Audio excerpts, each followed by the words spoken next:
Chapter 201. Chu Ge once remarked that Qiu Wuji had become nearly indistinguishable from a normal modern person in most situations. Her daily conversation and conduct showed almost no discrepancies. She learned things at an incredible pace, much faster than a typical ancient person crossing into the modern world. After all, her celestial consciousness and memory were superior, and she could steal time within the world of her book to practice. In truth, confirming their relationship was a major turning point. From that moment on, Qiu Wuji displayed the shyness and attachment of a young girl. The icy, high-minded demeanor of a sect master became rare, and more importantly, she began to understand emotions. This was crucial. Before this, Zhu Mengmeng had been carefree and oblivious. Dealing with a meticulous person like Qiu Wuji was a different story entirely. The emotional questions Qiu Wuji asked were enough to make anyone suspicious that something was off. A woman claiming to be 25 years old was asking questions that even a 15-year-old girl would not need to ask. Yet now, Qiu Wuji could even turn around and teach Zhu Mengmeng a thing or two. Still, several major differences remained that could not be erased by just a few months of learning. One was the sense of existence formed by a lifetime of social attributes and the web of society. The other was the set of modern ideologies.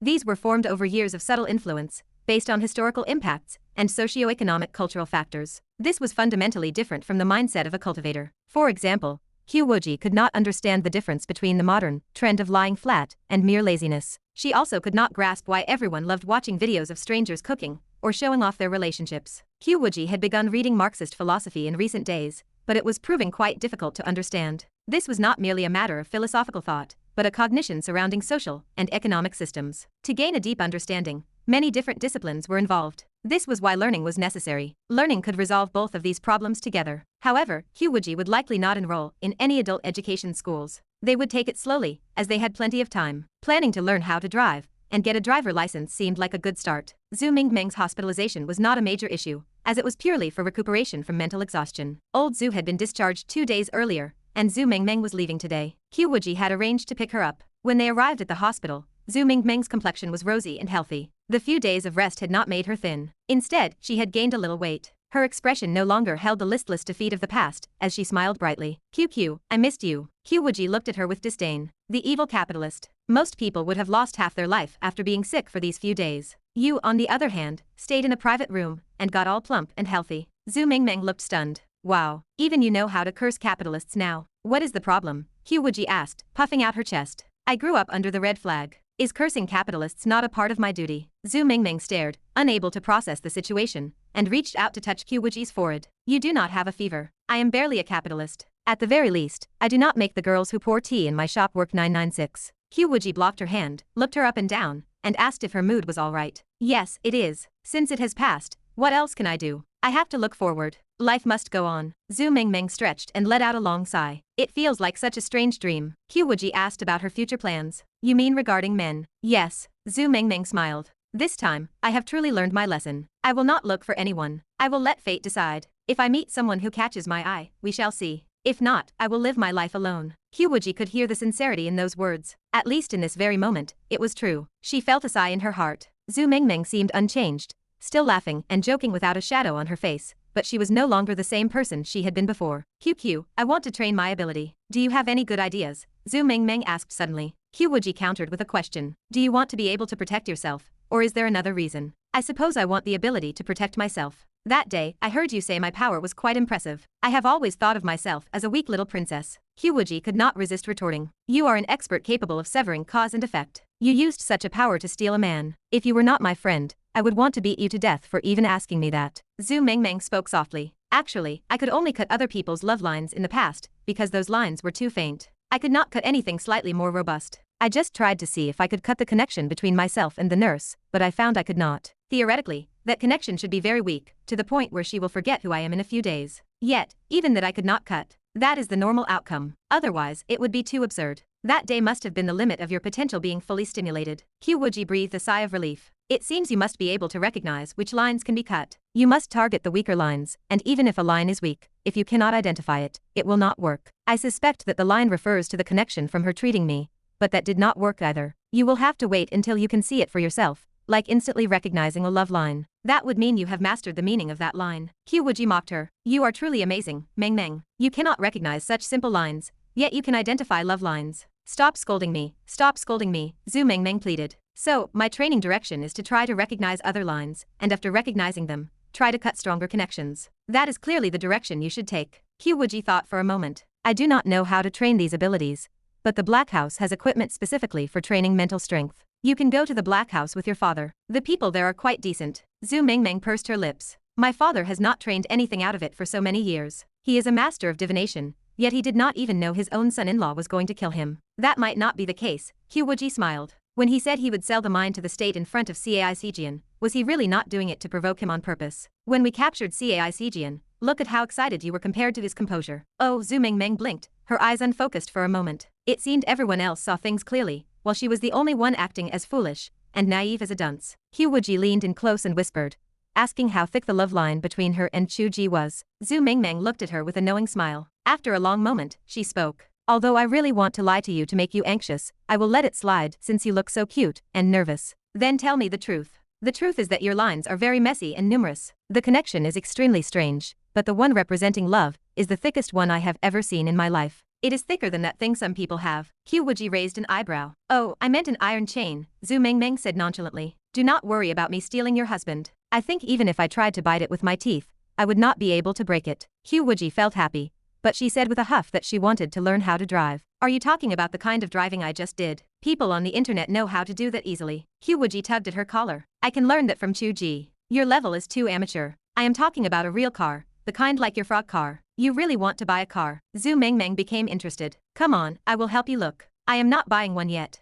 Recommend a driving school for me to practice first. Qiu Wuji hesitated. I do not want to be squeezed in with a bunch of men. Chu Ge does not like that either, so I did not want to sign up myself. That is why I came to ask you. That is simple. A friend I know from yoga is a female driving instructor. She basically only takes female students. That is who I used. I knew Mengmeng would have the best connections. Of course, after being out in the world for so many years, who does not know a few people? Even your Chu Ge, who stays home writing books every day, has police classmates. You cannot be like someone who suddenly jumped out of a mountain ravine. Qiu Wuji remained calm and took her arm as if nothing had happened. Do I not have you? That is true, Zhu Mengmeng said, happily draping her arm over Qiu Wuji's shoulder. Little lady, you should just hang out with me from now on. Be careful, or our Chu Q Tang will hit you. Is it not Qiu Q Tang? Why has it become Chu Q Tang again? Those are the fans who ship me and Chu Ge. There are many of them, over 10,000. Oh, there is such a thing. Do you want me to be the head of your fan club? What is that? I will teach you. The sound of their chatter drifted all the way into the white frog car. The vehicle started up, and it drove away with a rhythmic engine hum. Being a modern girl with friends and pursuits was just that simple and happy. Chapter 202. Qiu Wuji left to practice driving. Chu Ge remained alone at home. He did not feel regretful about her departure. He found the situation normal. She was still in the world, which made a difference. It felt entirely unlike the lingering anxiety that came with the two of them being separated by the boundary between the real world and the book world. In truth, that sense of anxiety had diminished significantly. As his mastery over the world grew, he gained the ability to shift heaven and strike earth to enter the world, and he could even pull people out of it. This eliminated the previous feeling of panic that he might never see her again. He felt much more confident. Now he needed to keep pushing forward. He wanted to make this connection more flexible and effortless. Ideally, he wanted to be able to traverse the world in his true body, and have Qiu Wuji step out in her true form. This was related to the reality and acceptance of the world, which was not something that could be achieved overnight. At the very least, he needed to be able to stably project his human form into the world to play with Qiu Wuji, and he needed to stay for as long as possible. This was related to cultivation, or at the very least, his soul strength had to hold up. He could not train to obtain the former, but the latter was possible. He could test that now. Chu Ge took a pill and brewed a pot of spiritual tea. He felt the gentle spiritual energy radiating from the jade guanyin hanging around his neck. He bathed in the spiritual energy from the inside out. His mind became clear, and his thoughts grew sharp. His fingers flew across the keyboard as he typed with incredible smoothness. Gradually, the screen began to stretch. It transformed into blue sky and white clouds. Below, he saw majestic mountain ranges and flowing streams. Deep within the mountains, a stream bubbled, and the hot spring water rippled. Amidst the swirling mists, the white snow and red cherry blossoms of Yunji Mountain appeared. Chu Ge hesitated. A surge of sword energy shot toward the heavens. Die, you lecherous father god. Chu Ge shielded his head. I did not do it on purpose. Who knew you would be bathing in the middle of the day? The sword energy veered off to the side. Below, light veils swirled as Qiu Wuji wrapped herself in her robes and stood by the bath, glaring up at the sky. Gradually, a phantom of Chu Ge appeared above, slowly becoming solid until he looked almost like a real person. Qiu Wuji let out a sound of surprise. She saw Chu Ge drop into the water, completely naked. Qiu Wuji stared. Chu Ge froze. Qiu Wuji spoke with a blank expression. Where are your clothes? I do not know how to manifest clothes yet. This is not your real body, but a manifestation of your consciousness. What you think is what becomes real. As long as you think of clothes, you will have them. Did you subconsciously think you could not change, or are you doing this on purpose? Chu Ge blinked. Is that how it works? He attempted to visualize them. Sure enough, the long-sleeve shirt he was wearing in reality slowly appeared on his body. Qiu Wuji looked at him with disdain and reached out a hand from afar. A disciple guarding the sect storage room saw a hand fly down from the main peak and snatch a set of male disciple robes. The guard wondered. A voice from the Sect Master echoed in the air. It is I who took them. The guard replied. Oh. Why would the Sect Master need men's clothing? Could she be planning to disguise herself as a man to conduct a secret investigation? That sounded like a good story premise, as long as she did not encounter some wandering hero or lecherous villain and fall in love with them. If she were to encounter someone, it should be him. In the back mountains, Qiu Wuji watched with a blank expression as the lecherous villain changed into the disciple robes right in front of her. Make your hair longer and tie it up, she said. Chu Ge thought about the hairstyles in Xingxia dramas and changed his appearance. Qiu Wuji's eyes brightened slightly, though she maintained her stern expression. Why are you here? Since you went to learn how to drive, I was bored and wanted to see if I could learn to project a clone to come in and play. I have not started yet. I am currently drinking tea and chatting with the instructor to build a relationship. The instructor still needs to wait for a full car of students before the lessons begin. After they finished speaking, the atmosphere grew quiet. Both of them felt it was strange. They were in a Xingxia world, yet they were talking about learning to drive, and the tone was incredibly modern. Furthermore, their appearances were also strange. Qiu Wuji had just finished bathing. She was draped in thin veils, her cheeks flushed, and mist still clung to her skin. That faint, hazy presence was more alluring than any modern temptation. Yet, she wore a cold expression, her temperament sharp and regal. She lacked the shy cuteness she showed in the modern world. Here, her situation, identity, power, perspective, and mindset were entirely different. It was not something that could change on a whim. As a result, she looked happy to see him, yet her face remained stiff, as if she were deeply annoyed. If this were the Qiu Wuji from the other side, she would likely be saying, Chu Ge, I will take you to eat something delicious. Suddenly, Chu Ge had a strange thought. It was not as if she had a split personality, yet it felt similar to dating two different people at once. It was simply because they had changed time and space. Similarly,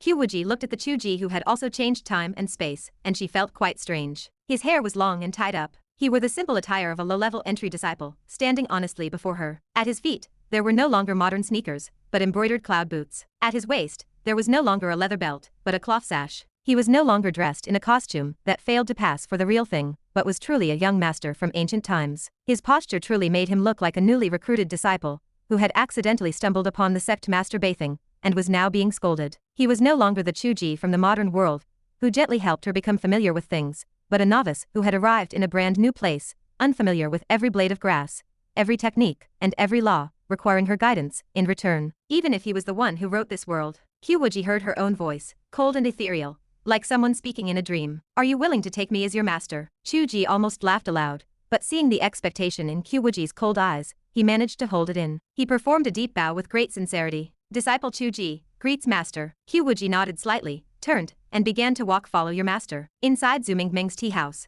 Zhu Mengmeng and the female driving instructor looked at Qiu Wuji with confusion. This girl had been like a fool since a moment ago, turning a small teacup over and over without drinking, her face red, her eyes swirling with affection. A dream of shifting worlds and crossing time. My master is taking her little disciple away, so whoever wants to drink tea with you can do it alone. She walked slowly through the mountains. Along the way, her light veils transformed into cloud-patterned silks, and her Sect Master robes became majestic and solemn. Chu Ge followed honestly, wondering if he was being a bit of a masochist. Was this version of Qiu Wuji even more beautiful than the one who wore pajamas and held a large teddy bear? Qiu Wuji looked straight ahead and said calmly, do you think this one is more beautiful? Chu Ge asked. Ha, scum, the cloud-patterned silks swept past. Chu Ge slammed into a tree with a loud thud, holding his nose and groaning. I did not mean it. Both versions of you are beautiful. Qiu Wuji flicked her sleeves. A wild wind suddenly rose, instantly blowing him to a different mountain peak. In the Sect Internal Affairs Hall, the registration office, several disciples were working. Chu Ge followed Qiu Wuji as she stepped inside. He found it quite interesting. This is just like a personnel department. I really did write this in detail. The registration deacon was lecturing a disciple who had made a mistake. Our sect has strict regulations for monthly stipends.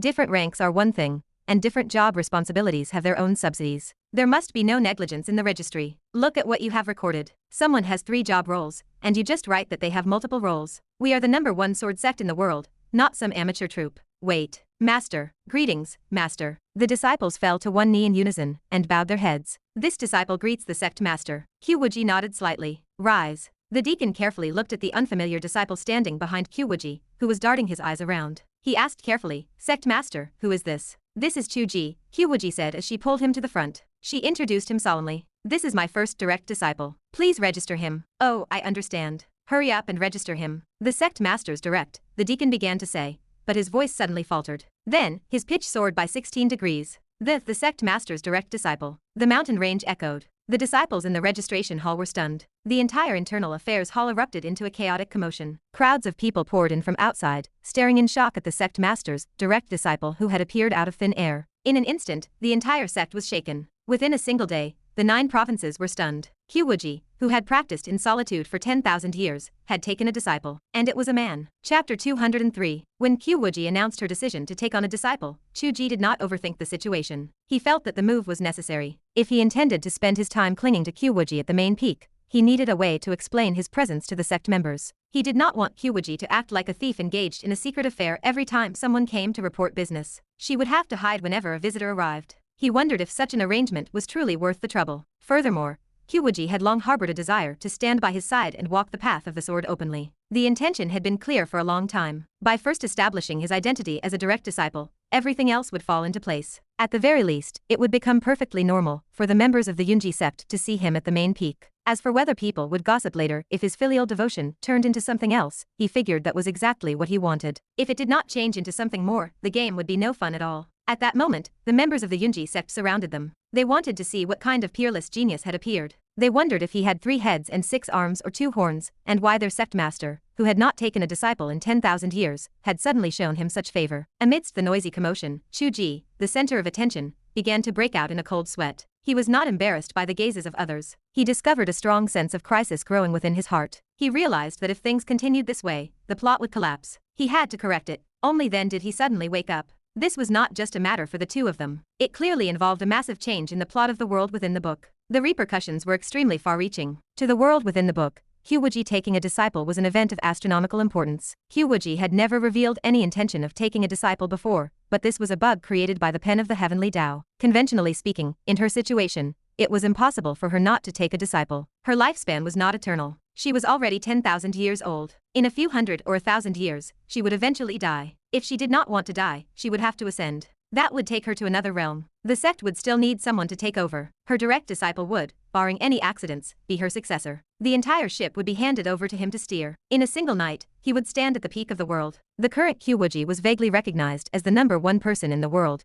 and the Yunji sect was the #1 sect, dominating the 9 provinces. A successor of this level was no joke. Ordinarily, there would be a solemn ceremony, and all the sects in the world would be invited to observe the event. From this day forward, the core actions of the entire sect would gradually shift toward the goal of cultivating a young master. The immortal path of the 9 provinces would immediately list this emerging successor of Qiu Wuji as one of their top observation targets. People would come out of the woodwork to form alliances, plot in the dark, or arrange marriages. The profound influence this would have on the direction of the world was too great to list in a short time. Could the plot of the book still follow its original path? Clearly, it would run wild. Therefore, his instinct as the heavenly Tao felt that something was amiss. The situation certainly needed a correction, but it did not need to be corrected in an absurd way. Since the heavenly Tao himself wanted to do this, he could simply resolve the problem with a patch. Qiu Wuji suddenly sensed the pressure of the heavenly Tao descending. Her honest little disciple stood nearby, his aura covering the firmament. The next moment, the surrounding disciples looked at one another in confusion. They did not know what had happened. Then, under the stern glares of the various deacons, they all turned and left.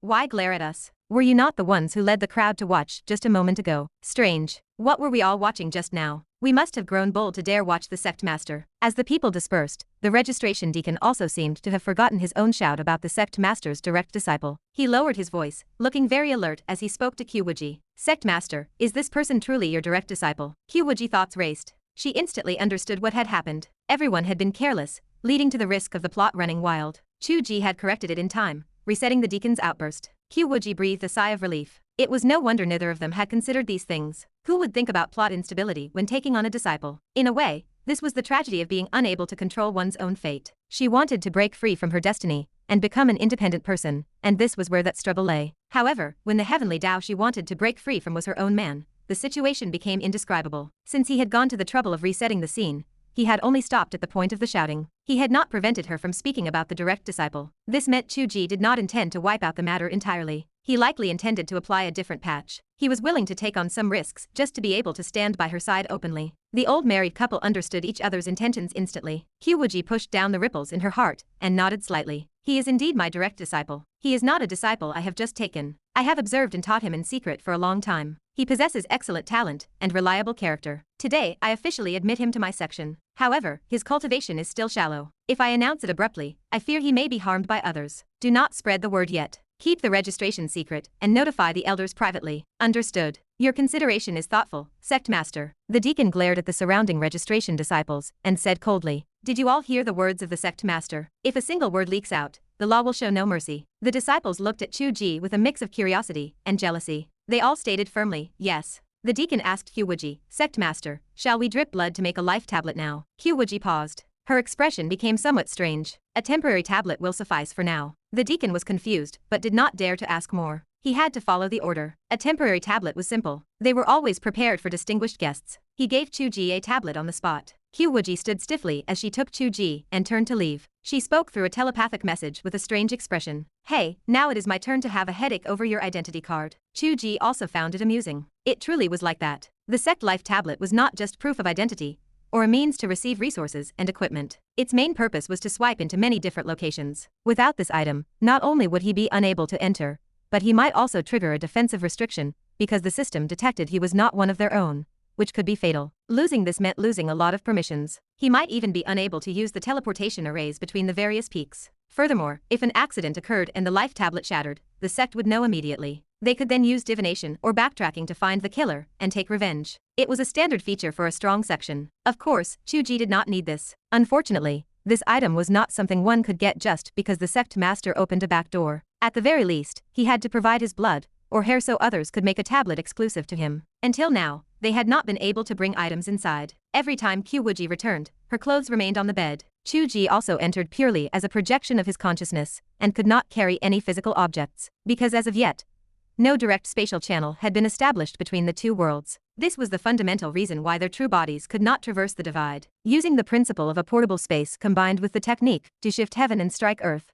Chu Ge could now pull things out. However, he still could not find a way to shove things back in. He could not find the opening. The day he could finally send things inside at will, he could make anyone disappear. In a sense, that was invincible. Since I can pull things out, I will be able to stuff things in sooner or later, Chu Ge said with a smile as he followed behind Qiu Wuji. He added, "There is no need to rush. I am experiencing the struggle of getting an identity card for the first time, and it is actually quite good." Qiu Wuji blankly replied, "If you want to experience everything I have tasted, I suggest you start by wearing hollow lace." Chu Ge stayed silent. Qiu Wuji whispered, "Did the plot run wild just now?" "Yes." "Then why did you not correct the part where I announced the disciple as well? How do you plan to handle this?" Chu Ge smiled. "Since when does a master ask a disciple how to handle things? Should it not be the disciple seeking guidance from the master?" Qiu Wuji gritted her teeth. "There is a version of your disciple on the other side. Go home and ask yourself." Chu Ge paused. He heard the sound of a door opening with a click. The Qiu Wuji from the real world ran into the room. Chu Ge, I had no heart to sit there and drink tea, so I ran back. How do you plan to correct this plot?" Chu Ge split his focus. He looked at the two versions of Qiu Wuji with a strange expression. His cheeks twitched for a long time before he muttered,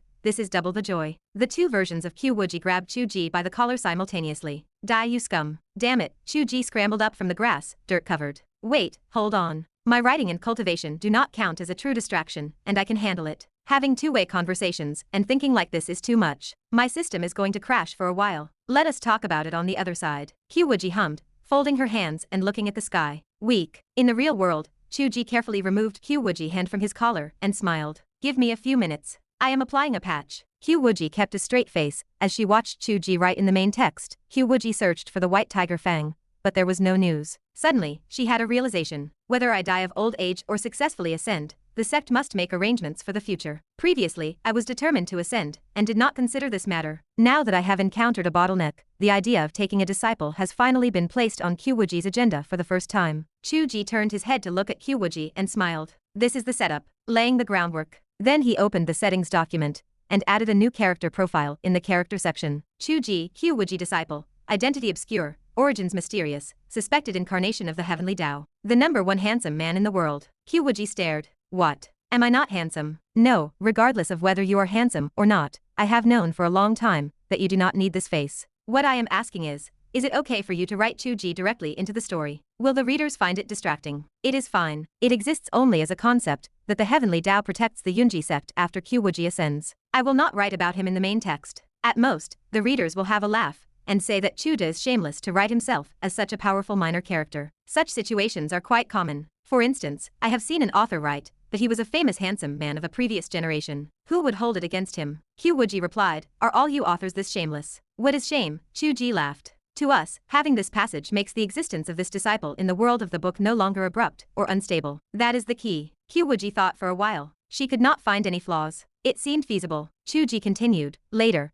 I can add some narration or supporting descriptions, saying that Qiu Wuji secretly took a disciple to cultivate, that the 9 provinces are buzzing with discussion, but that his true appearance has never been seen. Combined with this foundation of being a suspected incarnation of the heavenly Tao, he truly becomes me. From now on, I can probably truly exist in the book world. I might even be able to use him directly to write certain plot developments of a mechanical god descending. I need to think more about this. I do not necessarily have to use it. Qiu Wuji felt a sense of admiration in her heart. He had truly mastered these things. That was why he wrote the main text, while she was the one writing the real main text. From this moment on, had Chu Ge truly written himself into the book. Chapter 204. Chu Ge stared at his little disciple, a feeling of wonder washing over him. The Qiu Wuji of the book world watched him with soft, adoring eyes, looking at him with admiration and a sense of joy that they could finally be a couple openly within the pages. The Qiu Wuji in the room beside him sat with a stern face, her hands clasped behind her back as she glared at the sky. She appeared disgusted by his lack of power, complaining that he could not even handle basic multitasking. Yet, as he watched her, she seemed less like a woman capable of multitasking and more like someone suffering from a split personality. This was truly something beyond his capabilities. Why do you stare at me like a fool?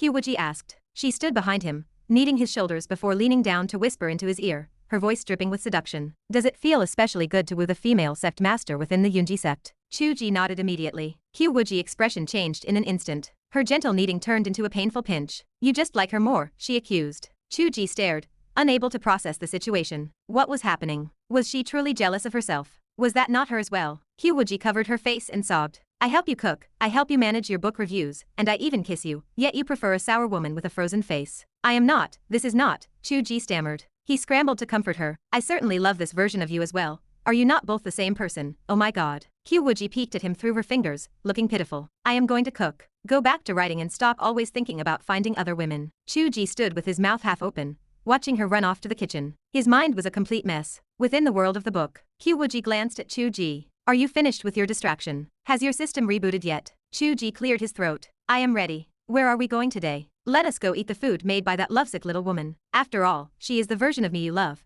Qiu Wuji said, sweeping away in a fit of pique. Chu Ge sat on the grass, his eyes spinning in confusion. He remained frozen for a few seconds before scrambling up to follow her. Wait for me. I am not familiar with the path here. Qiu Wuji rolled her sleeves and transported him once more to the main peak, right in front of her dwelling. 2 young handmaidens peeked out at Chu Ge, observing him from the shadows. They are not true handmaidens. They are disciples of the sect who help me tend to the flowers and plants on the mountain and handle communication between the peaks. They are not servants for my daily life. If you dare to have any wild ideas about them, I will throw you off this mountain, Qiu Wuji stated through gritted teeth. Chu Ge looked straight ahead as he followed her into the house. I know you do not have servants. You are the one who wrote it that way, are you not? Qiu Wuji closed the main door and sat down in the center of the hall. She looked at Chu Ge for a long time before smiling. Chu Ge, you are truly my disciple now. Chu Ge replied, I always was. That is different. According to your own words, this is called a sense of ritual, Qiu Wuji said, rubbing her chin as she pondered. I am wondering if I should make you kneel and serve tea. Do not play that game. If you go back there, should I also kneel, when you ask me to teach you how to write?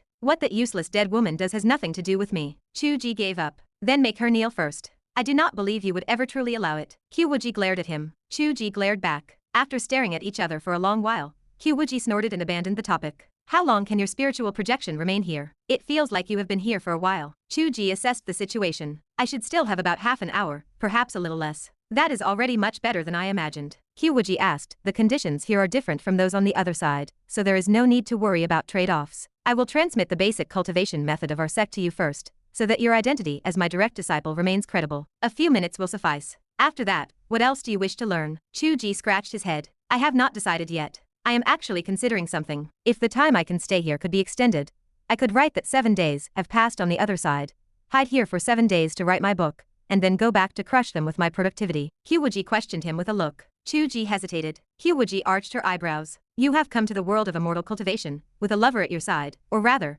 a master at your side, and all you can think about is writing your draft. Go die, Chu Ge. With a loud bang, a phantom hand slapped down, pinning Chu Ge to the floor. He twitched his limbs a few times before falling still. Qiu Wuji was so angry that even the peaks of Yunji Mountain seemed to heave. She glared at Chu Ge for a long time before declaring, go learn the basic cultivation method first. If you cannot memorize it within half an hour, you are not allowed to eat. Dinner is ready, a voice called from the kitchen. Chu Ge's spiritual projection receded like a tide, returning to his physical body. He let out a weary sigh and stretched. Maintaining a spiritual projection is truly exhausting. It is no wonder Qiu would always return whenever she reached her limit and required a period of rest before she could manifest again. He had experienced it himself now. His mind felt hazy and swollen, as if he had come down with a minor illness. In his current state, he could not possibly enter the book world again for at least 2 or 3 days. What was even more confusing was the attitude of both versions of Qiu Wuji. The fact that she was jealous of herself made Chu Ge feel as if he were dreaming. His mind was blank. On the other side, she had deliberately refused to transmit the cultivation method through his spirit, choosing instead to punish him by making him memorize the text. The basic method was short, but how was he supposed to memorize it in less than half an hour? If he failed, he was forbidden from eating. Yet, on this side, she was calling him to eat with such tenderness. Chu Ge wondered if he needed to seek some form of shock therapy. He ran to the kitchen to help Qiu Wuji bring the dishes to the table. He discovered that she had prepared trendy internet-famous dishes. They looked colorful and elaborate, though he had no idea if they tasted good. It was no wonder she was usually so fast with cooking, but today it had taken her such a long time. The two of them sat opposite each other in an awkward atmosphere. After they picked up their chopsticks and stared at each other for a long time, Qiu Wuji spoke. "What are you looking at? Eat your food." Chu Ge asked cautiously, "Was it not you who forbade me from eating?" Qiu Wuji slammed her chopsticks onto the table, her eyes flashing with anger. "Are you listening to her or to me? You like listening to that fierce woman, do you? Then do not eat." Chu Ge lowered his head and shoveled rice into his mouth as quickly as he could. When a woman becomes ruthless, she even curses herself. Qiu Wuji also began to eat, muttering to herself, "She is the one who is so difficult. Why would she make someone memorize such a broken cultivation method?" Chu Ge wisely chose to remain silent and let her be jealous of herself. However, Qiu Wuji ceased her self-criticism and asked with a hint of expectation, "Now that you have spent some time inside today, how does it feel? Is the scenery beautiful and the air refreshing?" Chu Ge replied, "It is definitely much better than it is here. I suspect that if my true body were to go there, I would become drunk on the oxygen." Qiu Wuji picked up a piece of food and placed it in his bowl, her voice full of excitement. "Eat more and work hard on your cultivation. Strive to stay for a couple of days next time, and I will take you out to play." Was that not supposed to be the fierce woman taking me out? Qiu Wuji cast him a murderous glance. Chu Ge continued to eat his rice. "Next time you go in, I will sneak in as well," Qiu Wuji mumbled. "I stay here while you are over there being lovey-dovey with her. It feels like you are with another woman, even if it is technically myself. It would be much better if I were not here." Chu Ge tested the waters. "You have spent such a long time over there in the past, while you watched me flirting with you right here. Why did you not feel this way then?" Qiu Wuji rested her chin in her hand and pondered for a long time before she said slowly, "In the past, it could be considered me sending a clone to tease you. But now, you have walked right in front of me." Chu Ge found it difficult to relate and simply shook his head to focus on his meal. Simply put, she was just an ancient vinegar jar that had been aging for 10,000 years. However, the experience was truly interesting. Chu Ge looked forward to seeing what other amusing things would happen as his ability to stay in the book world grew. Chapter 205. The duration of Qiu Wuji's stay in the real world had reached an absurd length. This time, she showed no sign of returning. Instead, she spent the afternoon continuing her driving lessons with high spirits. Zhu Mengmeng had grown impatient waiting for a group to form. She simply paid a high price to have the female instructor provide Qiu Wuji with private, one-on-one training. Chu Ge did not know that such an arrangement was even possible in this day and age. He wondered if this was a sign of societal progress, or merely the raw power of wealth. When he had learned to drive, he had been crammed into a car with 3 other large men. The instructor's vehicle was a dilapidated Santana, with a broken air conditioner. He had spent the summer days sweating through his clothes, and the lingering scent inside that car was something he preferred to forget. It was fortunate that Qiu Wuji had a better learning environment. Chu Ge did not dwell on the matter, and turned his attention back to his writing. Yet, as he typed, his thoughts wandered to the majestic, stern Sect Master waiting on the other side. He wondered if she missed her disciple. Sect Master Qiu had no spare time to miss her disciple. She was already overwhelmed by the elders who had come running at the first hint of news. "Sect Master, we heard you have taken a disciple." "Sect Master, where is this young master? I am responsible for the security inside and outside the sect, and I never saw anyone leave." "Sect Master, perhaps the decision to take a disciple should not be rushed. Should we not discuss it as a group before making a final choice?" "Sect Master, we heard he has not even created his life tablet yet. How can this be?" "Sect Master, enough, I barely recognize the word Sect Master anymore," Qiu Wuji snapped, slamming her hand on the table. The elders stood in silence. They were speaking, not writing, so they could not understand why she could not recognize the word. The Sect Master was acting quite strangely today. Deep down, Qiu Wuji hammered Chu Ge with her fists 100,000 times. It was all that stinking man's fault for causing her so much trouble. She reconsidered the matter, and remembered the trouble she had caused him when she first arrived. She had not only forced him to rewrite his manuscript, but at that time, he had been penniless. Adding another mouth to feed had nearly forced him to pawn his own trousers. So were they both destined to experience what the other had endured. Qiu Wuji felt her resolve soften. She spoke with a calm expression. I have my own plans regarding the disciple. You do not need to concern yourselves further. But Sect Master, Qiu Wuji spoke as if the thought had just occurred to her. Chu Ge has a mysterious origin. He seems connected to the heavenly Tao. The future of our sect, for thousands of generations to come, relies on him, not me. Keep this to yourselves.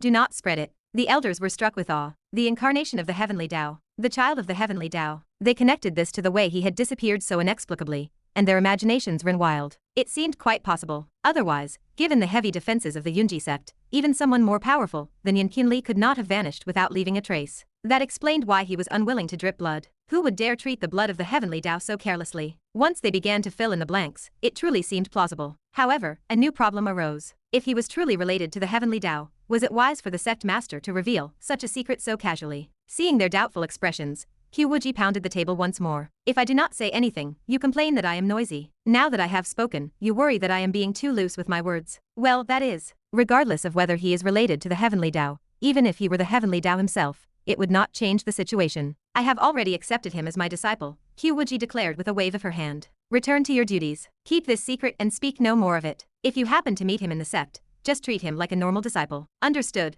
the group replied, retreating with caution. Qiu Wuji watched them leave, thinking that she had successfully patched the plot hole regarding Chu Ge. She was trapped in someone else's puppet show, yet she had willingly stepped onto the stage. As she contemplated this, the corners of her mouth curled into a smile. Jealous of herself? Perhaps a little. Qiu Wuji did not believe that if Chu Ge had learned to create a real clone, and then watched her become intimate with it, he would not feel a twinge of jealousy himself. Of course he would feel something. Why would it be strange for her to feel the same? That was only half the reason. The other half was simply to tease Chu Ge. Otherwise, what did he expect? Should she help him cook and knead his shoulders, just like she did on the other side? In his dreams, this was the Yunji sect, not his pathetic rented apartment. On that side, she listened to him, but here he had to listen to her. She sighed, wondering how long he would need to rest before he could come again. Meanwhile, Chu Ge was unable to project his spirit into the book world for the time being. However, his professional life unexpectedly received a promotion. His editor reached out to him. Chu Ge, would you like to sign a long-term contract? Chu Ge stared at the opening of the message, feeling a bit dazed.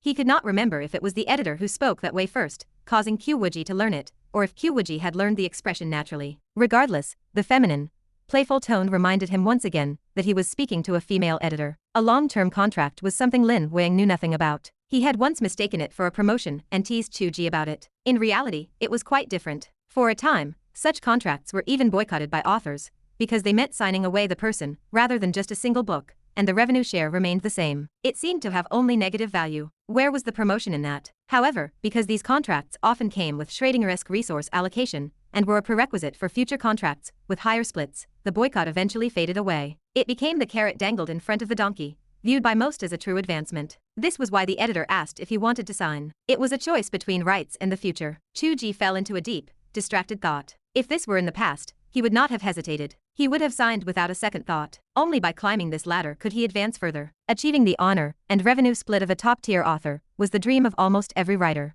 How could he be an exception among ordinary people who did not understand that ambition? But now, it seemed less important. The reason he wrote had changed. It was no longer about money or fame, but about weaving a real world. There was a genuine world within those pages. He had just returned from a visit. That world contained immortality, and he had already begun his journey toward it. Could a seeker of the immortal path still be concerned with such trifles? If one controlled the heavenly Tao of a world, did they still crave these things? He could have long ago pulled gold and silver from that world to buy a car or a house. What need was there for self-reliance? Yet, neither of them had ever considered that direction. Their pursuits were different from those of normal people. If they wanted money, they could simply take what old Zhu offered. Refusing was not out of pretension, but because it was truly meaningless. Since things were this way, why should he bind himself with a piece of paper? Did fame or revenue share really matter anymore? After pondering for a long time, Chu Ge finally smiled slightly and typed back. I will not sign. Moi, dear editor. The editor was clearly not expecting this answer. She was silent for a long time before asking, why? You even said you would come to the annual meeting. If you do not sign,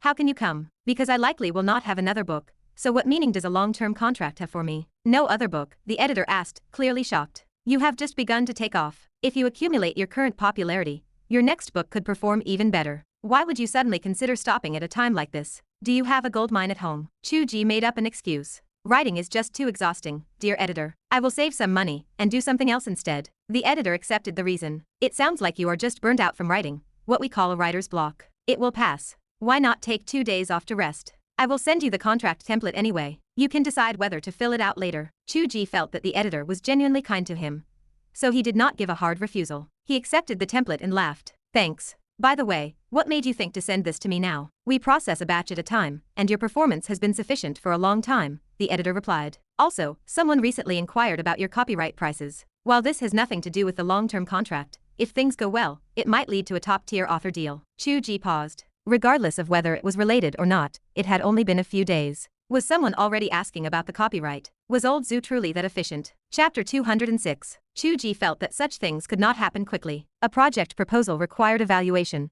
and just carefully reading the book would take several days, not to mention the mountain of subsequent tasks. Yet, as luck would have it, this matter had a strange coincidence. In truth, old Zhu could have been even more efficient from the start. He had swiftly transferred the film and television company once owned by Cai Sijian into his own name. With that foundation, he could have personally purchased the copyright. It did not matter what price the other party asked. Even if he bought it just to let it gather dust in a warehouse, it would serve as a way to repay the favor he owed Chu Ge. In the end, it was Zhu Mengmeng, still recovering in her hospital bed, who reminded her father. I do not think the two of them want money. If you buy it and just let it sit in a warehouse, they will likely refuse to sell. It is clear they want it to be adapted as soon as possible, and your company cannot produce a work of this caliber. Old Zhu recalled Chu Ge's intentions, which indeed aligned with that view. He had also promised that letting a small workshop handle it would be a loss of face for him. Consequently, he abandoned the idea of purchasing the rights himself and switched to investment. In order to sell the intellectual property to an old friend, he specifically researched Chu Ge's book. He was surprised to find it was much simpler than he had imagined. The book's performance was already quite good, but that was not the point. The key was that it had achieved popularity outside of its niche. The author and his partner seemed even more famous in the outside world than the book itself. Old Zhu felt pleased. He dialed a friend's number directly. Old Sia, you have been worried about not finding a good project to launch these past 2 years, have you not? How about I recommend a web novel property to you? Web novel property, Old Sia replied, sounding well-versed in the industry. Male-oriented or female-oriented? Male-oriented. The male-oriented properties I have filmed in the last 2 years have mostly lost money. I think we should forget about it. If it were female-oriented, I might consider it. Have there not been some massive hits though? Like that one about the grand celebration. Old Sia chuckled. Old Zhu, you do not understand. That was a grand ambition for a major group. It was carefully crafted, and they were generous with the investment. The quality was extraordinary. Moreover, that book was a rare male-oriented work that focused on the web of character relationships rather than just leveling up and fighting. It is much easier to adapt than your average male-oriented novel. That is the reason female-oriented works are easier to adapt, combined with the fact that the primary television audience is female. Why not try asking those who focus on animation? That might be more suitable. Old Zhu knew that it was hard to deceive industry insiders these days. They were all knowledgeable. The era of just presenting a few PowerPoint slides and buying a few fake votes was over. Yet, he felt even more confident. He smiled and said, the one I want to recommend to you fits your requirements perfectly. Old Sia was unenthusiastic. He only agreed out of courtesy to an old friend. Oh, tell me about it. It is a multi-perspective ensemble piece. Although it features a leveling up narrative, the tone is relatively subdued, and it focuses primarily on various characters. By the way, the most popular character is a strong female lead. Old Sia laughed. Is it as good as you claim? Ensemble stories can succeed in web novels, and writing a strong female lead in a male-oriented work. Could it be that some nephew wrote a flop and is trying to scam you? What do you mean by most popular? Do you mean the character has a 2-digit heart count? Old Zhu used 5 words to explain everything. Top 8 on the bestseller list. Old Sia fell silent. He was truly interested now. Everyone knew that ensemble stories were difficult to write. There were many who claimed they wanted to write them, but most failed so spectacularly that their own grandmothers would not recognize them. To reach the top rankings meant it was likely written quite well. Moreover, the fact that it featured a strong female lead, who was also the most popular character, made it worth investigating, provided Old Zhu was not just spouting hot air. Old Zhu added more weight to his words. As for the issue of female viewers you mentioned, a significant number of them are already aware of this book. It brings its own traffic. While it may not be enough for major television standards, it is an impressive feat. Many minor idols are not even as popular as they are. Ha, are you trying to make me laugh, Old Zhu? Go online and look up The Love of Early Autumn. It is quite popular, and the man involved is the author. Old Sia blinked. He had actually heard of The Love of Early Autumn. His son, a gaming otaku who suffered from pyrophobia regarding marriage and refused to go on blind dates,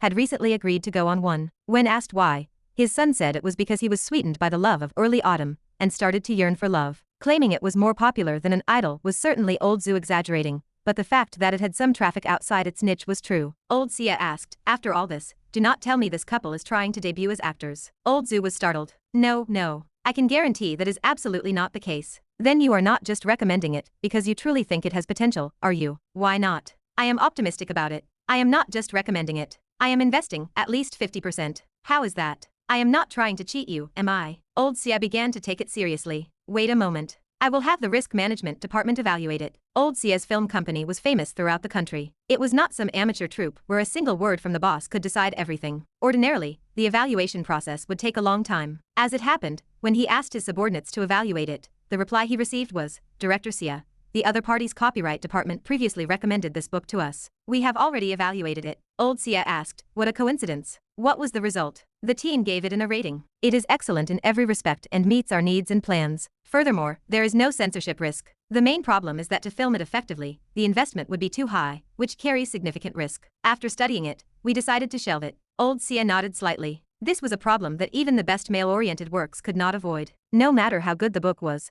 the filming would require large-scale sets and numerous special effects, driving up costs and risks. If one tried to cut costs, the result would likely lose its essence and become unwatchable. In that case, Old Zu was not trying to cheat him. Achieving a rating from his own team was already difficult. Shelving it was not because of a flaw in the work itself. And when it came to being aligned with their plans, it meant it fit the annual filming schedule they had previously formulated. Ancient themes, Xiangxia, ensemble cast. Was this not a perfect fit? As for the cost, Old Zu had promised 50% of the investment, spreading the risk. Old Sia doubted Old Zu could actually produce 50% of the budget, but that did not matter. Investors rarely relied on a single source. Old Zu had at least provided a dose of certainty, regardless of whether they filmed it or not. According to that assessment, acquiring the rights was certainly valuable. Compared to the massive filming budget, purchasing the rights was a mere drop in the bucket. With that in mind, Old Sia waved his hand and overturned the shelving recommendation. "Go ask for a price. We want the rights. Also, it is not just the film and television rights. As long as they do not open their mouths with a ridiculous demand, try to acquire the full rights." With a simple decision from the top leader, a proposal that might have been shelved for a lifetime was suddenly set in motion. This was the difference between Old Zu bringing an investment to recommend a friend, and the company's copyright department struggling to push something out. Even if the work itself was solid, a top-down push and a routine evaluation were not the same concept, nor would they lead to the same result. Inquiry, offer, counter-offer. After only 2 or 3 rounds of bargaining, a notification reached Chu Ge. The current offer is 3 million for all rights, for 5 years. They have agreed. If you agree, the deal is truly done. This was the author's right to know and veto. That was the only power they had. They were not even involved in the bargaining process. This was a right that many authors had fought for collectively in the past. 3 million was pocket change for capital, but for an author, it was truly a massive sum. Furthermore, it was only for 5 years. These conditions were truly acceptable. Yet, Chu Ge remained unmoved by the massive sum. He put forward only one requirement. "I must participate in the script adaptation, otherwise, I will not sell." The editor hesitated for a long time before replying with 3 words, shattering her cute persona completely. "Damn. Amazing." Chapter 207. The proposal that the editor believed was unlikely to be accepted was, in fact, agreed to quite readily. It was no surprise. When a screenwriter enters a project with their own funding and connections,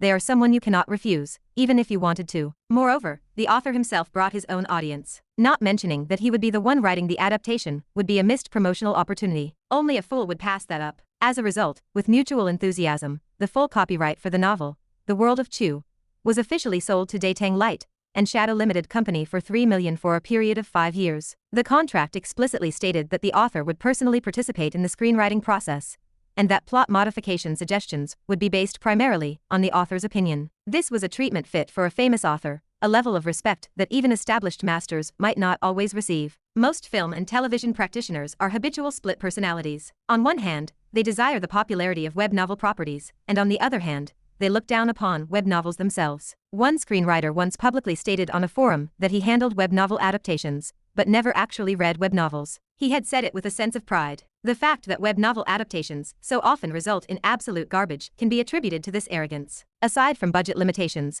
a significant factor is that these haughty film and television practitioners simply do not understand what the fans of the intellectual property they are manipulating actually like, or what those fans want to see. However, in the face of money and inside connections, none of that matters. Arrogance cannot compete with capital. The money clearly had not arrived yet, as the process would take time, but as Chu Ge looked at the contract sent to him, he signed it as if he were drifting through a dream. Damn, 3 million. After a split in taxes, there was still 1.2 million left. Wait, why did it feel like it had shrunk so much? It was the feeling of a majestic, heroic dog instantly turning into a salted fish. Regardless, it was still a considerable sum, and the fact that he was allowed to participate in the screenwriting was what mattered most. What a writer pursues in this lifetime seemed to have been achieved. He could quit now. No, that was not true. He really could stop writing the next book. Quitting was impossible. On the contrary, it seemed he needed to finish this one sooner to facilitate the filming. Chu Ge began to feel anxious and conflicted. Finishing the book early was impossible, but if he wrote it according to the original plan, would it be too late to start filming once it was finished? He felt that achieving a certain degree of world recognition before the book concluded was of great significance to establishing the world existence and closing the loop. It was a premonition he had as a being connected to the heavenly Tao. If they filmed it years later, the opportunity would have long since passed. Yet, it seemed unlikely that they would start filming a book that was still being serialized. They had other projects on their hands, so why take such a risk? If they started filming now, and he had not finished writing, what if the subsequent plot turned into a mess? Chu Ge anxiously dialed Old Zhu's phone number. Old Zhu laughed heartily upon hearing his concern. That is not difficult. Nowadays, you do not need to finish a book before filming it. You can divide it into seasons. By the time the first season finishes filming, I imagine you should have finished the book. Look at shows like Game of Thrones. They were written and filmed at the same time. The filming progress even overtook the original work. Chu Ge replied, I understand the logic, but the producers may not want to do that. I have money. Old Zhu offered comfort. I have read your masterpiece. Dividing it into seasons is actually quite easy. The first season could end with the decisive battle between Qiu Wuji and Yan Qinli. It should be easy to convince the team in such a situation. We are not forcing anything, right?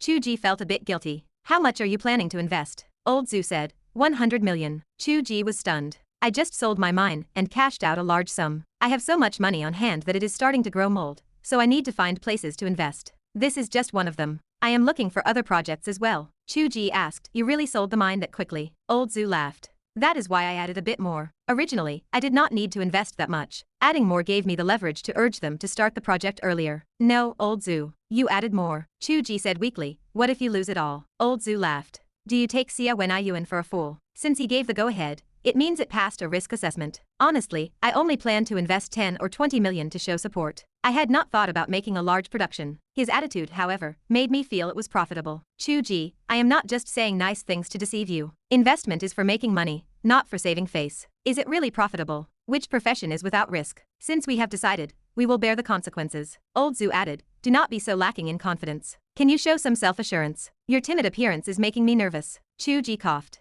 He did not know how to display confidence to boost the investor's morale, especially when the investor was one of his own. You are too kind-hearted and afraid of cheating your own people. If it were someone else, they would be the ones being cheated. Old Zhu smiled. That is enough. Once things reach the level of capital, it no longer concerns the author. Whether it makes a profit or a loss depends on the execution. He paused, then smiled mysteriously. Third child, you seem to have forgotten that my ability is divination. Chu Ge was taken aback. A diviner, while not perfectly accurate, would not throw 100 million away for nothing. Old Zhu smiled. You thought I was helping you, but who is to say you are not helping me make money? The mine owner was using high-level rhetoric. It was only at that moment that Chu Ge felt Old Zhu regain a bit of the flavor of the artistic, photography-loving elder he had first met. He also felt the terrifying power of capital for the first time, hanging over his head like clouds blocking the sun. A small author stood beneath it, feeling like an ant under the gaze of the heavenly Tao. It was as if he were looking down at the world inside his book. His heart, which had been slightly puffed up due to receiving 1.2 million, was instantly doused with cold water. I will write the rest well. I will leave the film and television matters entirely to you. Old Zhu laughed.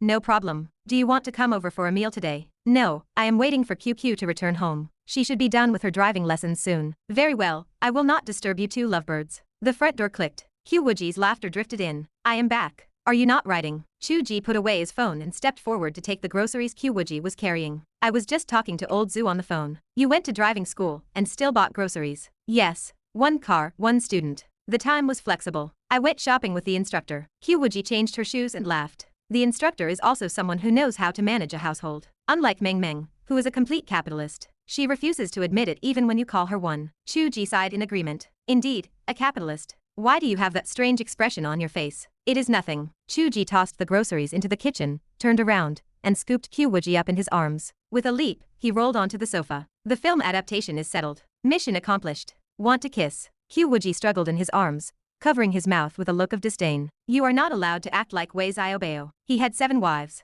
How many do you want? Chu Ge mumbled against her hand. Even with one, I can still say the mission is accomplished. Qiu Wuji asked, is it really settled? Chu Ge slowly removed her small hand from his mouth. It is real. Our world's sense of existence is truly becoming more and more vivid. Qiu Wuji's eyes shimmered with joy. The reality of the world meant her own reality. The two were inextricably linked, even if it was unclear in what form it would manifest. No, we were talking. Why did you take my hand away? Did you not say that inside the book you listen to me, and here you listen to me? I did not say that.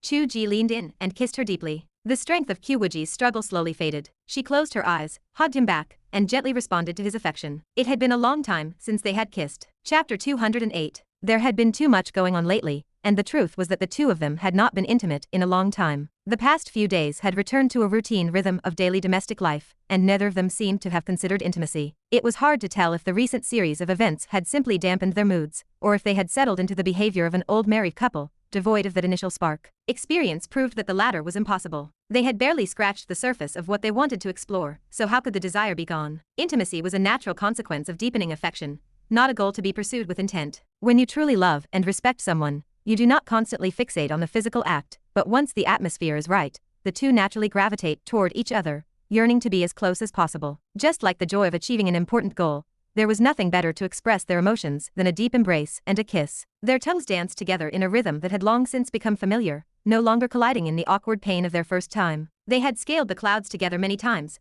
and Qiu Wuji no longer reflexively tried to stop him. Even as his lips began to descend, and his hands worked to undo the buttons of her blouse, Qiu Wuji did not resist. She moved instinctively with his touch, lifting her neck, graceful and slender like a swan, meeting his kisses, while finding a strange comfort in the moment. They really had become like an old married couple, Qiu Wuji thought, losing herself as she stared up at the ceiling. An old married couple. As he buried his face against her, Qiu Wuji felt her senses sharpen. She scolded him softly, I just came back from driving lessons, and I have not showered yet. I am dirty. Chu Ge mumbled incoherently, my QQ could never be dirty. Qiu Wuji looked down at him, her eyes filled with a mix of scolding and tenderness, much like one would look at a mischievous child. Does it taste good? Qiu Wuji felt the sensation growing strange, and she found it difficult to control her own breathing. Her scolding gaze intensified, as she thought to herself that this must be because of the images this stinking man had conjured, making her overly sensitive. She would never react this way on her own. But it felt so strange. Hey, she bit her lower lip and whispered, that is enough. If you keep messing around, I will have to hit you. Chu Ge mumbled, you can beat me to death if you want to. There was no way anyone could stop now. Qiu Wuji began to panic, pushing at his shoulders. Hey, her hands suddenly went limp, and her entire body went taut. Qiu Wuji finally panicked completely, exerting her strength to flip over and pin Chu Ge beneath her instead. Chu Ge did not have the heart to use his strength against her, so he sighed and let her pin him down, wearing a look of pathetic grievance. Qiu Wuji sat astride him, her hands trembling as she adjusted her clothing, teeth gritted as she breathed heavily. You thought you could just push through to the end. You can dream on. QQ, Chu Ge looked longingly at the covered mountains, acting cute in his grievance. Do not try that on me. We are not married. Then let us get married. The words struck like a sword from the heavens, piercing the weakest point of her defenses. The air grew instantly still. It was true. Ancient ideologies dictated that one should not engage in such intimacy before marriage, which was understandable. But if they simply got married, would that not solve the problem? Was there any elder who could possibly stand in their way? There were no obstacles left. Qiu Wuji's gaze grew even more frantic. She stammered for a long time before she could bring herself to say, why should I marry you? I have said it before, you are too weak. Is it because you have $1 million or so in your bank account that you are getting arrogant? Men really do change as soon as they have money. Chu Ge looked at her helplessly. It is true that having a little money makes me feel like I can afford a down payment on a home. In my mind, that is the prerequisite for marriage, not being able to defeat you in a fight. Qiu Wuji blinked. A marital home. Why did that sound somewhat appealing? Wait, no. She forced herself to continue. You do not even have the money in your hands yet. Besides, that is your perspective, not mine. Is your perspective that I have to be able to beat you? Chu Ge said, a helpless smile spreading across his face. Tell me, if I spend the next several hundred or thousand years unable to defeat you, does that mean you have dug a pit for yourself? Bah, I do not want to get married, so why would I dig my own pit? It was just to give you some motivation. Chu Ge only laughed. Besides, a man as weak as that, it would have to be Qiu Wuji's own bad eyesight to fall for him. Qiu Wuji hesitated, then added, you are not allowed to give up. That was only about beating my clone, it was not asking you to beat the one inside the book. If it comes to it, I will stop cultivating, and just wait for you. Qiu Wuji thought this silently to herself, a blush creeping up her cheeks. She watched as Chu Ge reached out to stroke her cheek, smiling. All right, you make it sound as if I only have one thing on my mind. Qiu Wuji muttered, are you not? That was just a moment of passion. It was indeed just a moment of passion. Now that their intense emotions had cooled, they found that Qiu Wuji simply lying on top of Chu Ge and chatting felt quite cozy, even better than the kissing and bickering from moments before. Qiu Wuji twirled a strand of her own hair, tracing circles on Chu Ge's face. She looked for all the world like she was trying to draw a little pig. QQ, Chu Ge called out suddenly. Qiu Wuji continued her drawing. I was thinking, your insistence that I must be able to defeat you before we marry might not have been born from a demand for your partner's physical strength. Qiu Wuji stopped drawing, confused for a moment. She believed that she had made such a request, because of a deeply ingrained respect for power, that view had been shaken to its core, leaving her with nothing but a stubborn tongue. She listened as Chu Ge said softly, "Actually, I think it might have been born from a sense of insecurity. The future was uncharted, unpredictable, and at the time, we were not even sure if we could see each other again. How could we talk about marriage then? You kept pushing me to cultivate, hoping I would be stronger than you, but I think at its root, it was about wanting to seize control of our own destiny." Qiu Wuji felt lost in thought. Perhaps he was right. That was exactly how it was. Now that they seemed to have a grasp on the future, she had begun to waver, and he had come into some money, so he had truly started to consider marriage. Chu Ge continued, "Even now, as our exploration of this world feels more certain, the truth is I still feel insecure. We have not even discovered a stable passage. What would happen if I woke up tomorrow and could no longer sense that world?" Qiu Wuji hummed absent-mindedly. "Let us make a promise," Chu Ge said earnestly, "the day we find a stable passage, no matter what form it takes, whether it allows for our physical bodies to move between worlds or for me to have full control, the day that happens will be our wedding day. How does that sound?" Qiu Wuji's eyes turned to water, sparkling as she looked into his eyes. She stared for a long time before saying softly, "Very well. That is our promise." She leaned down and pecked him on the lips, then stood up, laughing. "I am going to cook." Qiu Wuji knew that this was a true pledge of a lifetime. From this moment on, her status as girlfriend had transitioned into that of a fiancée. However, neither of them had such a clear conceptualization, as that goal felt a bit ethereal, not as concrete as a car or a house. But when they looked at each other, they could not help but feel that something was different. She would look at him, he would blush and look down, he would look at her, she would avoid his gaze, and their meal turned into a silent, lingering exchange of glances, like some strange pantomime. Not until the meal was finished did Qiu Wuji slam her hand on the table. "What are you looking at? Is it not boring?" "It is not boring. I cannot get enough." Chu Ge refused to back down. He stood up, walked to her side, and scooped her up into his arms again. Hey. Qiu Wuji struggled. "What are you doing again?" "I am holding my QQ and watching television after our meal." Chu Ge laughed. "Do you not think it is a bad habit for me to rush off to write as soon as I finish eating? So you know it is not good to rush off to write." Qiu Wuji did not mention that most of the time it was she who drove him to his desk, but she felt a small spark of joy in her heart. Her nature had been changing because of this love, becoming more delicate and charming, and the same was true for Chu Ge. The once iron-willed man was becoming more gentle and understanding of a woman's heart. But in reality, that was not entirely accurate. Qiu Wuji's mind flashed back to that earlier thought. Even though they were not married, they truly had become like an old married couple. Chapter 209. Chu Ge settled onto the sofa. Qiu Wuji reclined lazily across his lap. They watched the television like an old married couple, chatting casually as the evening unfolded. She asked, "How did the driving lesson go today?" "It was quite simple. The instructor spent the time teaching me the car functions, like the gas pedal, the brake, and the correct way to hold the steering wheel. Then he had me start the car and drive a small circle. It felt remarkably easy. With the memory, reflexes, and fine motor control of a top cultivation master, learning to drive is like a game for you." "That is true. The instructor even said I learned incredibly fast,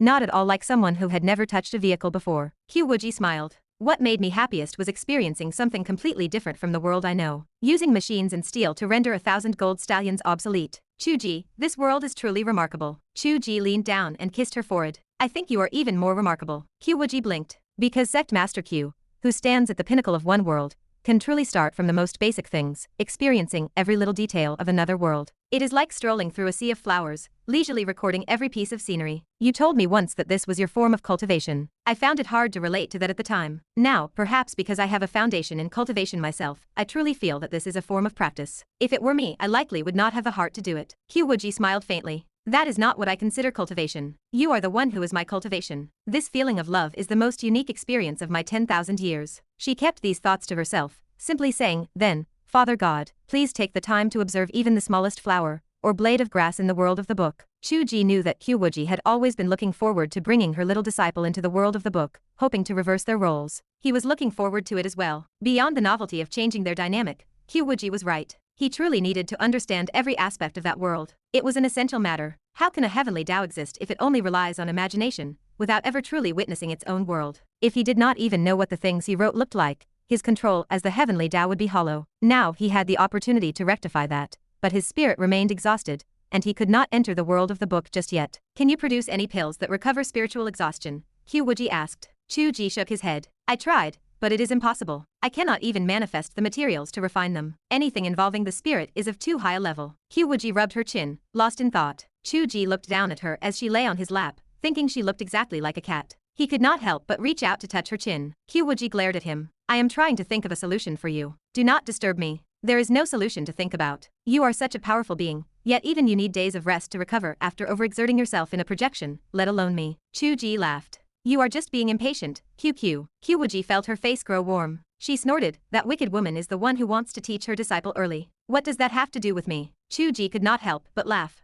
Perhaps next time we can go back together. We could call it a husband and wife returning home together. Qiu Wuji's eyes lit up instantly. Although it had no real substance, why did the thought make her so happy? A Xingxia drama played on the television. They watched in silence for a while before Chu Ge asked, do you think this person would be suitable to play Chu Tianji? Qiu Wuji glanced at the screen. Too refined. Not very suitable. This one is already relatively less effeminate. Why are all the male actors like this nowadays? Chu Ge sighed. How about the women? Does this one look like a good fit to play you? Bah, is she worthy? Chu Ge agreed. Not even a single person in the world was worthy. He had not thought about these practicalities before. Now that it was truly moving to the screen, who could possibly play the role? Chu Ge did not want Qiu Wuji to play it herself. Even if there was no romance in the plot, he was not keen on her displaying her talents for public consumption. Qiu Wuji had already made it clear that she would not even do a live stream, let alone act in a film. What could they do? The two people who held no power over casting began to worry deeply about the casting process. Let us take it one step at a time. It is still early, and the project has not even been officially launched. By the time they assemble a production crew,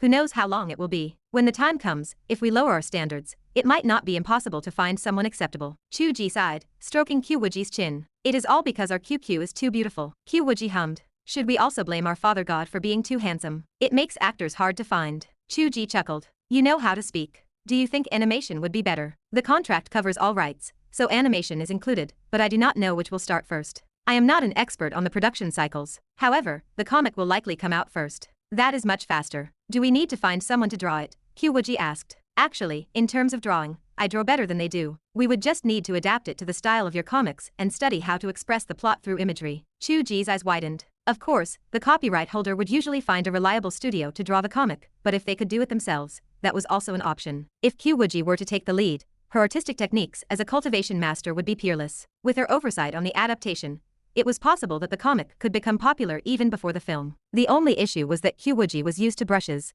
and she would need to learn how to handle digital work on a computer. Chu Ge asked hesitantly, are you certain you can do it? Qiu Wuji replied indignantly, I may not be as good as you when it comes to eating, drinking, and having fun, but when it comes to music, chess, calligraphy, and painting, it would be very difficult to find someone in this world who could be better than me. But the modern system is different, especially with the completely different mechanics of comics and computer operation. I have the foundation. If I truly need to learn, I can just take a class. I do not believe it can be that difficult. If you have to learn all of this, will it be too much for you to handle? What tasks do I actually have? Driving lessons are only for a short time. Qiu Wuji shook her head with a wry smile. Everything else is just trivial. Even the autobiography does not need daily updates. I can write as much as I want. You do not actually consider managing the group chat as real work, do you? Chu Ge felt a spark of inspiration. Should we try drawing a character draft by hand first? Yes. They acted immediately. The couple hopped off the sofa, found a pencil, and spread out a piece of printer paper. Artistic skill as a master of cultivation does not require academic training in painting. As she pictured it in her heart, her hands could accurately reflect it. Qiu Wuji's 10,000 years of learning were vast and complex. She already possessed the basic skills of light, shadow, and color composition. Although they were ancient techniques, the principles remained the same. Qiu Wuji had once drawn a self-portrait, and she had even intuitively adjusted the lines to mimic a comic style. She had sent it to Character Meow,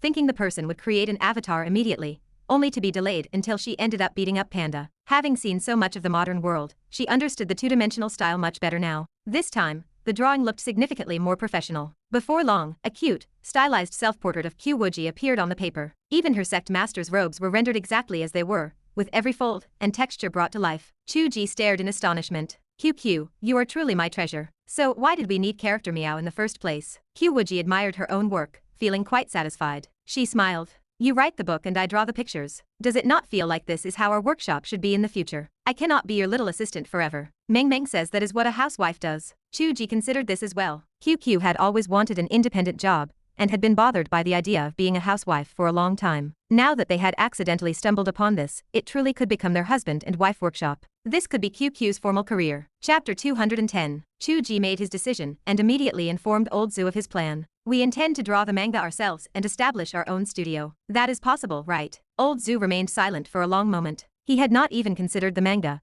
and it was only after Chu Ge brought it up that he realized they could indeed launch the manga version first. If you want to handle it yourselves, that works perfectly. I was going to find a studio to draw it anyway, so you doing it yourselves actually saves me the trouble, and you keep the profit. But are you certain you can do it? Qiu is very skilled at painting. She just needs to learn computer graphics. Besides, the comic medium is different from single-panel art. Things like storyboarding are an entirely new skill set. That is simple. I can connect you with a manga class, perhaps an online course. Thank you very much. From that day forward, the life of Qiu Wuji became remarkably full. She spent every morning studying manga, and every afternoon learning to drive. She seemed brimming with vitality. Although the time she spent acting as a personal assistant, pouring tea and running errands, had vanished, Chu Ge enjoyed less service, but felt genuinely happy for her. As he had noted before, Qiu Wuji was walking the path toward becoming a modern person. She now had educational experiences, exam records, classmates, a social network, and every little detail of existence in this world, rather than existing merely as an accessory to his life. Her WeChat contact list grew visibly longer, filled with teachers, driving instructors, fans, and various interactions from social media. The content on her social media pages expanded as well, as she began to post her study sketches. With these additions, the nature of her profile changed subtly. In the past, it was entirely for fans of their relationship, but it had little content of its own. Chu Ge once thought she might become a food blogger, yet homemade meals alone could not sustain such a profile. Now, she had artistic talent, and it was impressive. That changed everything. Even though they were both sources of traffic, there was a clear difference between an idol who relied solely on their looks, and one who showcased a genuine skill. Qiu, you are amazing. I am done for. I am addicted to Qiu. She is so beautiful and her drawings are so good. I do not want to ship this couple anymore. I want to kill Chu Ge. Is anyone with me? The responses were numerous, but they typically looked like this. Even if you kill Chu Ge, Qiu is still mine. What does that have to do with you? Upstairs, bring an excavator. You guys should give it a rest. One writes books and the other draws comics. They are a match made in heaven. Why are you all making such a fuss? This couple is even better to ship, oh my. Chu Ge, Qiu Wuji ran excitedly into his room. Someone sent me a private message wanting to commission a drawing. Chu Ge was stunned. Damn, you can earn money that quickly. What price did they offer? 500 yuan. That is decent. What are they asking you to draw? I do not know. They called it a fan work. They said finding someone famous is too expensive, and my work as a novice is better than theirs, so it is high quality and inexpensive. Block them. If you are going to draw those kinds of works, you should draw them for me to see. So, what exactly are those kinds of works? You need to keep up the good habit of asking the internet. You have been using Meng as a substitute for the search engine, which is not good. You are turning the search engine into a cute girl. Qiu Wuji realized those works were nothing good. She grumbled with a touch of reluctance. Well, what about requests for novel illustrations? That should be fine. Chu Ge twitched. Have you never thought about drawing illustrations for your own novel? We have a hidden content feature that we have not used in a long time. Oh, wait a moment. Qiu Wuji dashed back to her room. A few moments later, her profile picture on the Messenger app popped, sending 2 images. The first was a beautiful full-body portrait of Qiu Wuji herself, holding a long sword, standing by a river at sunset. The visual effect was breathtaking. Would this work for the hidden content? Chu Ge saved the image with satisfaction. I think we can use this for your birthday illustration and character card as well. Qiu Wuji's character card had reached 2 stars a few days ago, which allowed for a birthday event, though she needed to reach 1 star for a full character card. Panda was currently urging Character Meow to find an artist, a process that usually dragged on for months, rendering anger useless. This time, Chu Ge decided they would not need the artist. This drawing alone would have everyone drooling over their screens. Privately, he hoped that if Qiu were willing to send him a more suggestive version of that drawing, it would be even better, though that remained a pipe dream. He opened the second image. It was a cute, stylized cartoon avatar, different from the one provided by the platform. It was more delicate, much cuter, and her head was tilted slightly. Many people are using the original avatar, so it does not distinguish us. Qiu Wuji said triumphantly. Hurry up and change it. From now on, this is our exclusive matching avatar. Chu Ge updated his image. When he refreshed Qiu Wuji's, he saw his own head tilted to the left, while hers tilted to the right. They were a perfect match, looking cuter by the second. Chu Ge could not help but laugh. The current Qiu had such a girl's heart. After learning manga, she seemed even cuter. After all, beautiful manga girls were supposed to be cute. What about hot-blooded shonen manga? He did not know what that was. Qiu Wuji smiled as well. Supporting her chin with her hands, she stared at their matching avatars and giggled, feeling that the manga class was worth every penny. Tomorrow is the weekend,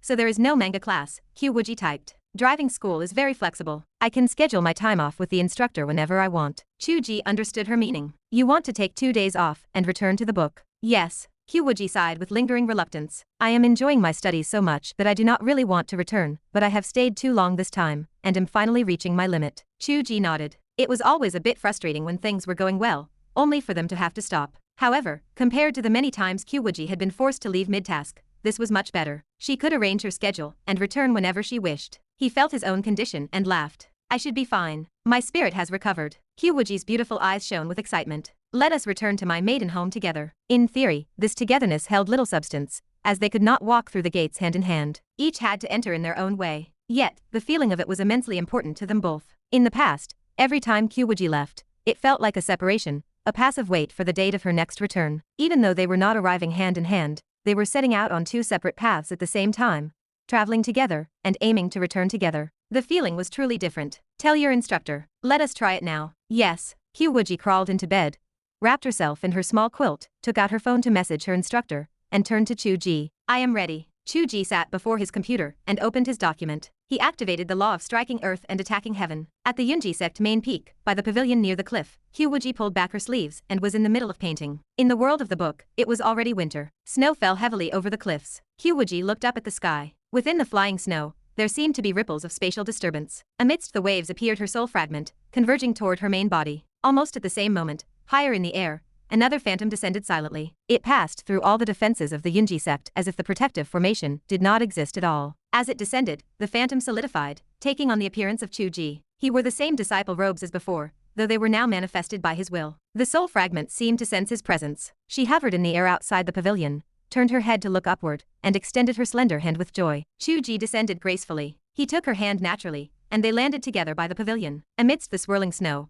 they were a matchless pair of celestial lovers, arriving with the falling flakes. In the pavilion, the real Qiu Wuji, whose face had been smiling a moment before, grew colder than the falling snow. She nearly snapped her brush in two, grinding her teeth. Damn, brazen pair. Chapter 211. The soul fragment clung to Chu Ge's arm, tilting her head to glare at her counterpart. She spoke with a sense of defiance. You are a mean woman. The true Qiu Wuji stood with a face as cold as frost. You are brainless in love, and you are losing face for this sect master. Chu Ge stared, unable to process the situation. Wait just a moment. That is not right. Why use the plural? There is absolutely no reason for that. It was exactly like a schoolchild's composition. It was as if a tiny angel and a tiny devil were inside her head, shouting at each other, and now she had actually manifested it in reality. The true Qiu Wuji seemed to find her own self-criticism embarrassing. She reached out and made a grabbing motion, still clinging to a man. Get over here right now. The soul fragment offered no resistance as she melted back into the main body. The truth was that Qiu Wuji herself felt deeply embarrassed to be hugging a man while standing in her own head, but her hand simply refused to let go. With no other solution, she had allowed her inner fierce side to act as the villain, who breaks up the lovers. Being Qiu Wuji was not easy at all. Chu Ge stood with his hands tucked into his sleeves. He understood her internal monologue, but he still found the whole experience quite wondrous. How did it feel? A little like merging two separate online accounts. Qiu Wuji cast a sidelong glance at him. Why are you standing there like that? Is it uncomfortable to have nothing to hold on to? Chu Ge coughed dryly. You act as if you want me to, but sooner or later, the person I will be holding is you. Is it not the same person? If you want to play this little game, I will gladly play along. He kept the thought to himself and spoke plainly. Only a few days have passed, and my spiritual essence has not changed in any fundamental way. Last time, I only stayed for 1 hour. I do not know how to extend the time this time around. This sect master has already considered this for you. Qiu Wuji handed him a pill. This is a soul-stabilizing pill. I have tested it, and it should allow you to stay for 2 more days. There it was. She clearly wanted him to stay and keep her company, so why all the self-criticism? It was unnecessary. Chu Ge swallowed the pill. He felt his spirit consolidate,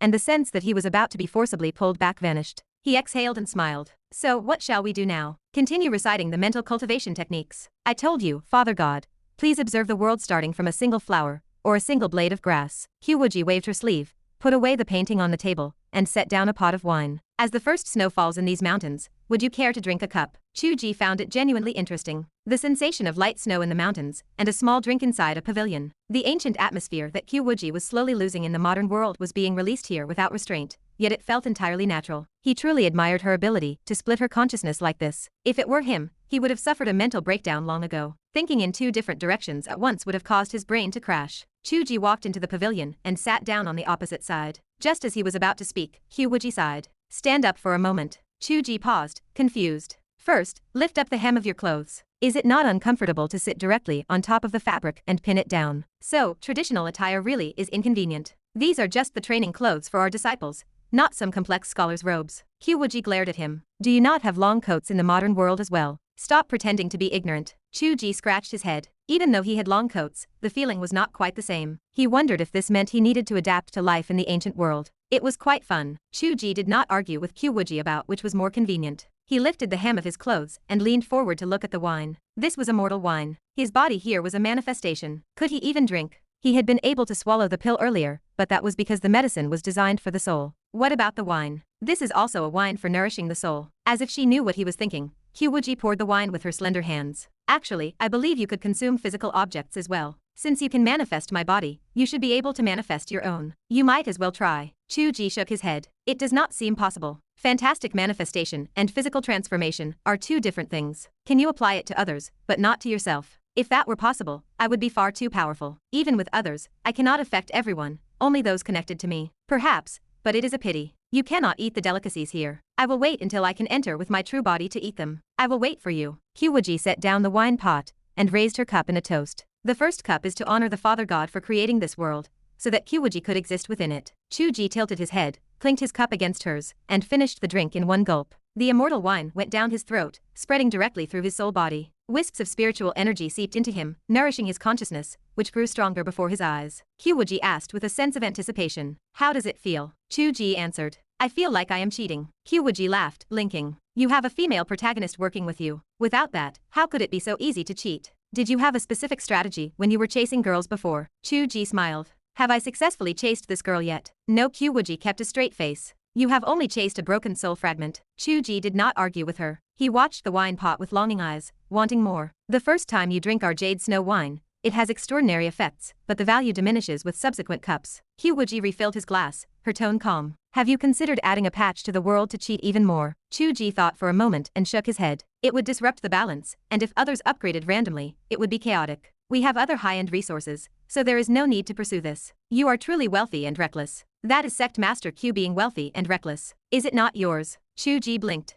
Living off a partner really was a pleasant experience. Qiu Wuji seemed to understand his thoughts. She tilted her head and snorted. Forget it. This world belongs to the Father God. This Sect Master is merely a subordinate claw under your command. You want to live off me? Keep dreaming. I will be the one living off you instead. Chu Ge's mind drifted toward his true little flame, thinking that he could perhaps let it go out and gather some valuable treasures. Qiu Wuji set down the wine pot and raised her cup again. The second cup is to honor the path within the Father God's heart, which allowed the people within the book to seek the truth across two worlds. Chu Ge tilted his head again and clinked his cup against hers. Have you found it? Not yet, but the time will come. Qiu Wuji drank her wine in one breath. The one drinking in the pavilion is me, and the one studying manga and driving in the modern world is also me. At the very least, my thoughts in this moment and my actions in that moment are not things written by the Father God. Chu Ge finished his drink and smiled. I have not written your scenes for a long time. Tell me, is it more interesting when I write scenes where people call out for QQ, or is it better to be free and unrestrained when there are no scenes? Qiu Wuji tilted her head to consider this. Doing what I want, while still having them call out for QQ, that is the most interesting. Chu Ge laughed.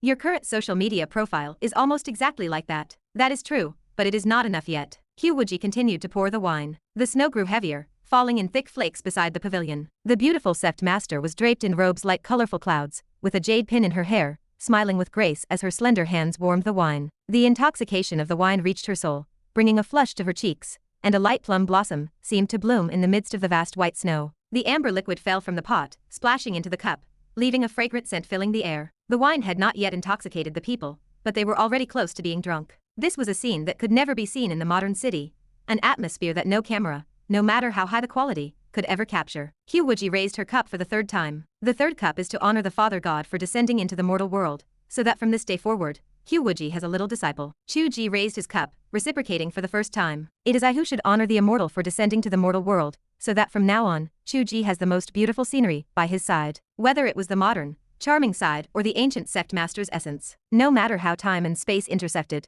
or how the scenery changed, as long as she was there, it was the most beautiful view. Qiu Wuji stared into his eyes for a long moment, then suddenly smiled. You cannot simply tease me here, and I will not follow your lead like that brainless little woman. Chu Ge smiled gently. That does not matter. As long as you are by my side, that is enough. Chapter 212. The heavy snow soon blanketed the mountain peak. As dusk approached, a young girl responsible for tending the flowers and plants walked toward the cliff edge. She wore thick fur robes, her small face flushed red from the biting cold. She rubbed her hands together, worried that the snow would damage the plum blossoms. Usually, the Sect Master did not require them to perform these tasks. With a single thought from her spiritual sense, the entire mountaintop would be neatly organized, making such service unnecessary. Furthermore, the flora within the mountains consisted of immortal plants, which would not be crushed by simple snow. However, the Sect Master often entered seclusion, so the sect still arranged for people to tend to the mountain. It was a matter of dignity, as it would not sound right for people to say the Sect Master lived in isolation, without a single soul to serve her. Qiu Wuji allowed them to busy themselves. Having someone to handle the transmission of information when needed was convenient enough. In reality, they were little more than maids and servants. These duties were typically reserved for new disciples at the foundation establishment stage. Still, the disciples remained eager for the chance to serve on the main peak. Doing work for the Sect Master was considered a high honor. Although the Sect Master appeared cold on the surface, she was remarkably kind to her disciples. Those who served on the main peak often received personal guidance, and eventually became the core pillars of the section. Over the years, those selected to serve on the main peak were filled with joy and incomparable initiative. Even on days with heavy snowfall, they ran over happily to care for the flowers, hoping the main peak would look beautiful enough to be worthy of the Sect Master, who lived there. Today, however, the young girl reached the cliff edge and stood frozen in confusion. A man was crouching there, sniffing as he cleared snow from the flower beds. Heavy snow fell onto his head, covering him in a layer of white. He looked utterly pathetic. The young girl recognized him as the direct disciple the Sect Master had introduced. Previously, everyone had been jealous of him, but looking at this scene, their jealousy vanished. This looked more like he was being abused. Did the Sect Master actually bully her direct disciple? The young girl stepped forward and asked cautiously. This senior fellow disciple. No, wait, considering your seniority. She thought for a moment and clapped her hands together. Little Shishizio, greetings. Chu Ge looked up, shaking a flurry of snowflakes from his hair. Oh, little girl, your seniority is not low either. It is only Shishizio, not Tai Shishizio. Where would I find so many Taishis? The young girl stood with her hands on her hips. Elders only accept disciples once every many years. It is just like how the Sect Master only accepted you after all these years. That word accepted carries a slightly ambiguous meaning, little girl. Chu Ge listened with a smile. Is that the tone you use when speaking to your Shishizio? Come, show some respect first. The young girl reluctantly cupped her hands, performing a formal martial arts salute. Chu Ge did not take offense, finding the encounter quite amusing. Seeing that this little Shishizio seemed easygoing and did not mind her impoliteness, the young girl glanced around furtively like a thief and asked in a low voice, Little Shishizio, were you punished by the Sect Master? Chu Ge smiled as he looked down at the flowers. No, this is my homework for the day. Homework. Crouching here looking at flowers. Yes, observing every blade of grass, every tree, every clod of earth, every stone. Watching the flying snow drift down, and the insects hiding away. Observing every inch of texture, so very real. The young girl said nothing. We are cultivators. Chu Ge laughed. This is about one state of mind. Little niece granddaughter, watch carefully and learn. Before you say such things, could you please wipe your nose? Chu Ge instinctively reached up to wipe his nose, only to realize that as a soul manifestation, it was impossible for him to have a runny nose. The young girl had played a trick on him. The young girl laughed heartily. You are just a new disciple who just joined, yet you act so old and serious, talking about states of mind. Chu Ge replied indignantly. It is true. Your Sect Master told me to, otherwise I would have to be an idiot to crouch outside in this heavy snow looking at flowers. The young girl hesitated. Really? Chu Ge nodded vigorously. After a moment of hesitation, the young girl also hugged her knees and crouched down beside him, imitating Chu Ge as he looked at the flowers. There was nothing worth looking at, really. She had looked at them for so many years. Little Shishizio, is there really something to see? Perhaps. I do not know whether. At the very least, in his heart, the world now had a sense of reality. The snow was cold, the flowers were fragrant, and there was a silly little girl nearby. These were things that words alone could not replace. Chu Ge had never even written about this girl. He had only written that there were disciples tending to the mountain, but he had never bothered to imagine what those disciples were like. That was for the Yunji sect to determine on its own. Yet, when this background character, whom he had dismissed with a single sentence, stood before him, her every expression felt so real. Chu Ge felt a wave of emotion. It was difficult to describe the feeling.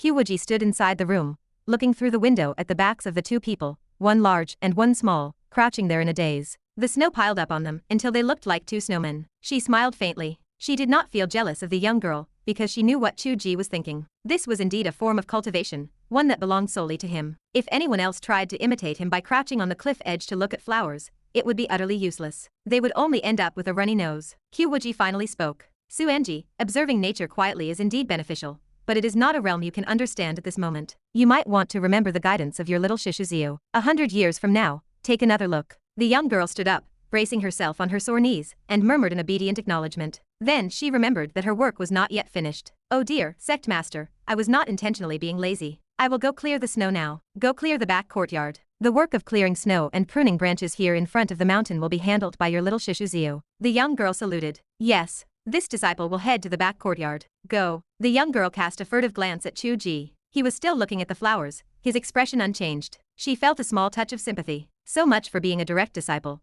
His treatment was no better than that of a common servant disciple. The young girl followed the mountain path and left. Qiu Wuji walked slowly to Chu Ge's side, standing with her hands behind her back as she looked at the mist below the cliff. Do you want to go out for a walk? You have stayed at the peak for quite a while. Go wandering through the various peaks of the section. Chu Ge laughed. I always feel like I am going there just to show off. If you want to show off, that is your choice, but it is better to maintain a sense of mystery. Besides, not many people in the sect would recognize you. If you wear your uniform and carry your identification token, no one will question you as you wander around like an ordinary disciple, but there is one prerequisite. What prerequisite? You must at least master the sect's mental cultivation method and introductory sword techniques. Otherwise, you are just looking at flowers while riding a horse, with no sense of belonging. I have already learned the mental cultivation method. Chu Ge laughed without looking up. Just now, while we were looking at the flowers and chatting, Qiu Wuji paused. I only told you to memorize the oral formulas. I have not even mentioned the energy circulation pathways. Long ago, before I began cultivation, you taught me the 12 primary meridians and such. At the time, my body was weak, so I stopped. After my body recovered, I switched to the golden bell shield. Qiu Wuji's expression turned nostalgic. That is right, that did happen. She had indeed taught him the pathways, but his meridians had been unable to bear the strain, so he still remembered. Then I will teach you basic swordsmanship. Fearing he would not learn, Qiu Wuji added with a stern face. Although your world does not favor swords, since you are walking here in the name of my disciple, you cannot afford to be ignorant of the sword. Of course I want to learn. I am not always going to stay in these mountains. One day, I want to travel the world with you, sword in hand. How can I do that without a sword? Qiu Wuji's expression brightened, though she quickly masked it again. She handed him a precious sword. This is a sword I used when I was young. Well, I have always been young, but this is the Gohong sword I used in the past. I grant it to you now. I hope you treat it as you would a master. Chu Ge took the sword, felt its weight, and pressed a kiss to it. Qiu Wuji looked confused. Chu Ge retreated half a step while hugging the sword. Treat it as a master. Qiu Wuji drew her own Qiu Ningbai sword. You rebellious disciple, prepare yourself. Chu Ge turned and ran. Do not run. Come here. His collar was grabbed instantly. Chu Ge kicked his legs in the air for a long time, before letting his head drop in resignation. Qiu Wuji pressed him down onto the snow, unable to suppress a laugh. You have no foundation in swordsmanship. I will start from the basics. Follow my movements. At the summit of the snowy peak, white snow drifted through the air. Amidst the falling flakes, the female master and male disciple practiced swordplay, moving together as if in a dance. The young girl cleaning the back courtyard peered through the railing. She thought the sect master was beautiful, and the little Shishuzio was quite handsome as well. The scene of the sect master teaching her disciple was more beautiful and intimate than she could have imagined. It did not look like a lesson.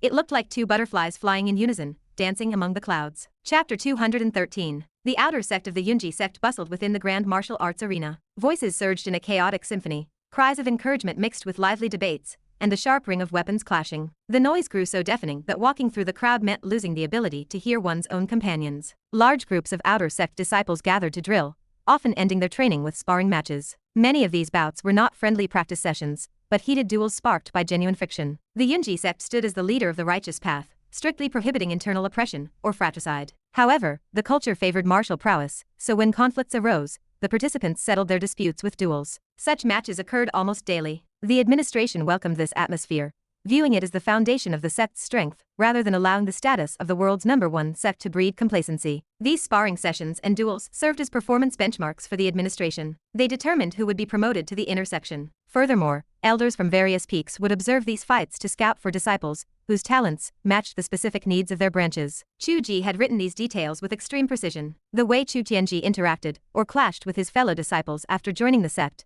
the step-by-step advancement of his duels, the miraculous encounters he faced, and the final grand competition for a spot in the inner sect, all formed the core narrative of the early chapters. Back then, the name Qiu Wuji existed only as a distant, untouchable legend of a deity appearing on the periphery. Comparing that to the present felt surreal. Chu Ge wondered if Chu Tianji would feel a sense of displacement if he ever returned home in triumph. Regardless, arriving here gave Chu Ge a strange sensation of revisiting a hometown. It felt as though he were reviewing his own past work, reliving the days and nights spent agonizing over various plot developments before and after the book's publication. Everything he had written existed here. That disciple with the hulking build and a face full of thick whiskers must be Wang Ming. He had served as the first stepping stone Chu Ge had arranged to bully Chu Tianji. Chu Ge had not even bothered to invent a name, tossing out a generic label at random. The man still wasted away in the outer section. Looking at that beard, he had clearly aged. The youth of the past had weathered into his current state. He remained merely an outer sect disciple, still stuck at the foundation establishment stage, unable to maintain his youthful appearance. Yet, he kept that explosive temper, currently busy dueling someone else. If the world lacked true authenticity, his personality would remain permanently fixed, never changing no matter how many failures he endured. That would have been a rigid setting forced by the will of heaven. The Yunji sect did not dismiss outer sect disciples unless they chose to leave on their own. Once they left, they could no longer claim the status of a sect disciple. Chu Ge wondered which of these minor characters would choose to lay their bones to rest within Yunji, and which would choose to walk alone with a sword on their back. He also wondered which lucky individuals would find the opportunity to enter the inner sect, deviating from their prescribed roles. Every minor character he had dismissed with a flick of his pen possessed a life of their own. "Excuse me, inner sect brother." A voice drifted from the side. "I see you standing here sighing. Are you looking down on our outer sect duels because the level is too low?" Chu Ge turned his head. An outer sect youth stood nearby, watching him with a smile. Although the youth wore a grin and kept his tone polite, the resentment hidden within his words remained stark. Chu Ge smiled slightly. "Not at all. I find some aspects quite worth watching." The youth exuded a combative spirit, eager to prove himself. "It is rare to have an inner sect brother visit us. Would you be willing to offer some guidance, so we can understand the gap between us and the inner sect brothers?" Many people nearby cast their gazes toward them. Even the outer sect steward responsible for maintaining order in the arena turned his attention to the spot. The cultivation world maintained a rigid hierarchy. In a demonic sect, outer sect disciples would not dare to breathe loudly in the presence of an inner sect disciple, feeling lucky if the senior did not cause them trouble. The Yunji sect maintained a relatively better atmosphere, but even so, an outer sect disciple challenging an inner sect disciple remained a rare occurrence. The last person to do so was named Chu Tianji. Because Chu Tianji had done such a thing without receiving punishment, he had set a bad precedent. This youth, a minor character Chu Ge did not recognize, seemed to want to leap over the dragon gate. Chu Ge laughed. "Not everyone can emulate Chu Tianji." The youth blushed, his expression reddening as if his thoughts had been exposed. He struggled to maintain his composure and insisted, "Could it be that brother is afraid?" Chu Ge sighed. "I really do not want to show off in front of my own people. It feels meaningless. But since you have asked, I would like to test the sword techniques I just learned. We can spar." The youth erupted with joy, cupped his hands, and performed a salute. "My name is Yu Xian. Please favor me with your name, brother." Chu Ge shook his head. "Let us talk after the fight." Yu Xian looked at the sword scabbard in Chu Ge's hand. "Please draw your sword, brother." Chu Ge sighed again. "My sword is too sharp.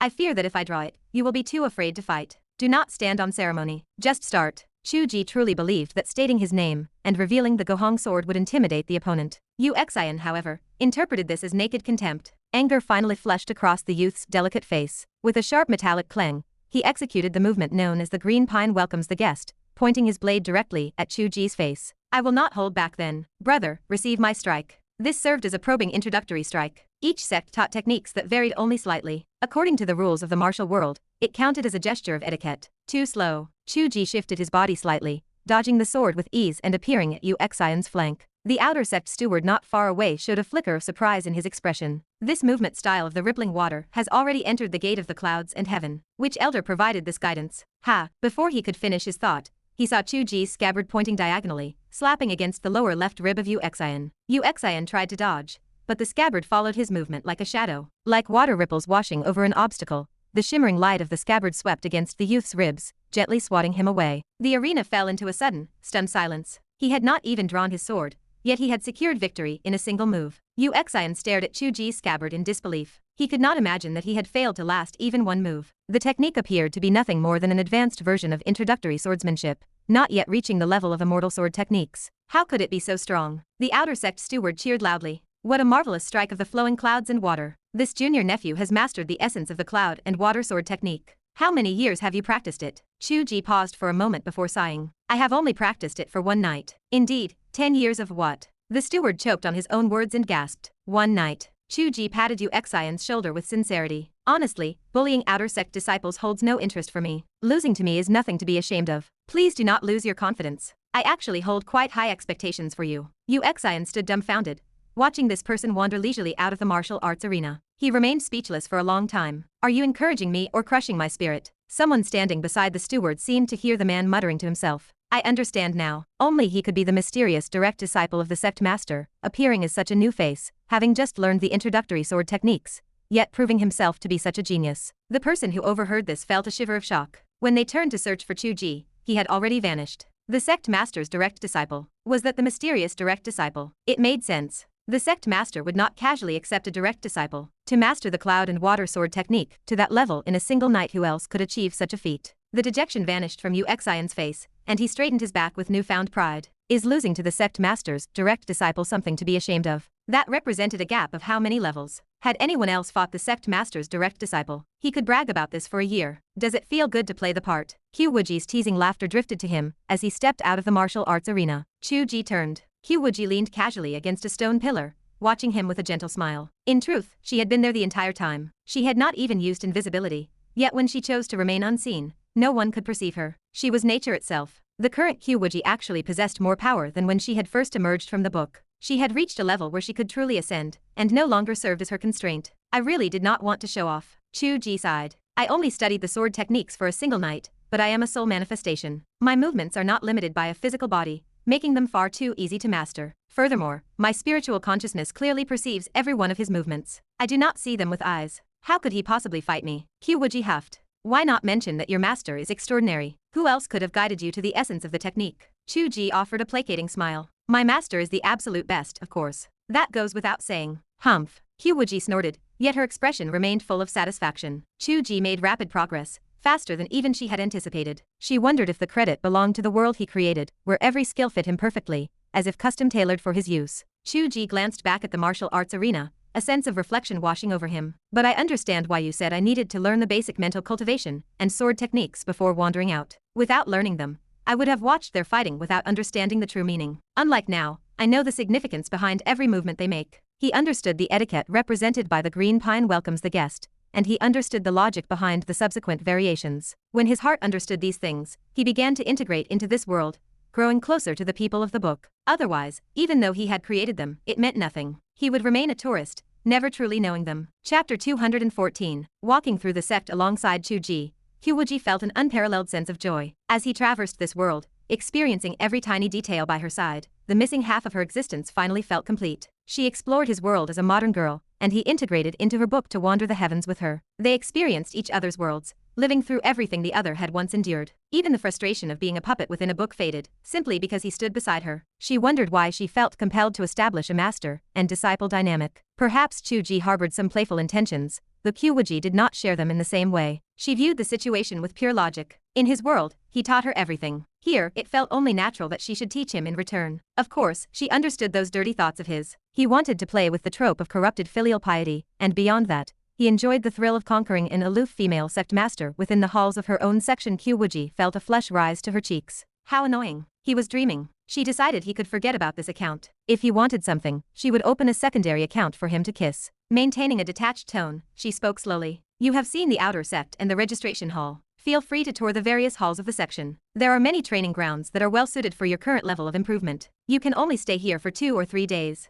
Do not be lazy. When you return next time, I will take you out into the world. Chu Ge flattered her. This disciple still needs to attend to master's daily needs. Is that so? Qiu Wuji glanced at him sideways with an unreadable expression. There was once a young apprentice who was forced to miserably knead his master's shoulders. That reminds me, there really is something this little apprentice can do. Chu Ge spoke immediately. Does master want a shoulder massage? I am very skilled at it. Stop using those modern words. Qiu Wuji walked along the mountain path without turning her head, whispering a warning. Last time I made a slip of the tongue in front of others, it caused a correction from you. You need to be careful as well. Oh, that is a bit difficult, but I will try my best. As for attending to my daily needs, Qiu Wuji pondered for a moment, a smile curling the corners of her mouth. Help master wash your feet. Chu Ge froze for a moment, then beamed with joy. Is there such a good thing? Qiu Wuji stared at him. Chu Ge fell silent. Qiu Wuji remained stunned for several seconds before gritting her teeth. You modern people are truly strange. Should this not be considered an insult? Have you not gotten used to it after all this time? Chu Ge folded his hands into his sleeves. Those perverts asked you to wear high heels and step on their faces. I just want to touch your feet.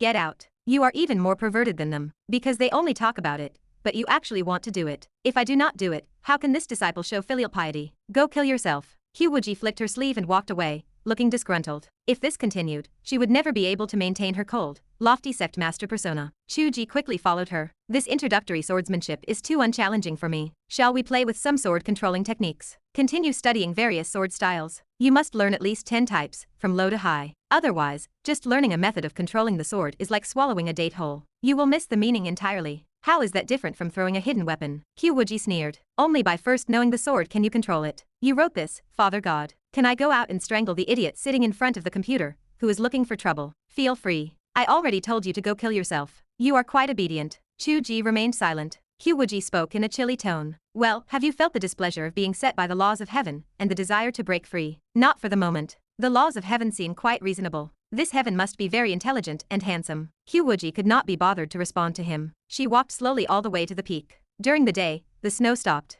Standing on the summit and looking into the distance, the world appeared vast and boundless, possessing its own unique beauty. It is much easier for you to familiarize yourself with this world than it was for me to familiarize myself with the modern world. After all, you wrote it, and much of the material is based on ancient reality and other works. You have it all in your heart. Qiu Wuji looked at the snowy landscape in the distance and spoke softly. Wanting to bring you through this place, just as you guided me through the modern world, might just be my own boring stubbornness. Not at all. Chu Ge stood beside her. You do not know how I feel. Seeing minor characters like Suanji and Wang Ming appearing before me, alive and breathing, and thinking about the lives they each lead, provides an indescribable touch. I can imagine it, but it is difficult for me to empathize with it completely. Qiu Wuji smiled. This is a form of cultivation that belongs solely to you. Perhaps before long, it will not be me teaching you, but me wondering how I should best cooperate with you. Why split hairs so clearly? It is nothing. I am just feeling a bit sentimental. You are sometimes just a bit strangely prone to melancholy, like a pretentious writer. Chu Ge laughed. That is actually a good trait to have. Qiu Wuji glared at him indignantly. She felt frustrated that she could not even maintain her dominance here. It was not melancholy. At least for now, you still have to teach me 10 sets of sword techniques. Chu Ge held his sword scabbard and performed a martial arts salute. Please enlighten me, Sect Master Qiu. Qiu Wuji lifted her delicate wrist.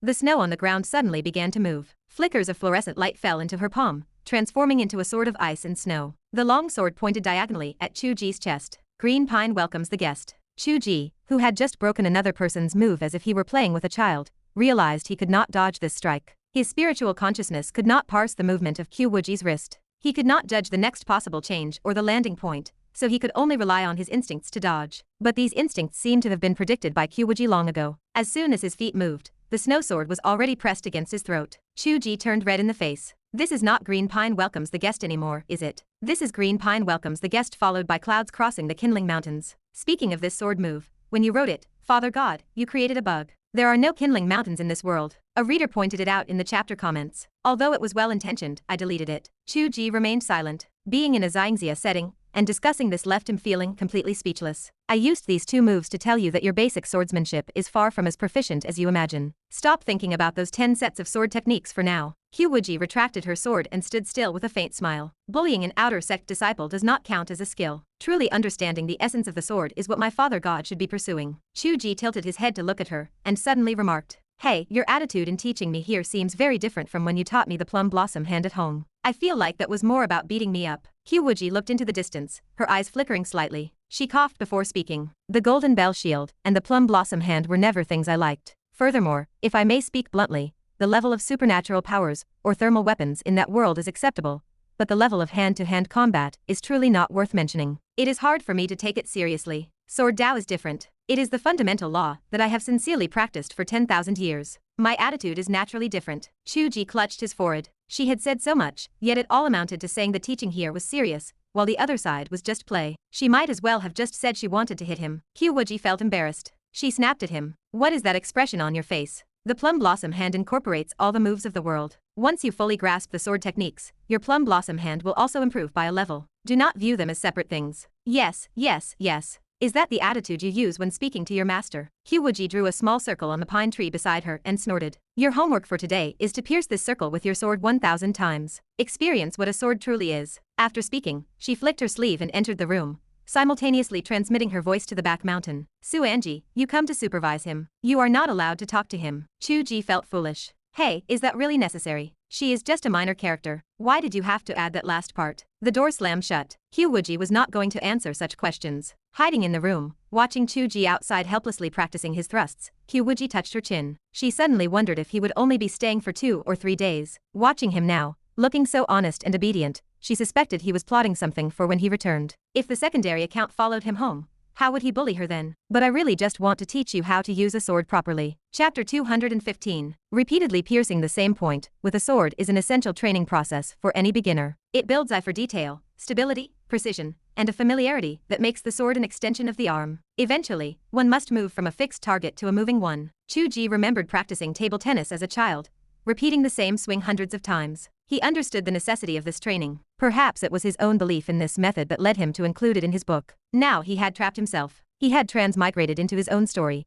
but instead of enjoying romantic moments with his beautiful master, he was stuck piercing a tree. For his current state, piercing a tree did not offer as much benefit as it would for a mortal. Usually, this exercise built muscle memory, but as a soul manifestation, he possessed no physical body to fatigue. The exhaustion was entirely mental. Precision was hardly an issue for a cultivator capable of traversing spirit realms. In fact, it was difficult for him to miss. However, the process did aid in mastering the sword. He grew familiar with the sword's characteristics, its weight, its thickness, and the resistance of the wind. With enough repetition, it felt like using his own arm. One must know the sword before one can control it. Otherwise, a flying sword is no different than throwing a hidden weapon. He was the one who wrote the rules, so he had to train, even if he did it on his knees. This was the path every swordsman in this world traveled. Countless days and nights, Qiu Wuji had trained this way, and Chu Tianji had done the same. Now it was his turn. In comparison, learning the golden bell shield and the plum blossom hand in the modern world felt like child's play. Suanji sat to the side, resting her chin on her hand, watching him. She had been bored initially,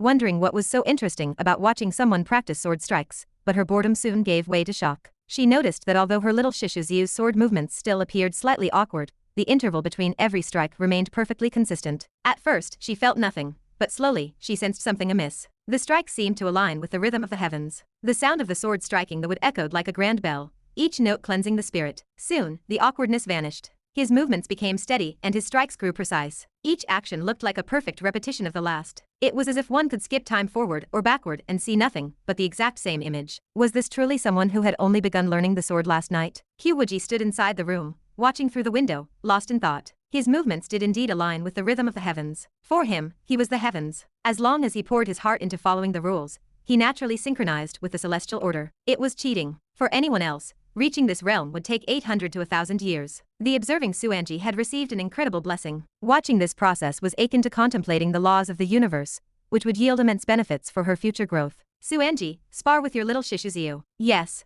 Suanji, eager to test her skills, drew her sword and saluted. Please enlighten me, little Shishuziu. Steel clashed against steel, the blades flashing like dragons against the ice and snow. Qiu Wuji watched the intersection of sword light outside the window, her mind drifting further away. If this trend continues, I am not teaching you. I fear you are cheating on behalf of the entire Yunji sect. Ouch, ouch, ouch, stop pulling my ear. You have the nerve to complain. You were almost defeated by Suanji. You have humiliated me. I did win in the end. Suanji is an inner sect disciple who practices high-level sword techniques. I only used basic swordsmanship against her. Winning it all is an accomplishment. Do not think of her as a mere servant. She is just a young girl who has only practiced for 3 years. Qiu Wuji dragged Shuji by the ear toward the cave. You are not allowed to sleep tonight. Go to the first level of the trial cave and stay for 4 full hours. Do not dare show your face to me before then. Wait, we are supposed to return tomorrow morning. Are you sure you want to lock me in the cave tonight? Then what do you want? Sleep in my room? Chuji paused, considering the suggestion. Inside the cave, you will find various sword marks and sword intent that manifest into attacks. It serves as training for group combat. It is quite basic and not difficult. Go. Qiu Wuji kicked Chuji in the backside,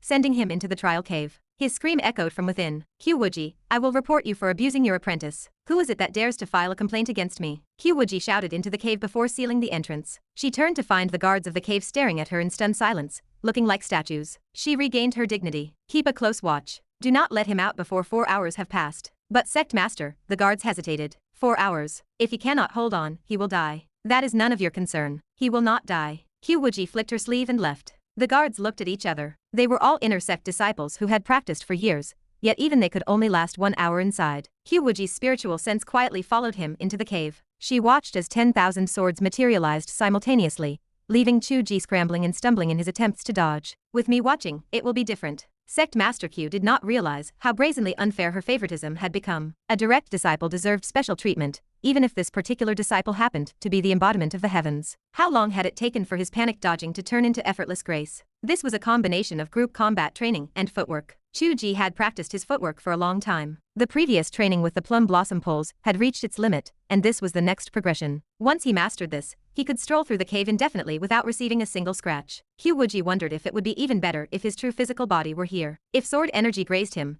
his golden bell shield could still activate. Thinking about it, Chu Ge's combat power had become quite impressive, surpassing the vast majority of ordinary inner sect disciples. With a few more days of training, he might be able to fight some of the lower-level stewards. Unfortunately, he remained a spirit manifestation. A pure spirit possessed certain advantages, but it also suffered from many weaknesses. A streak of sword energy swept past. Chu Ge failed to dodge in time, and his arm was slashed. Being a spirit manifestation, he shed no blood, but it still hurt. Soul damage was no laughing matter. In that sense, Chu Ge's state was quite fragile. He had yet to reach the level of a primordial spirit, and a soul without the protection of a physical body was vulnerable. Chu Ge gritted his teeth and cursed. You wretched woman, wait until I return. I will show you. Qiu Wuji curled her lip. Still distracted, you are going to get cut again, you idiot. Streak after streak of sword energy bombarded the area. Within a short time, Chu Ge had been struck numerous times. If he possessed a physical body, he would have been drenched in blood. Chu Ge was in agony, but the pain only fueled his ferocity. He unleashed his long sword, and the cave bloomed with falling snow. Qiu Wuji watched as the sword energy sliced into him, her lips pursed in heartache, yet she strictly controlled herself not to intervene. 4 hours. 8 hours total. He could do it. Unfortunately, this would definitely shorten the time he could remain in this world. He could have stayed until tomorrow, but now it seemed he would have to return after these 8 hours. Without realizing it, the sky began to break. Chu Ge panted heavily. Have 4 hours passed yet? The sword energy here never stops. People are going to die. A gust of wind brushed past. Chu Ge felt a wave of dizziness, and by the time he regained his senses,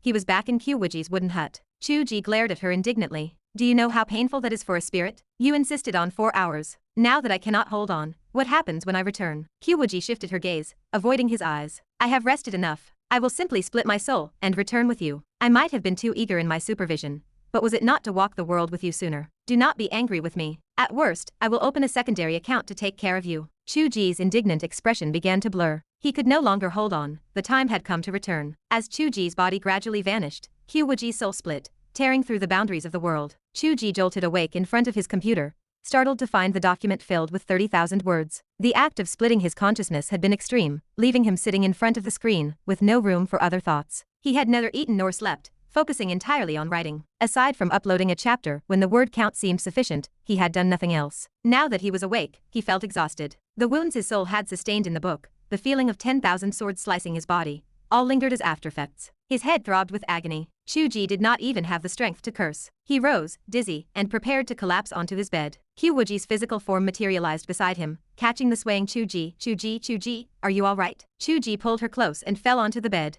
My little apprentice, you have arrived? Accompany your master for a sleep first. I will beat you tomorrow. Wait, I have not changed my clothes yet. Do not change. Just use your illusion to change. Do not transform into pajamas. I want to hold that cold-faced woman wearing her Sect Master's robes. You have made me so angry. Qiu Wuji felt a mix of irritation and amusement. She spoke softly. All right. That evil woman is too bad. I will help you discipline her. Maintaining the illusion of her Sect Master's robes, she was pulled tightly into Chu Ge's embrace as they rolled onto the bed. Chapter 216. Chu Ge slept in a state of absolute darkness, and when he finally drifted back to consciousness, he felt something warm and soft cradled in his arms. He opened his eyes to find Qiu Wuji curled up against him. She had been held in a position that looked rather uncomfortable, squeezed awkwardly into his chest, yet she had not struggled. Instead, she lay there with her large eyes wide open, watching him sleep with a gentle expression. When she noticed him waking up, Qiu Wuji seemed a little shy. She lowered her gaze, avoiding his eyes. You are awake. Unlike the last time, when they had been prepared for battle, this time she was fully awake. She had spent the entire night curled up in a man's embrace. Heaven only knew what she had been thinking all night,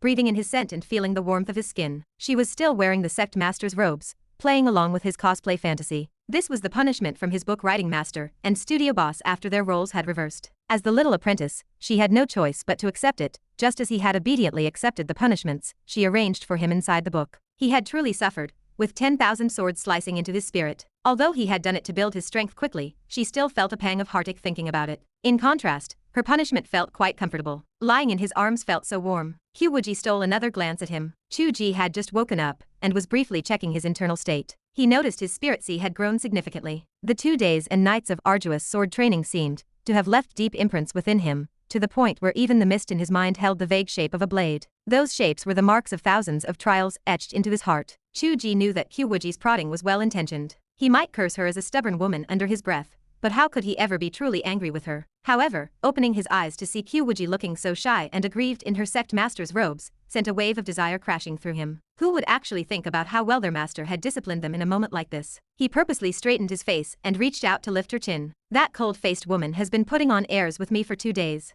Qiu Wuji averted her gaze. What the Sect Master Qiu Wuji did? What does that have to do with me? The little apprentice Qiu. Chu Ge leaned in closer, whispering. Did Qiu not say she would help me discipline that fierce woman? I have already been wearing this outfit and letting you hold me all night, have I not? Is that not enough to satisfy your pride? She began to retreat. What else do you want? Do not push your luck, MMPH. The little apprentice and assistant was pressed down and kissed soundly. The majestic Sect Master's robes were soon reduced to a chaotic mess. After an unknown amount of time, her expression of grievance faded into a look of melting desire. All right, that is enough. there is no end to this. Chu Ge pulled back from her slightly swollen lips and kissed the shell of her ear. Is it not because you wanted this too? I did not. You wanted it over there, but you were too proud to show it, so you opened a secondary account to come here. That is not true, Qiu Wuji said indignantly. Who is like you, thinking only of these things all day long? Then why is your face so hot? Who would not be hot after being kissed for so long? She felt panicked. You fool, stop exposing my secrets. If you expose everything, how can I play with you anymore? Chu Ge proved to be quite clever. He stopped digging into the past and shifted his focus. Well, simply holding and kissing is not enough to punish that evil woman. What should we do? As he spoke, his hands began to wander, attempting to slip underneath the Sect Master's robes. He was so close to seeing Qiu looking disheveled in this majestic outfit. However, after searching for a while, he could not figure out how to unfasten the garment. What kind of terrible outfit is this? The mood is ruined. Chu Ge felt a surge of frustration. What are you fumbling around for? Qiu Wuji stared at him for a moment, before her seductive eyes curved into a smile. Are you struggling to figure out how to undo the clothes? With his intent exposed, Chu Ge replied with a huff. Why is this outfit so bizarre? Qiu Wuji laughed so hard she felt like rolling around on the bed. You deserve this for forcing me to wear it. Chu Ge wore a thick skin. Then, how about we change back to your pajamas? No way. Qiu Wuji rolled away, slipping out of his embrace. With a slight shimmer, her appearance shifted into a sharp shirt and a ponytail. The classical beauty transformed instantly into a modern girl. Chu Ge felt like crying. I was tortured for so long, and it just ends with a few kisses. Then what do you want? Qiu Wuji leaned in, murmuring in a seductive voice. Does this version of Qiu really not look as good as that evil woman? Chu Ge blinked. Qiu Wuji whispered into his ear. It is only because you cannot have something that you crave it. Men, you have so little ambition. As she spoke, she slowly kissed his ears and his cheeks. Qiu is so good to you. Do you really need to crave Sect Master Qiu? Father God must decide for himself. Chu Ge felt a twitch in his expression,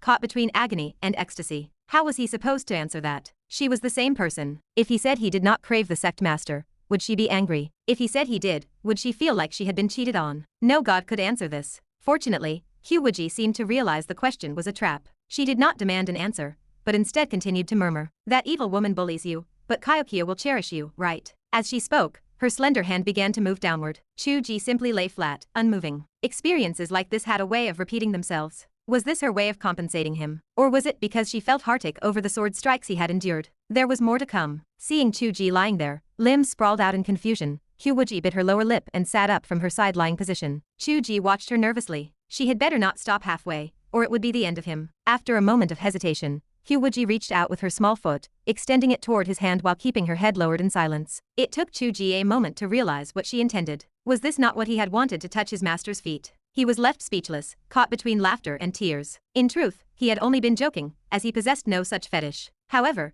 due to a misunderstanding involving silk stockings long ago, the misconception had remained firmly rooted in Qiu's mind. She had even used her feet in that way once before. Now that she had offered, was he going to touch or not? Chu Ge reached out without hesitation. Qiu Wuji stiffened, biting her lip and remaining silent. In the minds of the ancients, feet were considered nearly as intimate as the most private of areas. Within half a second, Chu Ge abandoned all his internal monologues about not having a foot fetish. These were the most adorable little feet in the world, crystal clear, smooth, and round. They felt cool and soft to the touch, not at all like those of a wandering swordsman. Of course, she was no longer just a swordsman. After cultivating to the point of rebirth, her entire body was flawless, devoid of even the slightest imperfection, let alone any unpleasant odor. This was the body of a master at the tribulation transcendence stage. Or rather, it was Chu Ge's vision of what a master of that stage should be, the ultimate manifestation of perfection, and so she became perfect. She extended her small feet for him to play with, while remaining bowed and shy, continuing to pamper him. The double sensation of physical and mental pleasure was impossible to describe in words. The torture had been worth it. How many hours should he spend in the trial cave next time? He would go tomorrow, and if he had to take a few more cuts, he would be more than happy to. Perhaps she would even try other forms of torment. If suffering more meant receiving better treatment and discovering more possibilities, he would welcome the pain. After a few more times, it would truly be an autumn of many possibilities.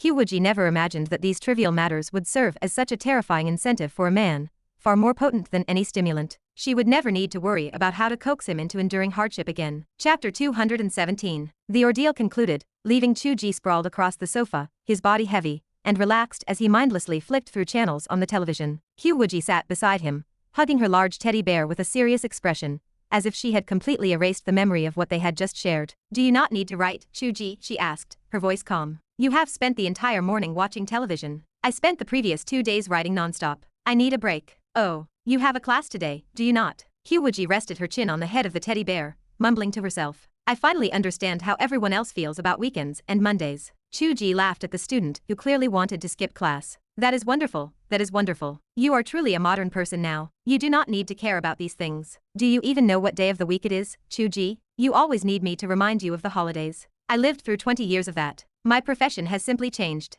People celebrated holidays while I wrote, and my situation was even worse. I do not see how it was worse. You go on vacations to other worlds, and you can still write. Every writer wishes they had that cheat code. I am still thinking about when I can write the chapter about the 7 days in that world. Qiu Wuji looked at him with a mix of irritation and amusement. You are obsessed, are you not? With that fierce woman supervising your training, I suspect you will not find the free time for it. At the mention of that, both of them fell silent, their cheeks flushing with sudden heat. The atmosphere felt different. Why did the topic of training automatically trigger thoughts of the subsequent rewards and encouragement? Chu Ge cast a subconscious glance at her small feet. They remained just as crystal clear and adorable as before. What are you looking at? Qiu Wuji asked. She leaned back against the sofa, resting her feet on his lap. Keep looking until you are satisfied. She had passed the point of caring. The pose felt quite comfortable, in fact. Chu Ge took the invitation, playing with her feet, while his eyes remained glued to the television screen. Ever since the copyright adaptation started, he had been watching television, by instinct, searching for actors who caught his eye. It mattered little, as the start date for the production remained a mystery, and the casting was entirely out of his hands. Qiu Wuji did not share his concern. Her focus lay on the comic adaptation,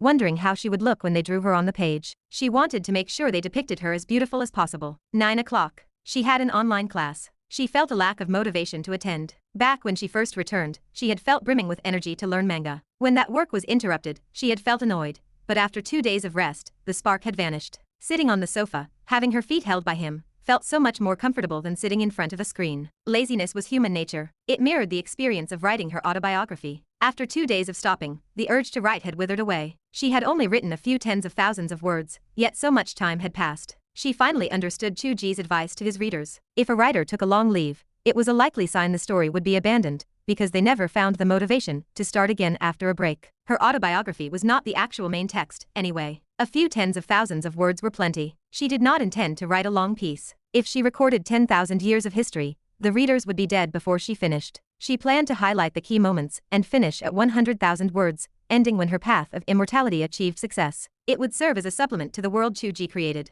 Too much detail would destroy the room for imagination. She would write her own stories later, though perhaps not in the format of prose. Manga suited her better. It relied on visuals, which made the task easier for her. Pure text felt like a barrier she could not bridge, even after learning from Chu Ge for so long. He had mentioned before that writing was something that could not be taught. There was truth in that. Manga was also world creation, perhaps even more concrete. It served the same purpose as the experience of creating worlds, and the storytelling techniques she learned from Chu Ge applied perfectly to both. It was not a waste. Still, she had to attend her class. But she did not want to stand up. Stop touching. Qiu Wuji heard her own voice, and it sounded so soft that even she felt surprised. My body has turned to jelly. Chu Ge remained silent. Hee, you have no shame, she said, pulling her feet away. She grabbed her teddy bear and darted into her room. I am going to class. You get to writing. She supervised his training in that world, and she supervised his writing in this one. Life with Kyokia was like living with a mother, yet it was filled with happiness. Chu Ge stood up feeling refreshed, stretching his limbs. He felt full of vitality and ready for a marathon writing session. Chu Ge.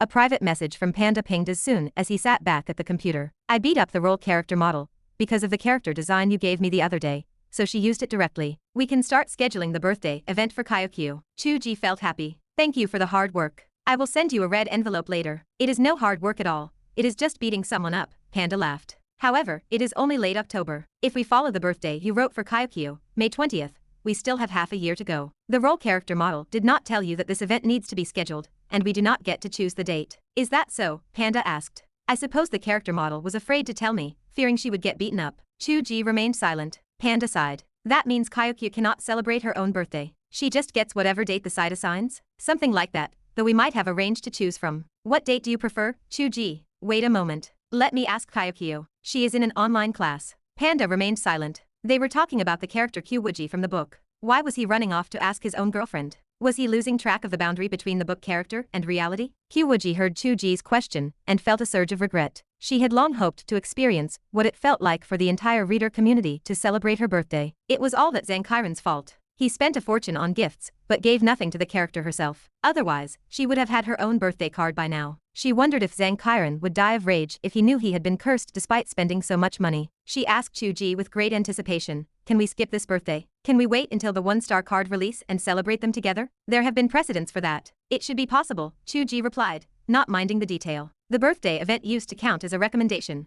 but it does not matter now. Nobody looks at those placements anyway. It is better to combine it with the card release. Then let us combine them. I will organize some fan circle activities and ask everyone to ask them to like Qiu Wuji's page more and strive to get a birthday card on the real birthday of May 20th. Is that all right? The female protagonist running her own birthday card campaign from inside the book was a hilarious concept. Chu Ge could not contain his laughter. He pinched her nose. You are the operations manager. You make the call. Qiu Wuji pushed him away. Go away. Stop disturbing my class. I missed a segment. Chu Ge relayed the news to Panda. Panda seemed happy to have one less headache. 3 babies, it has been a long time since you came to the dark room. When are you coming to play? You called me Chu Ge when you were looking at the moon, and now that I am old and faded, you call me 3 babies? We are talking about the dark room, not the novel. Keep the roles separate. 3 babies. You are worthy of being my reader. Your train of thought is identical to a certain female protagonist. Panda remained silent. Nothing, Chu Ge asked. Did Zhongyi go to the Magic City recently? Yes, we might go there for a trip in a while. Chu Ge understood the implication. You want to go help Zhongyi? Yes. Brother Zhong is loyal. Even though he did not mention what trouble he encountered, we all feel he is in a tight spot and needs hands. That was true. The situation Zhongyi faced was indeed problematic. Because he had kept silent about the specifics, it showed even more loyalty. He was afraid of dragging them into it, Chu Ge thought to himself. Panda added, we are just idling anyway. Long Yujia has not found a job. I am just a professional gold farmer, and Zaijun is idle since the harvest. The restaurant is closed. If we do not go help Brother Zhong, what are we supposed to do? Hide at home? Then why are you calling me? Do not. You have to update. If I find you running around, I will punch you through the internet cable. Chu Ge felt caught between laughter and tears. Then why did you ask me to come to the dark room? You are the best fighter in the dark room. Come practice with us and see how our training has progressed. Chu Ge felt a spark of interest. The superpowers of this group were bizarre. Once they started training, the results could be terrifying. He wondered to what extent they could use them now. As he thought about it, the editor's icon flashed on his screen. Chu Ge, what are your instructions, young lady? The film company here is starting the project preparations. There are some things we wish to discuss with you in person, likely next week or the week after. See if it is convenient for you to visit the Magic City. Save up some manuscripts. Chapter 218. Backlogs. Everything needs a backlog. Chu Ge's eyes were bloodshot. He longed to shut down every communication tool he owned and start writing immediately. Yet, the more urgent he felt, the less he could produce. He hit a wall of writer's block. It was possible the struggle stemmed from the previous 30,000 words. Those words had been written in a detached state of mind, a state that now felt incompatible with his present reality. Chu Ge took a deep, steadying breath. He fought to clear his mind, to reach a state of void. He did not know that his book was becoming better to an absurd degree. It had nothing to do with writing skill. It was the difference between describing a world he had seen with his own eyes and the clumsy effort of fabricating one from imagination. His prose felt increasingly authentic. He included intricate details of clothing, architecture, flowers, and grasses. He could even ramble about cultivation methods, making it seem as though one could truly practice them. He would recite a verse, and the narrative weight would soar. In the past, he had relied on atmosphere to describe the battles and cultivation of Chu Tianji. He had played with the concept of momentum, the awe of onlookers, and the techniques he had shared with Qiu Wuji. Now he added practical combat details. Readers with experience in real-world fighting noticed that,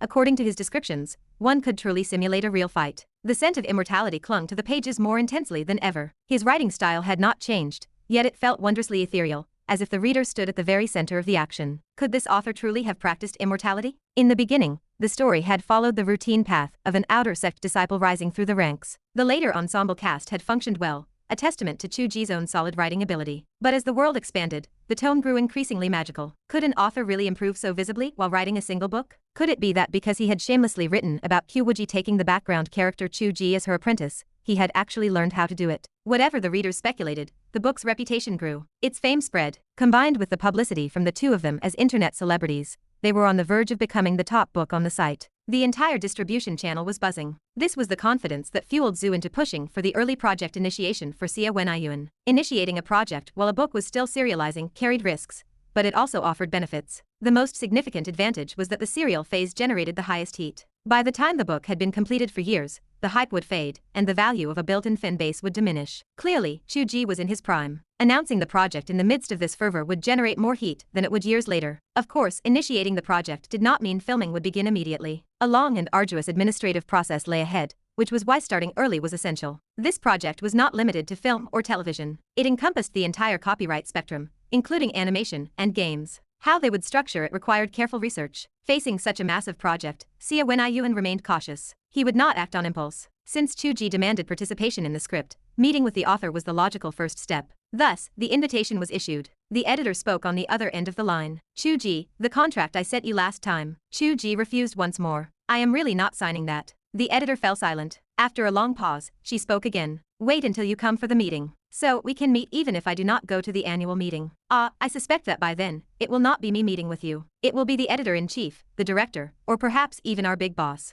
Chu Ge stared at the message for a long time. Then, he let out a sudden, hollow laugh. Does the big boss even know that a person named Chu Ge exists? The surge of excitement he had felt about stockpiling chapters and visiting the Magic City vanished as quickly as it had arrived. After completing his designated chapters, he had not stockpiled a single word. In the afternoon, Qiu Wuji went to her driving lesson as usual. Chu Ge rode his electric scooter to drop her off at the driving school before turning around and heading to the dark room. When he stepped inside, the room was packed. Everyone was there. In addition to Zhongyi, there was an unmasked Zhu and his daughter, Zhu Mengmeng. Mengmeng had become part of the dark room too. Everyone was busy with their own training. Zhu Mengmeng ran on a treadmill. Nearby, Wan Zijun and Long Yujia sneaked glances at her sweat-drenched frame. Master Chef Jin also stole a look, only to have his wife pinch the soft flesh at his waist, causing him to grimace in pain. Only Panda paid no mind, working diligently on the game. That mage, you were targeted. Get out of the circle. Damn it, are you deaf? They were pushing a boss. Who had time to watch a woman? Chu Ge walked in wearing his three babies mask.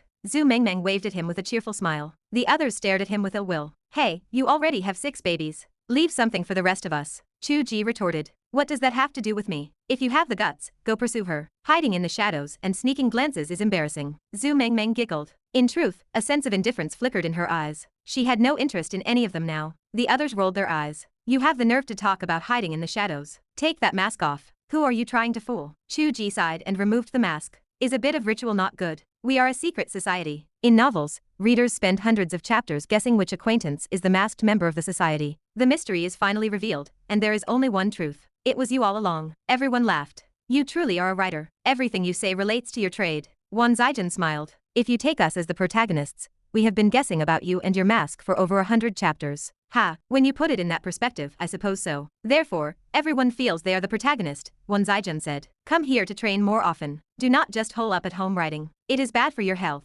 Oh, so concerned for me? I am not gay. Wan Zijun snorted and held up his phone to show him a message. A writer died of exhaustion after staying up all night. We are all loyal readers of yours. We are worried about you. Chu Ge looked silently at the obituary. He thought about the potential visit from the big boss and let out a soft sigh. Before he had Kaiokyu, his lifestyle and the lifestyle of Zhang Qiren might have been quite similar. Now, all his ailments had vanished. The problems with his neck and lower back had been resolved long ago. He wondered how Zhang Qiren was faring. Now that he had left the documents behind, he should be exercising by now, especially since his superpower required a powerful physique to accommodate it. Forget it. My thoughts have strayed too far. Chu Ge refocused his thoughts. I have my own training regimen, so do not worry. Panda asked me to come here and spar with everyone. You have been striving to improve for some time now. I wonder how much you have progressed. Wan Zijun looked eager to try. Do you want to see mine first? Chu Ge asked with curiosity. Can your writing actually evolve? It can. Wan Zijun quickly wrote 3 characters on his face. Calabash brother. Before Chu Ge's eyes, a calabash brother actually stood there. It looked far more vivid than his own mask.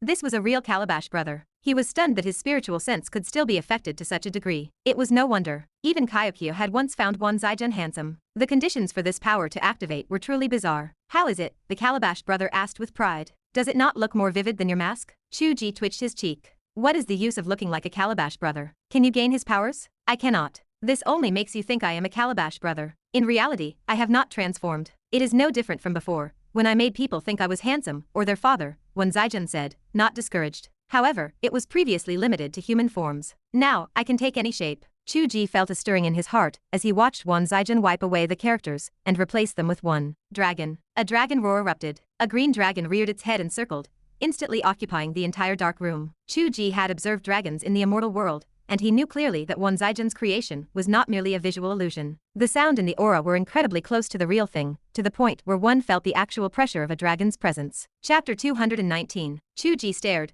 unable to process the situation. He leaned forward, eyes narrowing. Zijun, how did you simulate this dragon aura? Dragon aura? What dragon aura? The green dragon spoke in a human voice. I simply let you see the dragon that exists within your heart. It is the same as when I used to write about fathers, and people perceived them as their own fathers. Oh, your internal dragon possesses dragon aura? It is strange that I could allow you to feel it. What does aura even feel like? Is it like this? The green dragon let out a sharp, snarling roar. The group of people gathered in the room erupted into laughter. Chu Ge stood silent, his mind racing. This was incredible. It meant the effect was not as potent on others, yet it hit him and Qiu Wuji with perfect precision. No, that was not right. The effect on others was far more terrifying. An ordinary person would likely be scared to death, and even a powerful meta-human would instinctively run for their lives. Who could withstand the sudden appearance of a dragon in front of them? Furthermore, as long as he did not wipe away the characters, the effect appeared permanent, and it consumed almost no energy. This had immense potential for further study. Chu Ge struggled for a long moment before asking another question. Is this written character effective if a foreigner sees it? The green dragon stiffened. It wiped the characters from its face, reverting back to the appearance of Wan Zhaijun. It looked awkward as it replied. They would first need to be able to read the language. If I wrote Godzilla and they could not recognize it, then it would be useless. It seems your natural enemy is quite similar to us writers. If you write a sentence that others cannot understand, you have no way to fix their misinterpretation. Wan Zhaijun nodded. I am currently studying English and Japanese. English is understandable, but why Japanese? Are you planning to visit Japan? Since I must learn a few more foreign languages, why not learn Japanese? Wan Zhaijun looked righteous. I would not need subtitles for movies anymore. You have changed, Chu Ge. You used to be more open-minded. Chu Ge laughed, unable to hide his amusement. Since you do not actually possess the strength of a Kelbash brother or a dragon, your power currently only serves to intimidate. Do you have any effects that influence the target directly? I remember you used to write things like "you love me" in the past. I have been trying that, but the results are poor. I feel that my ability is somewhat different from hypnosis, illusion, or mental suggestion. I cannot explain it. For now, the most effective method remains presenting the target with an image of who they expect to see. Chu Ge nodded slightly, though he shook his head in resignation. This is clearly not a combat path, so my advice has little value here. It has value. Knowing that it is effective on you gives me confidence. Wan Zhaijun smiled, turned around, and wrote the words "you love me" on his face. He ran over to Zhu Mengmeng. Mengmeng, look at this. Get lost. Zhu Mengmeng delivered a swift kick, sending Wan Zhaijun crashing into a miserable heap. His technique had never succeeded against a meta-human. It was a pathetic display. In truth, he had only ever used it on two people. One was Qiu Wuji, a master whose soul had transcended the tribulation, and the other was Zhu Mengmeng, a person with the potential to sever karma. Chu Ge crossed his arms. He felt that Wan Zhaijun had likely stopped developing his ability to influence others because of these failures, leaving him without confidence. Zhu Mengmeng, how has your training been going? Chu Ge asked, turning his attention to her. Zhu Mengmeng shook her head. I have only been training for a few days, so what could I have achieved? Besides, I am not participating in your upcoming mission. Father is the one going. Chu Ge looked toward old Zhu, who was playing a game of chess against himself. Sensing the gaze, old Zhu spoke without looking up. I am going under the guise of film investment. We will travel together,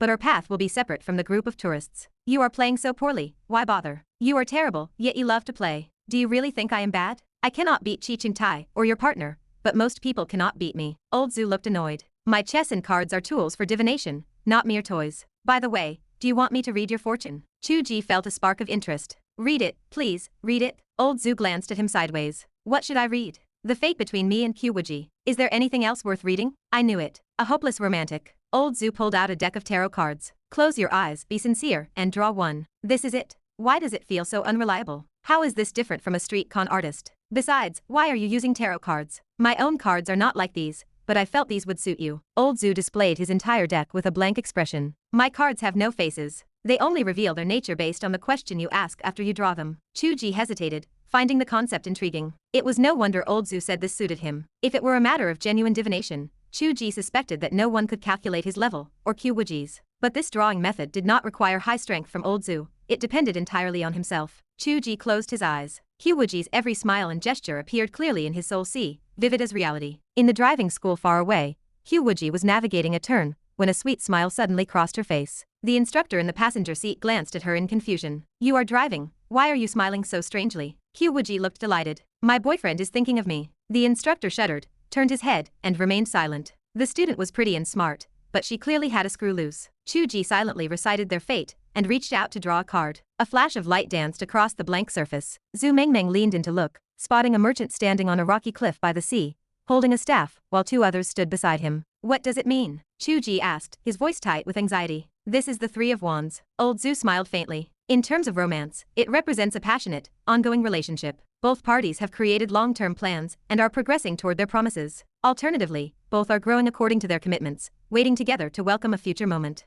This fit their current situation with Qiu Wuji perfectly. Chu Ge was ecstatic. Accurate. Very accurate. Old Zhu really has a gift. Zhu Mengmeng rolled her eyes at her father, wanting to speak, but holding back. Although this was the correct interpretation for the upright Three of Wands, it sounded like a typical street con artist's script. It was a statement that meant nothing, and given how close they were, how could they not know what to say? It was laughable that Chu Ge, who was usually so sharp, was acting so foolish now. Truly, love lowered one's intelligence. Old Zhu looked at his daughter, and shook his head slightly. Zhu Mengmeng took the hint, and remained silent. From the corner of the room, a roar broke the silence. Little duh, go resurrect the stupid mage. Warrior tank, use shield wall. I am activating bloodlust. Hurry, hurry, push the damage. Good, 2%, 1%. Hold on. We cleared it. Chu Ge ran over, beaming. Panda, my hands are incredibly lucky today. Do you want me to touch it for you? Panda looked flushed with excitement. I will give Chu Ge some face. Go ahead. Before the words had faded, Chu Ge had already run away. Panda stared at the screen, stunned for 2 seconds before racing after him. Small Chu Ge, you stand still. What kind of luck are you talking about? Chu Ge dodged and weaved. You are a shaman yourself, you could have done it.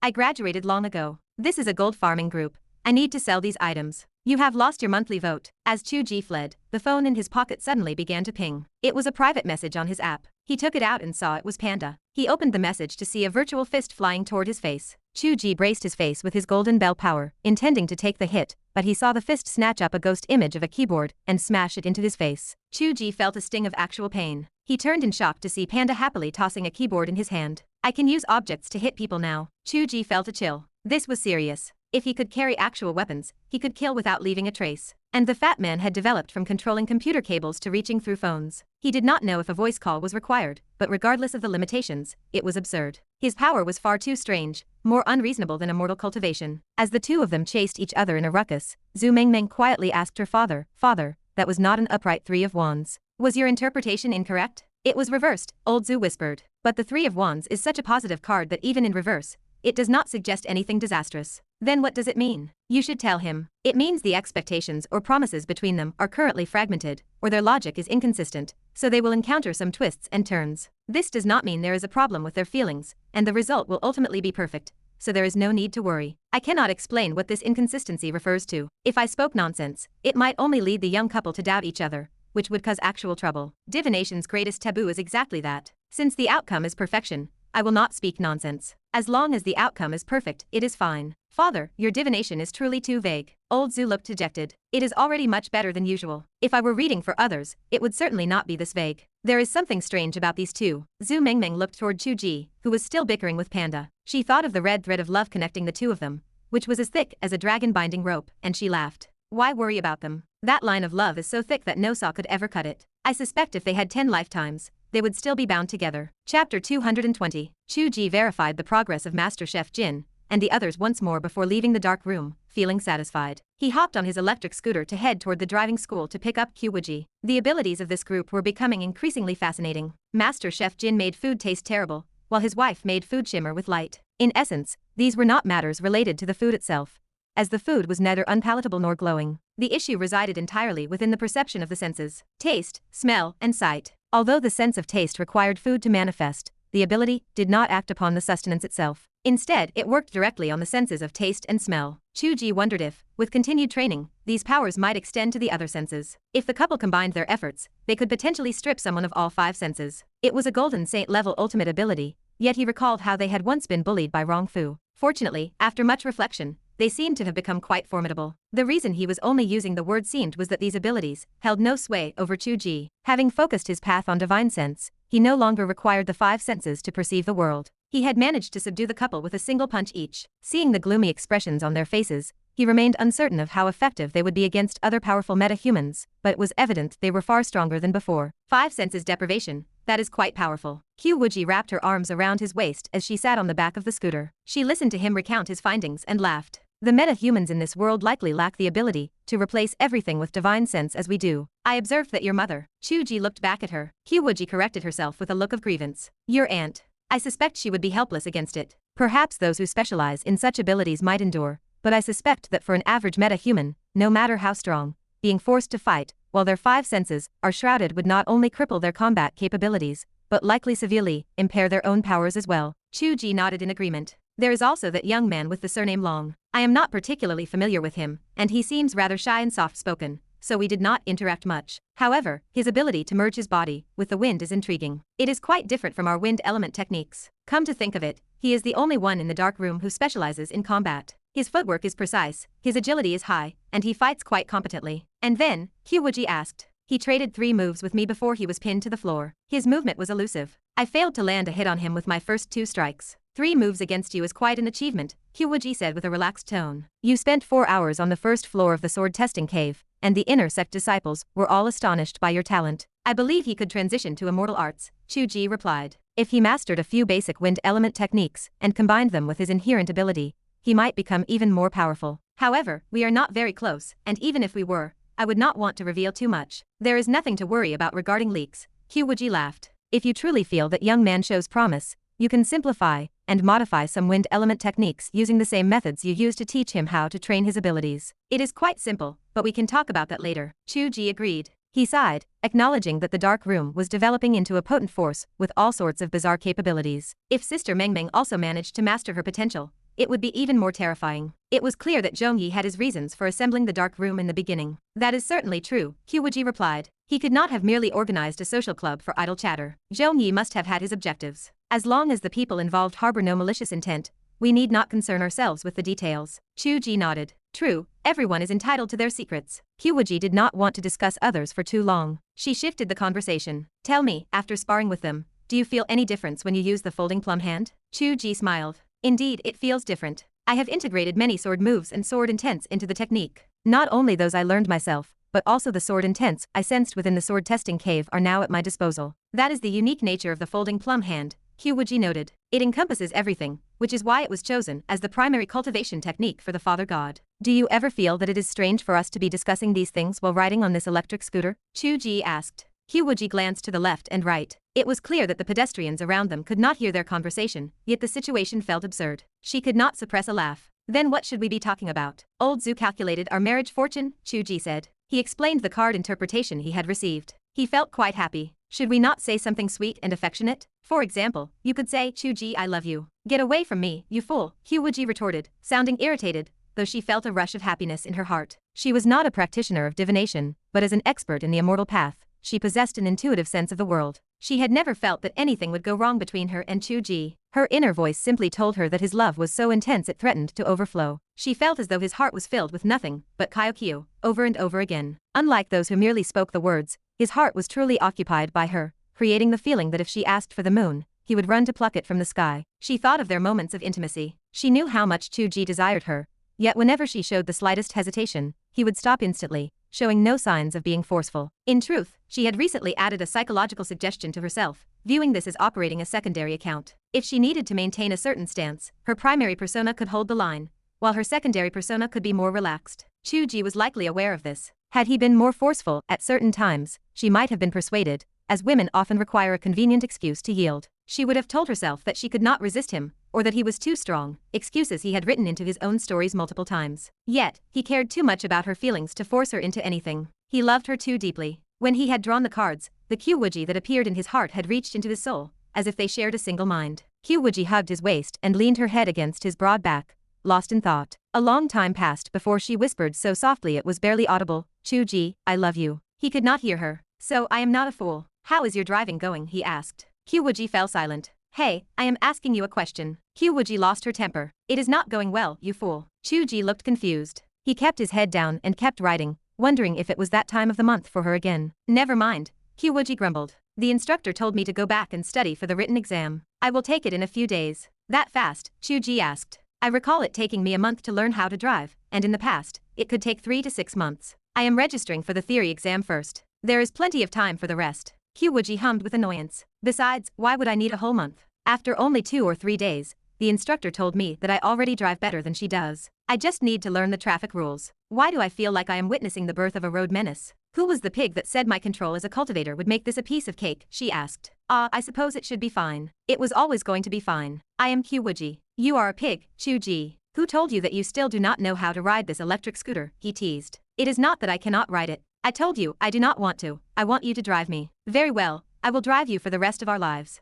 Who wants you to drive them for the rest of their lives? When I have my own car, I will not want you anymore. I am going to the Magic City next week. Will you come with me? Chu Ge, You dare try to leave me behind to go explore the world of temptations on your own. Fine, fine, it was just a question. Why are you so anxious? Say, is that time of the month really so strange? I want to ride in an airplane. Fine, fine, we will take an airplane. What kind of tone are you using? I said I wanted to ride, not that I wanted to fight. Chu Ge looked left and right, noticing the people surrounding them. He remained silent. The electric scooter sped away amidst the bickering of the young couple. The passers-by, who had not heard a word of their conversation about immortality and martial arts, had listened intently to their argument and smiled as they watched the scooter disappear into the distance. The girl's ponytail bobbed in the wind, a vision of youthful energy. It was truly good to be young. Chapter 221. The following week passed in complete tranquility. Some members of the Black Room spent their time in intense, rigorous training. Others, finding nothing to occupy their time, had already left for their travels. Chu Ge slightly reduced his daily update volume,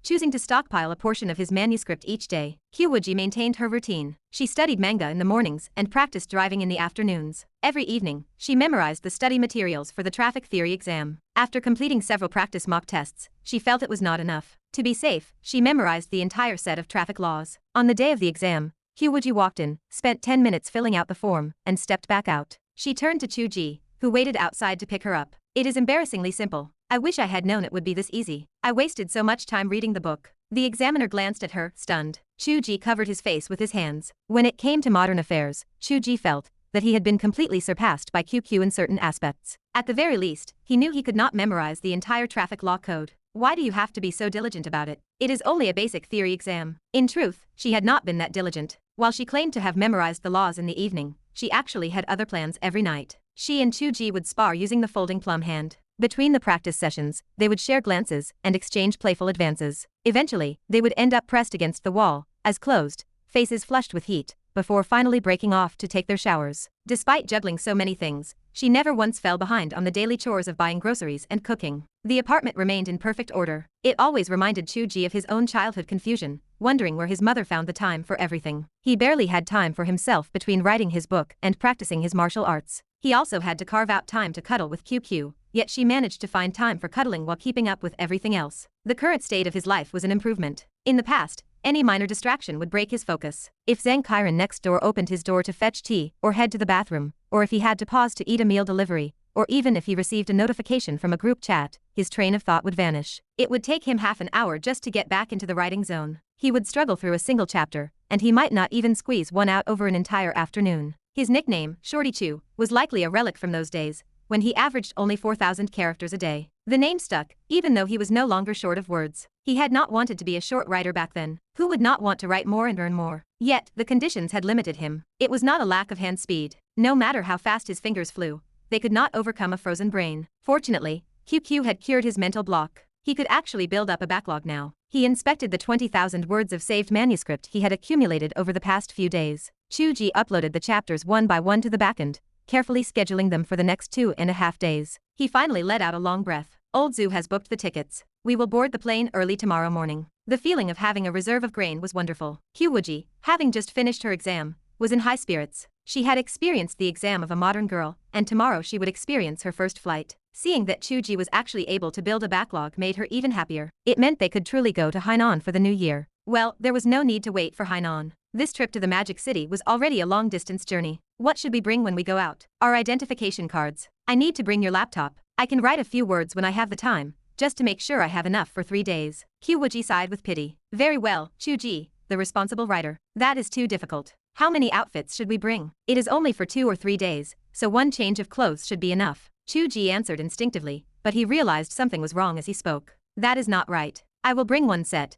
but you do not need to bring any. Why is this something you are concerned about? When has Sect Master Q ever considered such things while roaming the 4 seas? Hey, I am a modern girl now. Very well, old lady. You can bring 2 sets. Is it a hassle to wash clothes when we are out? The hotel will have a laundry service, surely. If it does not, we can just scrub them ourselves. It is not cold, and the clothes are not that complicated to wash. Qiu Wuji tilted her head and stared at him. Chu Ge scratched his head. What are you looking at? Qiu Wuji shook her head as she circled around him, clicking her tongue. So, you have never stayed in a hotel either? Chu Ge felt his face flush red. A scholar who never leaves his door can still know all the affairs of the world. I am a writer who lives on his keyboard. Why would I need to go on long-distance trips? I understand now, you dead, homebound nerd. Qiu Wuji patted his shoulder with a cool tone. Since you are going on a trip with me, Big sister will take care of you. Chu Ge crossed his arms. You will not receive any 1-star cards if you keep speaking like that. Humph. Actually, I have stayed in a hotel. Qiu Wuji grew alert. Her eyes narrowed into slits. Chu Ge spoke in a relaxed manner. A seaside hotel. I stayed there with you. Qiu Wuji fell silent. Right. How many rooms should we book this time? A standard room? Or a room with a large bed? Qiu Wuji looked off into the distance, her mind wandering elsewhere. Chu Ge stretched his limbs lazily and headed toward the shower. So, you see, the fact that I have never stayed in a hotel should be a point in my favor. If I were too familiar with hotels, you would have to wonder exactly how much of a past I have. Qiu Wuji considered this and found it logical. Her mood brightened, and she ran back to her room. I am going to pack my things. Although she had learned the dressing habits of a modern girl, packing remained much easier for Qiu Wuji than for the average woman. She did not need any cosmetics, nor did she need the various bottles and jars of skincare, hand cream, or lip balm. She did not need a single one. She had purchased a handbag, but only because women's dresses often lacked pockets for a phone. The small bag she carried daily held only her phone, keys, and napkins. Because it was so empty, she simply tossed in a small umbrella to ensure her bag was not carried for nothing. Her bag was the complete opposite of the magic pockets other girls carried, which functioned like Doraemon's pouch. Zhu Mengmeng called it the most boring bag in the world. One could imagine how simple this so-called luggage was. Including the clothes she prepared for Chu Ge, all of their belongings combined fit into a 20-inch suitcase. They could carry it directly onto the plane without needing to check it. Half an hour later, the young couple crouched in the living room, surrounding the small suitcase. They both kept their hands tucked away, looking at each other. They suddenly felt that the ceremony of going on a long journey had lost its meaning. Why was it so simple? Qiu Wuji had racked her brain trying to think of things to bring, only to discover there was truly nothing necessary to pack. They had not even planned to use their spatial storage abilities, choosing to experience the journey for themselves, and yet, this was the result. Will we be hijacked? Qiu Wuji suddenly looked up and asked, her large eyes fluttering. I have read many novels that describe such things. I am so afraid. Chu Ge stared at her. Is that an expression of fear? It looks to me like you are hoping it happens. If it happens, it will make our Chu Ge famous again. What about robbing a bank, or something similar? Please, novels from 10 years ago stopped writing like that. Qiu Wuji's shoulders slumped. She looked utterly pitiful. Chu Ge stood up and patted her shoulder. We can find trouble when we go back into the book. Here, we should focus on living a good life. Early the next morning, they reached the airport and met up with old Zhu. It was only then that the couple realized how young and inexperienced they were. They thought they had brought little, but old Zhu had brought nothing at all. No, he had brought one person. Chu Ge watched the seductive female secretary walking behind old Zhu, his expression twitching. He had no idea how to greet her. The secretary did not look old enough to be Zhu Mingmeng's sister. Was this what a wealthy person who could casually pull out 100 million in investment looked like? Qiu Wuji was stunned. Can I tell Mengmeng about this? Old Zhu waved his hand in a domineering fashion. She is my daughter, not my mother. Tell her if you wish. Besides, I am a legitimate investor heading to negotiate a cooperative project. Is it so strange to bring an assistant? You young people are far too quick to let your imaginations wander into strange places. Old Zhu, the first part of your statement would have carried some weight, but the moment you spoke those words, you revealed everything. However, thinking it over, Zhu Mengmeng likely would not care too much about such things, as long as he did not bring her home to be her new mother. Old Zhu slanted a glance toward Chu Ge. You were hanging yourself at such a young age. Truly pitiful. Qiu Wuji's willow brows arched upward. Old Zhu gave a nervous cough. Let us go. Let us go to check in. Chu Ge looked bewildered. Check in what? The plane. Old Zhu stopped after saying the single word, finally letting out a dry laugh. That is not what I meant. Tell me, do you mean to say you have never flown on a plane? Chu Ge felt a surge of indignation. QQ had laughed at him yesterday, and now old Zhu was laughing at him today. So what if we nerds have never flown on a plane? We know how to beat people up, and we have girlfriends to help us do it. But standing in front of old Zhu's seductive secretary, he could not help but feel that his situation was even more tragic. Chapter 222. Do men all become like that once they have money? Qiu Wuji asked. She sat on the airplane, stealing a glance at old Zhu who sat across the aisle next to his young assistant. It felt as though she did not recognize him at all. Today, old Zhu was dressed in a very refined manner, wearing a traditional tang suit with his silver hair groomed neatly. He looked like a scholarly elder of grace and distinction, yet having a young assistant by his side ruined the entire aesthetic. Chu Ge leaned over to help Qiu Wuji fasten her seatbelt. Do you have some kind of misunderstanding about mine owners? I do not care about him. I am asking about you. Chu Ge blinked. Me, I already have a young assistant, do I not? Qiu Wuji paused, then suddenly burst into laughter. She was right. She had been his assistant from the very beginning. He had started out by courting his assistant, after all. Men were all the same. You are not allowed to have another one in the future. We are a husband and wife workshop, so what could I possibly have? Humph. The airplane began to accelerate down the runway. Qiu Wuji stopped the banter, leaning against the small window with great interest to look outside. She watched as the vehicle, which felt as if it were driving like a car, slowly lifted off the ground. It climbed higher and higher, until the houses below looked like matchboxes and the pedestrians became invisible. Clouds swirled outside the window, and the vast blue sky stretched out before them. Qiu Wuji rested her chin in her hand, watching for a while before tapping the window. She felt a growing sense of boredom. The window was too small, too stifling, and she could not even open it. As the Sect Master who traversed the world on a flying sword, she felt genuinely cramped, almost tempted to knock the window out. Is this all there is to an airplane? Qiu Wuji asked, sounding deeply disappointed. Chu Ge, however, was staring out the window with intense enthusiasm. Are you really so fascinated by this? Qiu Wuji sighed. You are already accustomed to overlooking the heavens and the earth. Even when you descended as a divine avatar, you fell from the sky. Chu Ge checked his surroundings carefully before lowering his voice. It is different. I have never sat in a flying vehicle before. Why do you not take me flying on your sword next time? You were a soul body when you went there. You could fly whenever you wanted. Did you forget your own roleplay? Chu Ge scratched his head. It still feels very different. I will take you sword flying next time. This airplane is not interesting. It is not much different from sitting in a car, and at least a car allows you to open the window. This is too restrictive. It may be restrictive for you, but it can carry so many ordinary people. Qiu Wuji nodded. Before she had wanted to experience flying, she had been comparing it to that very point, but when the moment finally came, she had subconsciously compared it to her own riding experience. In truth, her own feelings were of little consequence, and the experiences of others were what truly mattered. Watching Chu Ge's brimming enthusiasm, she realized that this creation was truly remarkable. Much like a car replacing a fine steed with steel and machinery, the airplane had replaced their magical artifacts. It required no cultivation, and no spiritual energy. The speed was also quite impressive. Qiu Wuji had checked the data. The flight distance from Nanjiang to the Magic City was nearly 700 kilometers, or 1400 li, requiring a little over 3 hours. Although it could not compare to the efficiency of her sword light flight, it was sufficient when compared to the clouds and mist travel of an ordinary cultivator. This was a commercial airliner carrying many passengers, and she could imagine that if it did not need such a massive volume, or the capacity for so many people, it could likely be much faster. Thinking of this, Qiu Wuji felt satisfied.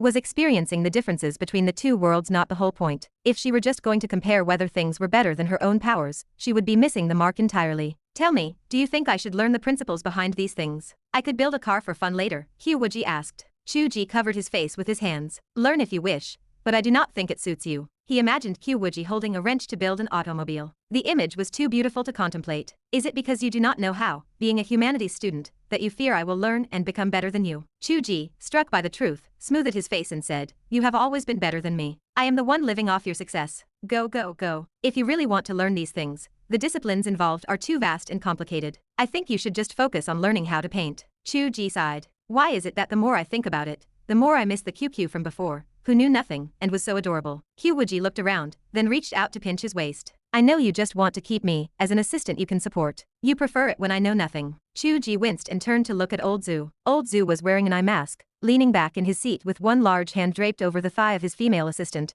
sleeping soundly. Is this the life I aspire to have? Yes, it is. This is the Magic City, Qiu Wuji said. As she exited the airport with her small suitcase, she looked at the surging flow of traffic outside, her expression even more excited than it had been during the flight. When she had first started binge-watching television dramas, the city of Shanghai appeared in the show. She had asked Chu Ge where that was, only for him to say that real-world location names were not allowed. It could be said that this was the first place name she had heard in this world, even earlier than Nanjiang. She felt a strange sense of attachment to it, and wanted to see with her own eyes what the Magic City from the television looked like. Chu Ge watched her contemplative expression and chuckled. I once heard that a famous Hong Kong and Taiwan actress visited here and said, to see the Shanghai of Zhang ailing with my own eyes. It seems the feelings of a refined city dweller are all the same. Qiu Wuji looked at him sideways. I do not believe that you, a man who never leaves his door, do not have a place you long to see. Oh, is it Hainan? If I were to have the feeling of, so this is it, then perhaps an ancient capital would give me that sensation. Chu Ge looked toward the northwest. Like Chang'an. Though, perhaps I would be disappointed after seeing it with my own eyes. Old Zhu, arms crossed, looked at the pair with a speechless expression. After a long moment, he said, are you two finished with your observations? The car sent to pick us up is waiting in front, and is likely about to curse out loud. The driver remained silent. Chu Ge remained silent. As a major investor coming to discuss serious business, there was, of course, a private car waiting, and two of them at that. Qiu Wuji looked at the Maybach S680 in front of her. She looked left, looked right, and walked around the entire car, clicking her tongue. Chu Ge pulled her into the car with a deadpan expression. Turning to see Old Zhu taking his assistant into the other car, Chu Ge sighed. You did not look this serious when we were on the airplane. I am learning to drive, so I have a better understanding, and can appreciate the finer details. Before, I just treated it like a sedan chair. Qiu Wuji whispered, this car is beautiful. It is aggressive on the outside, and so comfortable inside. Is this the same badge as the one Zheng Kairen has? It looks like a steering wheel. If you want to be sophisticated, you should call it a 3-pointed star badge. although I have always felt it looks like a steering wheel too. Qiu Wuji said, oh, and her interest quickly waned. Chu Ge asked, bewildered, why did your interest only last 3 seconds? Since it is the same as the one Zinkairen has, it must be very expensive, and I do not want it. Qiu Wuji said, such an expensive car would make my heart ache every time it got a scratch. It would not be comfortable to use for daily errands. We do not need a business car to maintain a facade, and even the one Meng Meng has is not very practical. In truth, this badge does not always mean the car is expensive. Chu Ge asked, which type of car do you think is practical? Why do I always feel that given your needs, we will end up buying a pickup truck? Is there anything wrong with a pickup truck? The main issue is that pickup trucks now have traffic restrictions, otherwise they would be fine. Besides a pickup, what else? Then a rugged off-road vehicle. The bigger, the better. It can carry things, it can handle bad roads, and we can go anywhere we want in the future. The driver glanced at the two of them through the rearview mirror. He did not feel as though they were country bumpkins visiting the city. After all, they were investors bringing in over 100 million in funding, and their presence was truly exceptional. One was incredibly handsome, the other breathtakingly beautiful. Even their desire for value felt like being frugal. He just never expected this young lady to like off-road vehicles. What would it look like for such a beautiful girl to drive a powerful off-road vehicle through a muddy road? Would it be like a little girl carrying a giant iron hammer? As the driver pondered this, he began to chuckle to himself. Qiu Wuji was asking Chu Ge, why do I always feel that when others see us, they start to laugh? Chu Ge ruffled her hair. Because my QQ is too adorable. Chapter 223. The group arrived quickly at the Datang Light and Shadow Cultural Company,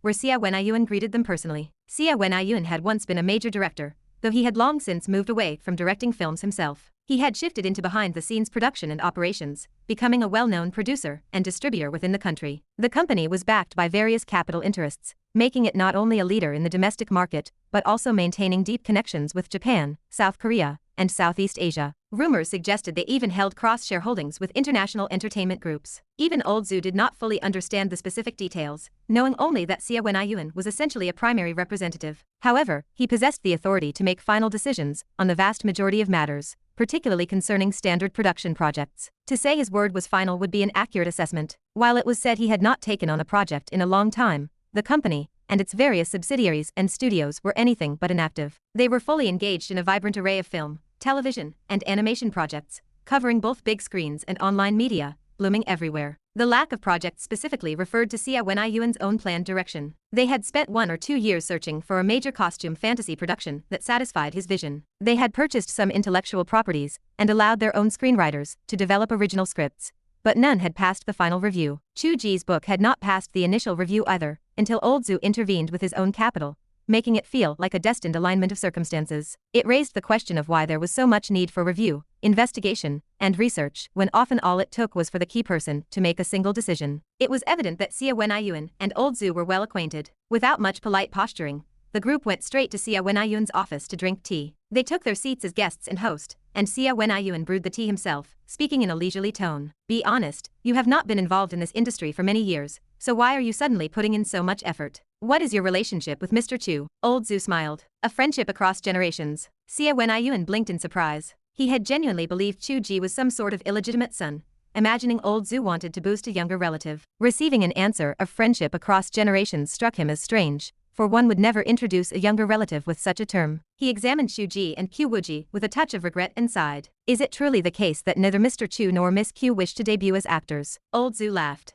I told you that is not the case. That is a pity. Xia Wenaiyuan spoke with a serious expression. Do not misunderstand. I am not asking this as a polite refusal. On the contrary, I am very much looking forward to the two of you starring in it yourselves. Chu Ge stared, unable to process the situation. We have never studied acting in our lives. That is irrelevant. Xia Wenaiyuan waved his hand dismissively. How many of today's young idols know how to act? Being pure and simple is all that matters. When the time comes, the performance will rely on a blank expression. The lines will be 1, 2, 3, 4, the fighting will be done by stunt doubles, and everything else will be handled in post-production. Chu Ge remained silent. Qiu Wuji stood still, her expression unreadable. Chu Ge shook his head. My age does not fit the character of Chu Tianji, who is supposed to be a youth. Xia Wenaiyuan continued to wave his hand. People in their 20s or 30s can play children all the time. At worst, we will simply change the character ages from the original work. Chu Ge fell silent. Oh, that is right. Mr. Chu would surely be unwilling to make such changes. Xia Wenaiyuan poured a cup of tea for Qiu Wuji. And what about Miss Qiu? Mr. Chu's age may not be appropriate, but Miss Qiu is absolutely perfect. Her image and temperament are almost as if Qiu Wuji ran straight out of the book,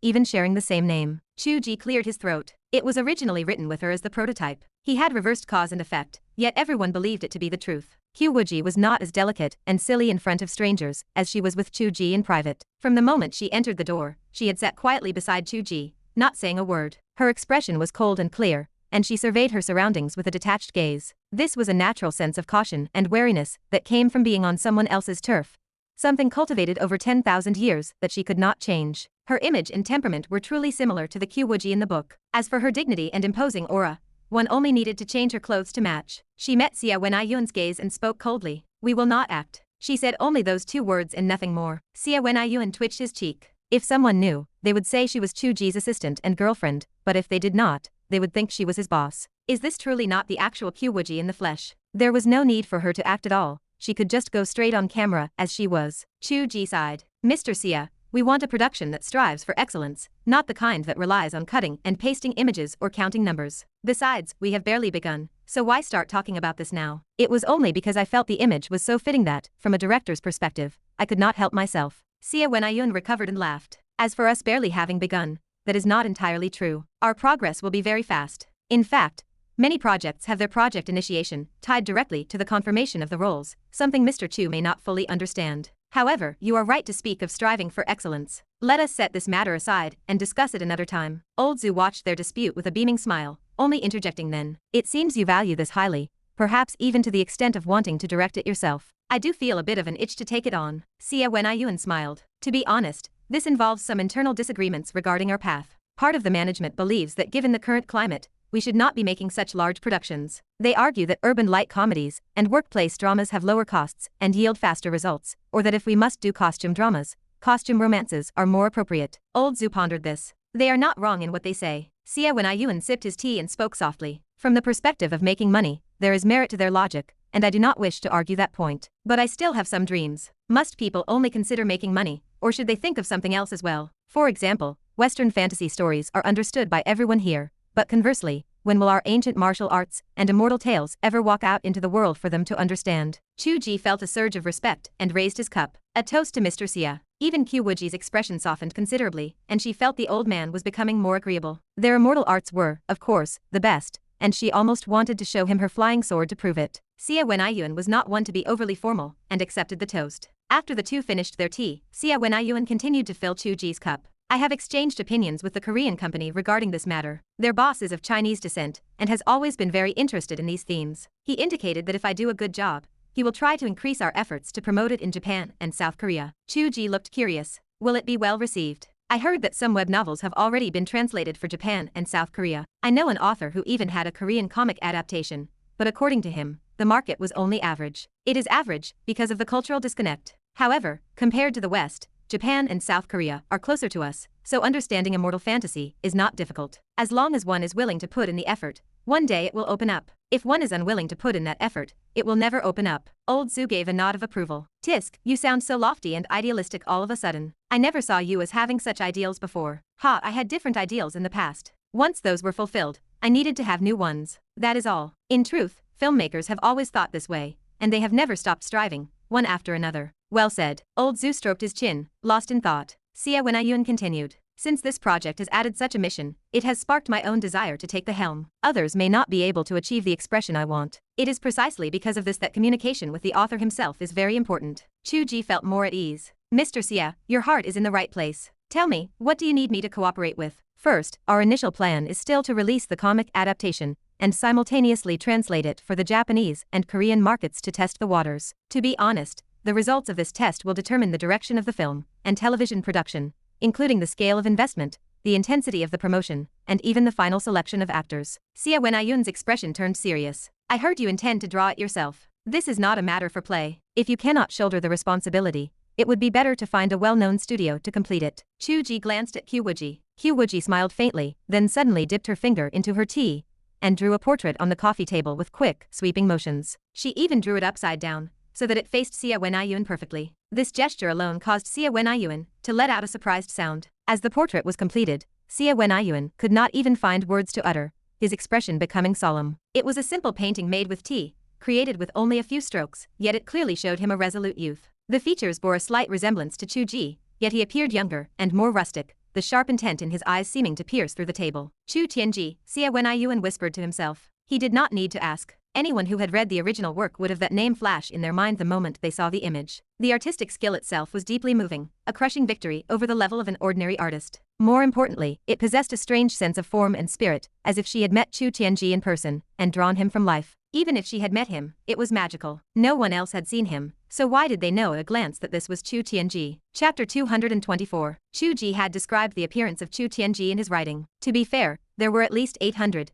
if not 1,000, protagonists in web novels with similar descriptions. Even within the same book, other minor characters possessed similar traits. Without specific physical markers, trying to show what an ordinary person looked like through words alone was incredibly difficult. Xia Wenyuan did not know why he had recognized Chu Tianji instantly. He could only attribute it to the fact that since everyone was discussing this book, his subconscious reaction was that it had to be Chu Tianji. That was understandable. He did not know that this was, in fact, an expression of true immortal intent in the art. It painted the essence of the character. It was Chu Tianji, brought to life through intent and spirit. Of course, anyone would instantly recognize that the portrait was Chu Tianji. Regardless of the reasoning, the result proved that the portrait matched the image of Chu Tianji held in the hearts of the readers. Whether the manga itself would become a hit was another matter, but the original fans would at least be satisfied. Had the initial objective not been achieved, with such skill and style, there was no need to worry about the quality of the drawings. The adaptation of the plot was under the control of the original author. What studio could be more suitable than they were themselves? Xia Wenyuan had never even considered that this husband and wife workshop was composed of people who had just started learning online courses on manga panels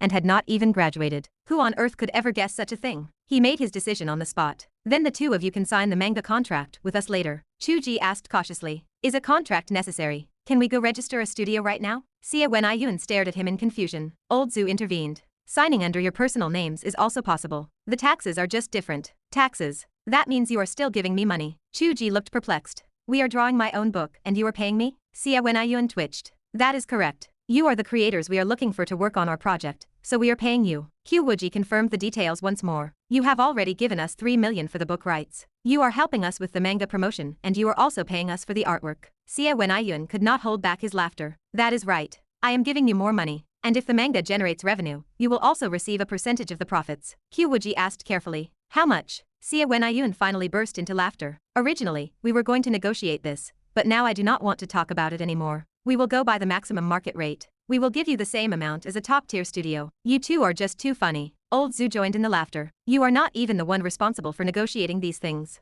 Besides, this is just a drop in the bucket compared to your total budget. Why are you acting so generous? Xia Wenyuan continued laughing. Old Zhu, this friendship across generations you have is just too adorable. Who cares about the laughter? Could they not be poor? The couple exchanged a glance, both whispering internally. They were drawing their own book, and someone else was sending them money. This trap was set in such a strange way. Regardless of the oddity, this meant making money. The two of them completely forgot that Qiu Wuji's cold and detached persona had collapsed into something adorable, and their moods improved significantly. This was a lucky start. Xia Wenyuan continued to pour tea for them with a smile. We have a preliminary agreement with your company. If the manga achieves a certain level of success, it does not have to be a massive hit, but as long as it hits the baseline, we will use the manga as a foundation to produce an animation with their animation studio. Is that something you two cannot handle? Chu Ge coughed. That is something we cannot handle. Very well. However, we will still seek your opinion on the script. Xia Wenyuan used his tea as wine and raised his cup in a toast. I hope the manga will be a hit. That would be the real lucky start. The two raised their cups. I hope so. Xia Wenyuan spoke again. To be honest, the thing I really wanted to discuss with the author is not just these logistics, but rather the author's own views on the adaptation. I have read the work. There are differences in style between the early and later parts, although it has not reached the level of fragmentation. Still, adaptation requires a baseline. For instance, we prefer to highlight the plot and the characters. If it is Mr. Chu's intention to lean more toward a battle-heavy, hot-blooded popcorn style, we might need to find a different compromise. Chu Ge asked. Can they not be combined? What is called a combination still requires an emphasis. Mr. Chu, you are a creator yourself. You should be clear about which parts are the selling points you want and which parts are just fillers. As for the culture and artistic conception of the immortals, and the thinking of the characters based on that, which parts are suitable for making it easier for foreign audiences to accept and understand, and how to reflect that, I hope Mr. Chu has an opinion. Otherwise, our team will have to decide. This was professionalism. This was what it meant to be a professional. Many things were not as simple as the author saying this is my plot. I want it to be done according to my ideas. Even that might not be the same thing the original fans wanted to see. There were many more things that needed to be considered on a deeper level. The reason they needed to respect the author's opinion was because the author understood the fans of the original work best. In this regard,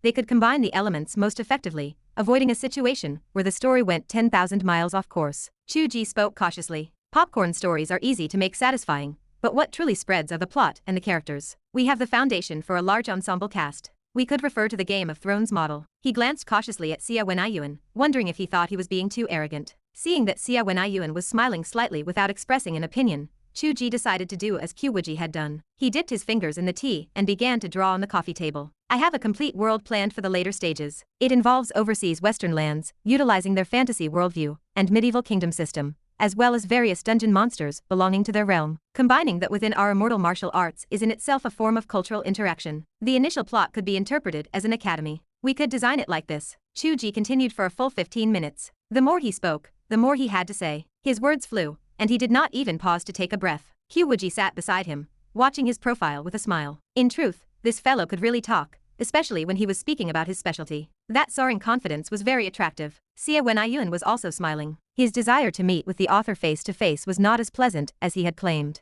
Fundamentally, it was a lack of trust. He did not trust a web novel author to have a comprehensive, long-term reflection on these matters. He worried that the author would stubbornly insist on not allowing changes to his plot, leading to a difficult situation for everyone. Asking those questions was not a test at all. Instead, it was a way to let the author know the difficulties. If you cannot do it, do not delay our plans. You can just be a figurehead. We will respect your opinion enough to let you supervise so the story does not become unrecognizable. The result was an unexpected harvest. This author had thought much and in great detail. He had poured deep emotion into his work, and his overall understanding of the entire world was as if he had traveled through it himself. He could represent that world from any angle and cultural method, without needing anyone else to adapt it. As for the author arrogantly thinking he could emulate Game of Thrones, that was a good thing. If you wanted to break into overseas markets, and did not even have that level of self-positioning, you might as well give up. He had found a treasure. They were both quite profound. They were not just internet celebrities with handsome and beautiful faces. This husband and wife workshop would likely shine brightly in the future. They were really not what he had originally imagined.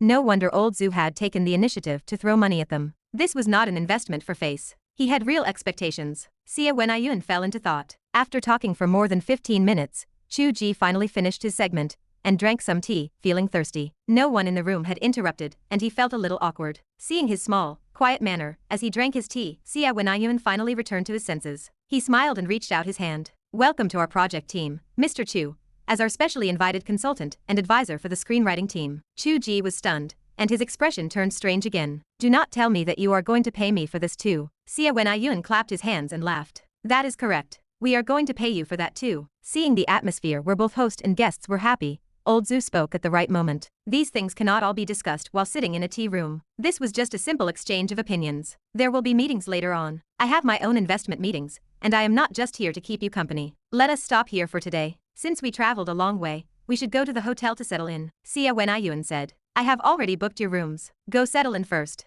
We will have a meeting this afternoon to draft some agreements, and I will treat you to dinner in the evening. Chapter 225. The hotel was already booked. That meant there was no need for Qiu Wuji to go through the process of choosing between a standard room or a king suite. They only needed to register. Since they were known to everyone as a couple, and the initial romance was their brand, the hotel had booked them a single king bed. Qiu Wuji stood in the room with her small suitcase, staring at Chu Ge with an expressionless face, her cheeks puffed out. The suitcase has been in your hand for 5 minutes, Chu Ge said. Put it down, please. Just put it down. He carefully took the suitcase from her and set it aside. Qiu Wuji made a sound of annoyance as the case was taken from her grasp, and she marched into the room. It was a 5-star hotel, and the room was quite beautiful. There was a balcony outside, furnished with a table and lounge chairs. Looking out over the railing, one could feel the openness of the city landscape. Afternoon sunlight bathed the furniture, and the atmosphere was lazy. With a drink in hand and a pair of sunglasses on, the vibe was full of sophisticated leisure. Once Qiu Wuji lay down, she found she did not want to get up. She thought to herself that she should set up something similar by her mountain cliff. She shook her head, realizing that was a problem for her return, but she had to figure out what to do tonight. She was going to have to sleep with him again. This fellow was like a frog being boiled in lukewarm water. They had gone from one house with 2 rooms, to 1 room with 2 beds, and then,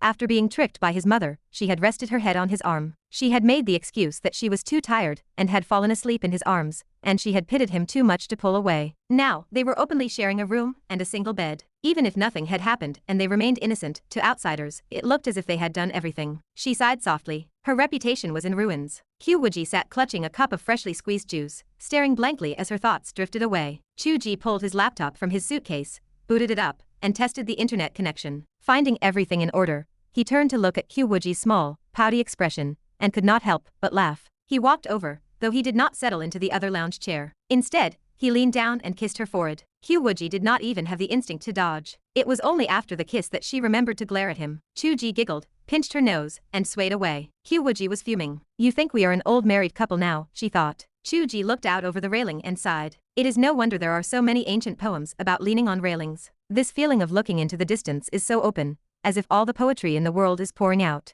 Qiu Wuji replied in a cool tone. Do not lean on the railing alone. The mountains and rivers are endless, parting is easy, but meeting is hard. Chu Ge blinked. Qiu Wuji took a sip of her drink. Can you not kill the mood? Chu Ge asked, eyes widening. Are we alone here? Look out at the Huangpu River. The water meets the sky. The setting sun over the Chu sky has no boundaries. I lean on the railing and watch the wild geese fly away, Qiu Wuji recited. Chu Ge gasped. Do you have a built-in search engine? Did you memorize all the tang and song poetry? I did not, Qiu Wuji said, sipping her drink. I just did it to kill your mood. What about it? These lyrics are so ominous for us. Do not say such things in the future. In truth, the ancients who leaned on railings were just being sentimental, Qiu Wuji countered. Very few of them were looking at anything vast. Wait until I look down, leaning on the railing. I fear the wind and thunder will rage, the fish and dragons will suffer. That is the kind of spirit we should have, Chu Ge insisted. Qiu Wuji laughed. Chu Ge, you are actually quite cultured. Chu Ge stood with his hands on his hips. Of course I am. If I were not cultured, how could I have written a die-hard literary person like you? In truth, compared to Qiu Wuji, Chu Ge was not on her level,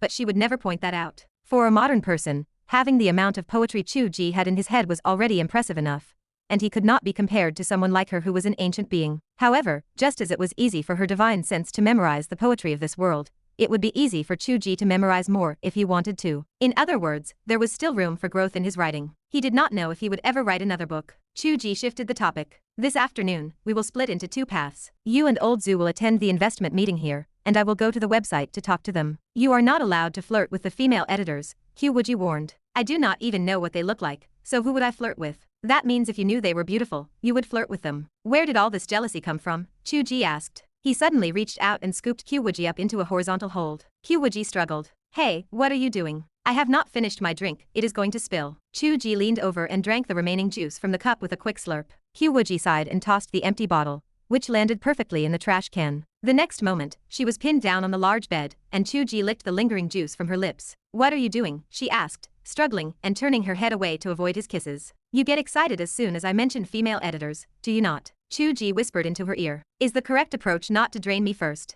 Qiu Wuji paused, stopping her struggle for a moment. That actually made sense. Meng Meng had said something similar once. Hey, wait, she muttered. She felt her face burn. She felt she had lost all dignity. Chu Ge arrived at the website feeling refreshed. He walked onto the floor where the editorial department was located. The hall was densely packed with editors working at their desks. Seeing someone enter, they looked up one by one, watching him like spectators at a zoo. Who is that? I heard it is Chu Ge. Oh, him. He is quite handsome. Pa, is he as handsome as me? Please, look in a mirror. Chu Ge wanted to cover his face with his hands. This was a far cry from the literary atmosphere he had imagined. There were so many people, and hardly anyone had an independent office. They were all crowded into the hall, and his high and mighty expectations were shattered. It was not as good as the floor he had passed earlier, which was lined with bookshelves containing the works published by the group, all of which were familiar. Strolling through there had felt like walking through a corridor of web literature. He was welcomed by the editor of his group. The editor-in-chief and the others were all there, and his own editor was just one of many. Once they were in the office, the boss sat there,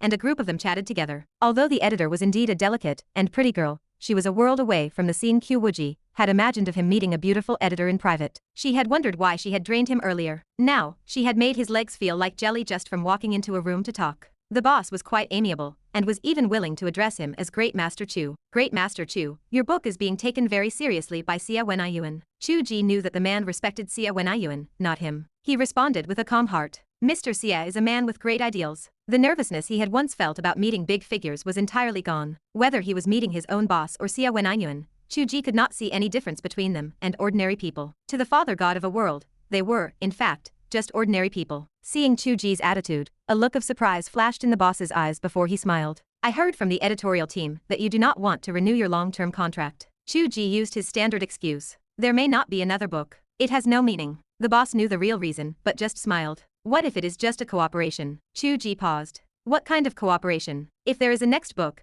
you can just give us priority, without any binding contract. Chu Ge was silent. Although no details were given, as a seasoned veteran, he understood immediately. This was a mode of cooperation reserved for top-tier authors. This was not something he could have achieved just by selling the rights to one book. The power of Xia Wenyuan was truly terrifying. The key was clearly the comment about Xia Wenyuan taking the work very seriously. He, Chu Ge, had spent an hour having tea and chatting with Xia Wenyuan, rested all noon at Xia Wenyuan's arrangement, and only then strolled over to the website in the afternoon. Could this really be about an ordinary author selling copyrights? It seemed it had become one of the strategic core pillars for the Datang Light and Shadow Cultural Company. Chapter 226. Capital only cares about the value you can create. Regardless of the quality of this book or the potential of the next, Xia Wenyuan's focus on the project is the true value. It also seems that Chu Ge has some background, though it is unclear if he is related to Xia Wenyuan. Otherwise, the manager finds it difficult to imagine Xia Wenyuan meeting a nameless internet writer in person, serving tea, and chatting for over an hour. Even with a high regard for the work, that level of attention is unusual. Chu Ge does not know himself how much of this is due to old Ju's influence, the 100 million in capital, or Xia Wenyuan's own personal interest. Regardless, from this moment on, he will be treated like a brand. At the very least, there will be no falling out at this stage. Winning him over is standard procedure. The manager speaks up, saying that there will be deeper cooperation with Xia Wenyuan on this project. There will be investment and team involvement from their side as a joint production. He adds that Xia Wenyuan has a keen eye, as they almost missed a treasure by letting a good intellectual property under their own banner wait for someone else to discover it. Chu Ge thinks to himself that they have missed countless good properties. He wonders how many books their copyright department has actually read. He decides it is not worth arguing about. Chu Ge smiles and says that Xia Wenyuan has already informed him that the animation will be a collaborative effort, published on their own animation platform. The manager brightens at the mention of our own platform, nodding in agreement. He states that this is now a matter for their group, and with their participation, the work will be refined to perfection. He suggests that Chu Ge communicate more with the editorial team, as they are all part of the same family. Chu Ge smiles and notes that the editors have always been very good to him. He believes the group will take the matter seriously, because it aligns with their strategic direction. However, he trusts Xia Wenyuan more. He sees no need to voice this, as Xia Wenyuan has already purchased the copyrights, and the control of the project remains in his hands. The group's involvement is merely as a joint investor, so there is little point in saying more. The manager asks if Chu Ge, a longtime author on their platform, has any good ideas or suggestions for their development. Chu Ge remains silent for a long time. He struggles with his thoughts, swallowing the thousands of words he could say, and eventually provides a simple answer. He expresses hope that they will pay more attention to the ecosystem for grassroots authors, noting that their lives are not easy. He recalls the obituary he saw before coming here. He thinks of himself before Qiu Wuji arrived, the saddened departure of Zhang Kairan, and the resilient, talkative members of the Future Platinum and God-slaying groups. Each of them has 1,000 thoughts in the group chat, but the management cannot hear them. All they hear is the name Xia Wenyuan and the mention of millions. Or perhaps they hear but choose not to know, because at many levels, the aspirations of both sides are in conflict. What is the point of saying more? A few minutes later, the meeting with the manager ends. Chu Ge follows the editors to the bookshelf downstairs, where there is finally an air of casual chatter between peers. The female editor lets out a long sigh, and says that she was terrified he would actually start listing demands to the boss. Chu Ge laughs and says that even if he had, there is nothing to fear, but it would have just led to unnecessary unpleasantness without changing anything, making it a waste of time. The editor-in-chief asks with curiosity why Chu Ge has become so steady. Chu Ge finds it odd, wondering if he was ever truly unstable. The editor explains that during an interview, Chu Ge mentioned having worked for a state-owned enterprise before, and resigning after arguing with his supervisor. Chu Ge touches his chin and thinks about it. He remarks that he has indeed changed quite a bit, though he finds it strange and wonders when that change began. The editor-in-chief laughs, saying that as one grows older, and finds a partner to start a family with, such changes are normal. Chu Ge looks up at the various masterpieces of literature on the bookshelf and whispers to himself that perhaps it is a form of regression, as he is not as he was in his youth. The female editor blinks and asks why he thinks that way, suggesting that he could view it as personal growth and improved temperament. Chu Ge laughs and tells her that she has a way with words. She smiles and says that it is because she has watched him grow and change all along. She mentions his shifting writing style, and the depth of his words, noting that it feels like watching a man become more mature and sophisticated. Chu Ge hurriedly asks her not to say things that could be easily misunderstood, noting that the editor-in-chief has begun to look at him with malice. The editor-in-chief makes a playful gesture, as if to hit him, and laughs, saying he would not bother looking at him at all. He mentions that Chu Ge's initial romance has already gained hundreds of thousands of followers, so he should just accept his fate if he ever faces domestic discipline and stop looking for other distractions. Chu Ge sniffs, feeling a bit sensitive. He was specifically drained before coming here, until he felt like a pickled vegetable. Old Zhu once remarked that being tied down at a young age is a fate that, in the eyes of other men, makes him the safest person, completely devoid of any competitive threat. Chu Ge says that the female editor can be considered to have helped him find his way. She slams the table and points out that he knows how ungracious he was when he refused to sign the contract earlier. Chu Ge apologizes with a smile, noting that he is signing now, though the terms are different, and that if it were not for her sake, he would not even be signing this. The editor laughs and asks if he truly does not want to write another book, or if he plans to go collect rent after making enough money. Chu Ge claps his hands and agrees that collecting rent is the ultimate dream. The editor-in-chief sighs leisurely, saying that they have seen many like him who claim they will stop writing, only for their hands to itch so much that they start writing again, without anyone urging them. He asks if Chu Ge really thinks he can be satisfied with just collecting rent, noting that without a love for the craft, no one would be willing to sit and toil at it every day. Chu Ge smiles. This is why he can talk openly with the editors, because they truly understand the industry and the people within it. The editor-in-chief points to the works on the shelf and says they submitted Chu Ge's book to several publishers, though the difficulty was significant. He explains that physical publishing is not very profitable these days, and with book numbers being tightly restricted, publishers are more cautious, allocating limited resources to works that can generate profit, especially those that can enter schools, such as children's literature. Chu Ge listens humbly, as he does not know much about these details. The editor explains that many famous web novel properties, despite looking successful on the shelves, do not actually have high sales. He notes that their web novels are too long, often spanning dozens of volumes, resulting in high costs and high prices, and even the space required to store them is too much for many people. The editor sighs, saying that those who have the space do not buy these books, and those who would buy them do not have the space. Chu Ge knows that even a successful publication might not bring in much money. The editor is right, unless it is the type that is popular in schools, which is not his case. Yet, regardless of profit, many people are willing to pay the price, even for self-funded or loss-making publications. Seeing one's work in print has always been one of the persistent dreams of every author. It has become increasingly difficult these days, gradually eroding the dreams of many, yet the dream remains hidden deep in the heart, never extinguished. The editor-in-chief mentions that it was easier in earlier years, but with the tightening of book numbers, it has become harder. He notes that the previous submissions were rejected, but now, taking advantage of the buzz surrounding the upcoming adaptations, they have initiated the process again. There is no response yet, but he suspects that the release of the manga will provide a boost. Chu Ge says sincerely that he is grateful to all the editors. He promises to treat everyone to a meal if the publication is successful. The female editor says with a bit of envy that she heard he is having dinner with the executives tonight. She notes that at the dating company, there might even be celebrities present. Chu Ge says he assumes it is just a casual meal, not that formal. The editor replies that it is hard to say, as this counts as a project kickoff meeting, which by definition should be relatively formal. She rests her chin on her hand and wonders if she will get to see old Hu. Chu Ge offers to get her an autograph if he is there. The editor looks at him and suddenly laughs, suggesting that he should sign for them instead,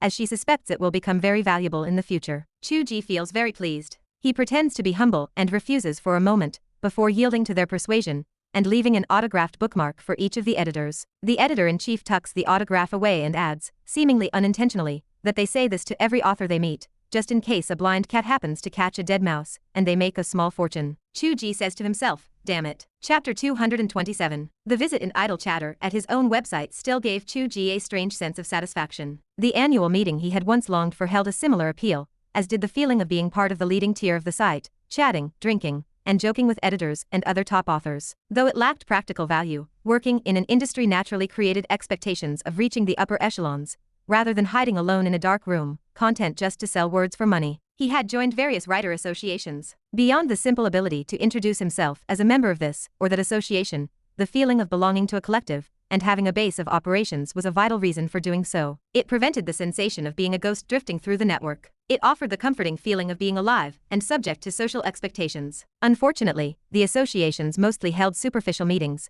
and the writer guilds proved completely useless, eventually becoming nothing more than excuses for dinners. Chu Ge had not participated in a year or two. The tour of his website finally brought Chu Ge a sense of satisfaction. The editor and editor-in-chief recognized his face, which was enough. As for the big boss, he might see him at dinner later, but that felt like a different world entirely. Chu Ge never felt that the boss had anything to do with his writing. Chu Ge did not plan to hitch a ride with the boss. He left the website and hailed a taxi to the banquet hall Xia Wenyuan had reserved. His gaze swept through the room, landing on Qiu Wuji with pinpoint accuracy. It was a self-service buffet, with men and women holding glasses of juice, chatting in small groups. The atmosphere was elegant. While not quite as formal as a ball, most people wore formal attire, with suits and long dresses dominating the room. Qiu Wuji stood out in her casual white shirt and blue jeans. Chu Ge, in his t-shirt and jeans, looked equally out of place. His clothes clearly cost a few dozen yuan, making them stand out in this environment. It was as if neither of them belonged there. Even so, Qiu Wuji remained the most beautiful scenery in the room. Almost everyone watched her, regardless of gender. It was the natural human attraction to beauty. Qiu Wuji strolled between the buffet tables,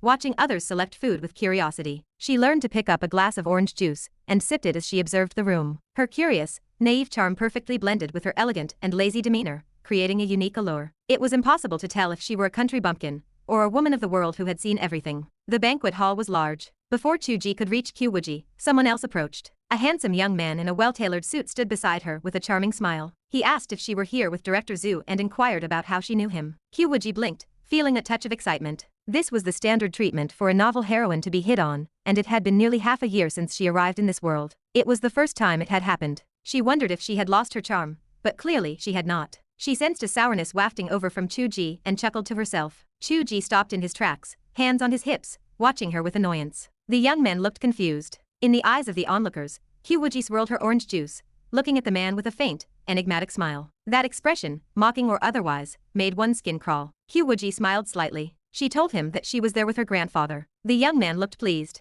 He asked if she were helping her grandfather manage the family business. Qiu Wuji replied that she and her grandfather were in the countryside, planting tea. Before she could finish, the young man's expression shifted, and he hurried away. The scenario was a classic internet joke. Qiu Wuji pouted, speaking to the air. Others could keep this going for several sentences, so why did he run away the moment she said it? Chu Ge appeared at her side. He told her that since she had read the joke, others surely had as well. He asked if she thought people did not use the internet. Qiu Wuji looked at him. Chu Ge suggested that since she wrote stories, she could have made one up herself. Qiu Wuji replied that there was no need to make one up, as he knew her grandfather was not dead. Hearing her say it was enough to know she was refusing his advances, Chu Ge rubbed his chin and looked at the young man. He admitted that the guy had class and did not resort to pestering her. Qiu Wuji smiled. In a crowded room, pestering was difficult, and he was not some low-level thug. Chu Ge asked with a hint of jealousy if she were happy to find out she was still attractive. Qiu Wuji laughed, telling him he should be happy that no one was stealing his girlfriend, so he could appreciate how precious she was. Chu Ge told her that he did not need others to compete for her to know that she was the greatest treasure in heaven or on earth. Qiu Wuji hummed.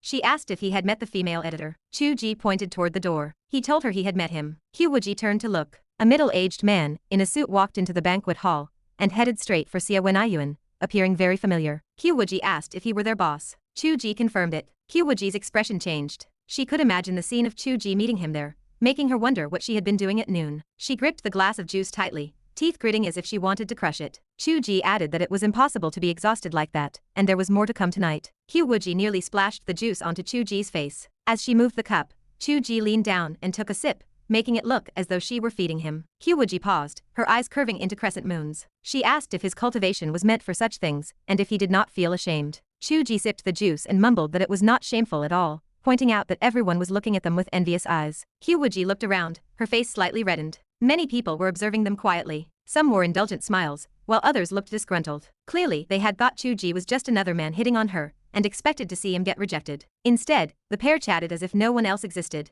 even feeding each other juice, turning the banquet hall into a private date. They were obviously a couple in the throes of first love, seeing only each other. Even a meteorite would not be able to break them apart. Someone looked at old Zhu and Xia Wenyuan, trying to guess the relationship. Old Zhu's strength was average, but Xia Wenyuan was not someone to be trifled with. Chu Ge and Qiu Wuji used their divine sense to perceive the reactions around them. A cold glint appeared in Chu Ge's smile. He mused about the onlookers. Qiu Wuji smiled and asked if he wanted to talk about how beauty brought disaster. Chu Ge shook his head. He confessed that it was rare to experience being targeted like this, even while bringing such a stunning woman out in public. He wondered if it was the social circle or because they rarely left the house, seeing only ordinary passers-by. Now, they were finally seeing the elite in their finery. Seeing the irony in Chu Ge's tone, Qiu Wuji shook her head with a sigh of regret. She said it was still fine. In ancient times, the behavior would have been more blatant and less restrained. Given the way they were wary of Director Xia, it would be difficult for anyone to find trouble. Chu Ge told her that it seemed she was looking forward to trouble. He said it was better not to have any, and if there were, it should not be some low-level nonsense, as there were higher-level issues for her to handle. He told her to look. Qiu Wuji followed Chu Ge's gaze and saw the female secretary,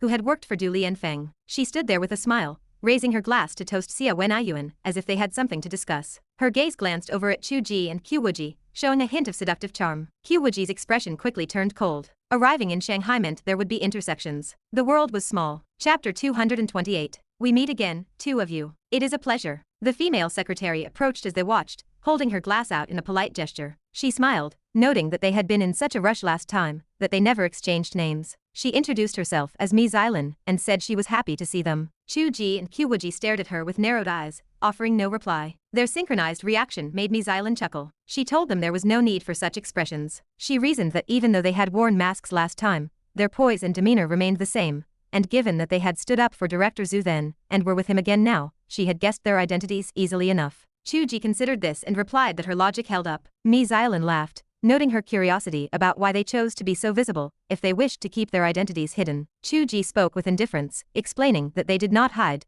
because they wanted to live like mice, slinking around in fear, constantly worrying about whether to walk in different directions just to go out. He stated that living such a life would only invite trouble, and he preferred not to hide at all, reasoning that if they beat their enemies into submission, the trouble would cease on its own. Mi Xylan grinned, remarking that it was just as domineering as it had been that day. She said she understood and believed they had the capital to be that confident. Chu Ge remained unmoved, his eyes growing cold. He asked why she would approach them with questions now that she knew who they were, and he inquired about her motives. Mi Xylan did not answer immediately, instead casting a curious glance at Qiu Wuji. Since Chu Ge had begun speaking, Qiu Wuji had remained silent, standing quietly at his side as if she had surrendered all negotiating power to him. Mi Xylan thought to herself, wondering where on earth he could have possibly found such a beautiful, powerful, yet obedient little wife. She felt the urge to lecture her on the importance of female independence, but before she could, Qiu Wuji beat her to it. Qiu Wuji spoke, telling her that her boyfriend had asked her a question, and asked why she was staring at her, calling it impolite. Mi Xylan stood speechless.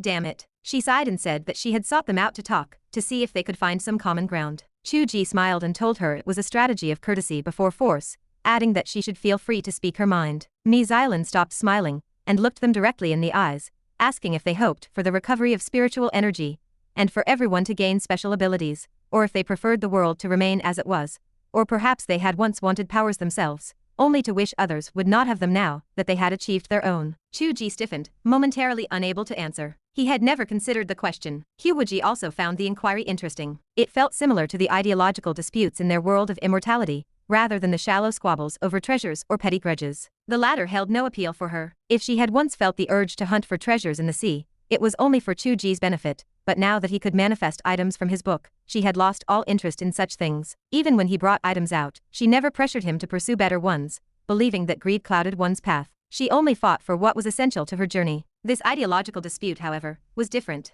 It forced one to think, and provided a keyhole through which to glimpse the true thoughts of the people in this world. She turned to look at Chu Ge, eager to hear his response. After a full minute of silence, Chu Ge answered with some difficulty, remarking that in his view, these abilities were like the widespread availability of firearms, and it would be best if they did not exist at all. Yet, he admitted he already possessed them, and he could not afford to lose them. If they were gone, would Qiu Wuji still be here? He could not be certain, and he dared not think about it. As long as there was even a 1 in 10,000 chance of separation, he would not give them up. He could live without special abilities, but he could not live without her. He could lose that world, but he could not lose Qiu Wuji. Mi Xylan smiled and asked if that made him the third type, the kind who had power, but hoped no one else would. Chu Ge moved his lips, wanting to deny it, but he could not. By the literal meaning of her question, that was exactly what he was. Mi Xylan laughed and asked what there was to be embarrassed about, noting that everyone in the world felt the same way. Chu Ge spoke slowly, asking if that was the true goal behind their search for the source of spiritual energy, so they could control it, keep it for themselves, and ensure no one else could ever have it. Mi Xylan flashed a seductive smile,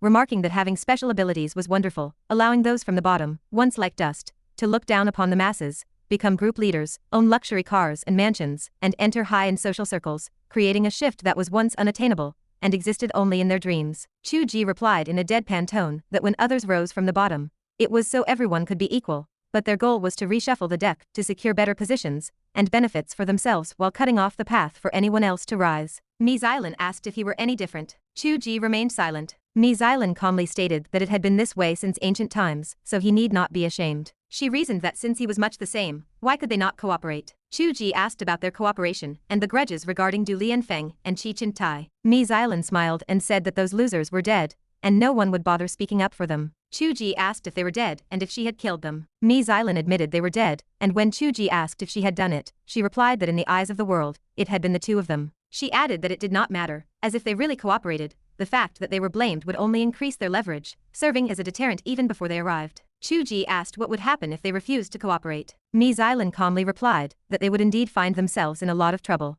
Chu Ge asked for an example. Ms. Island gestured lazily around the room and told him that this project was just the beginning, and he must realize how important it was to him. Chu Ge narrowed his eyes and remained silent. Ms. Island smiled slightly and noted that he was a writer who had worked day and night for 3 or 4 years only to face rejection, struggling with a broken body, until this book finally took off with full copyright adaptations, Xia Wenyuan's focus, and the company treating him like an honored guest. It was a true case of working in obscurity for years only to become known to everyone overnight. Chu Ge stared up at the soft lights on the ceiling, listening to her words, and suddenly began to laugh. He admitted that it was indeed important and complimented her on her literary talent, saying she had described it perfectly. Ms. Island smiled and pointed out that he must know how small he was in the grand scheme of things. She said that if Xia Wenyuan wanted to give him face, he could count as a core player, but if Xia Wenyuan did not trust him, he was merely a placeholder whose name on the original work would be hard to find in some obscure corner. She suggested that his supposedly bright future might boil down to $1 million in copyright fees, with nothing else mattering at all. Chu Ge laughed and asked if she could really influence Director Xia's attitude,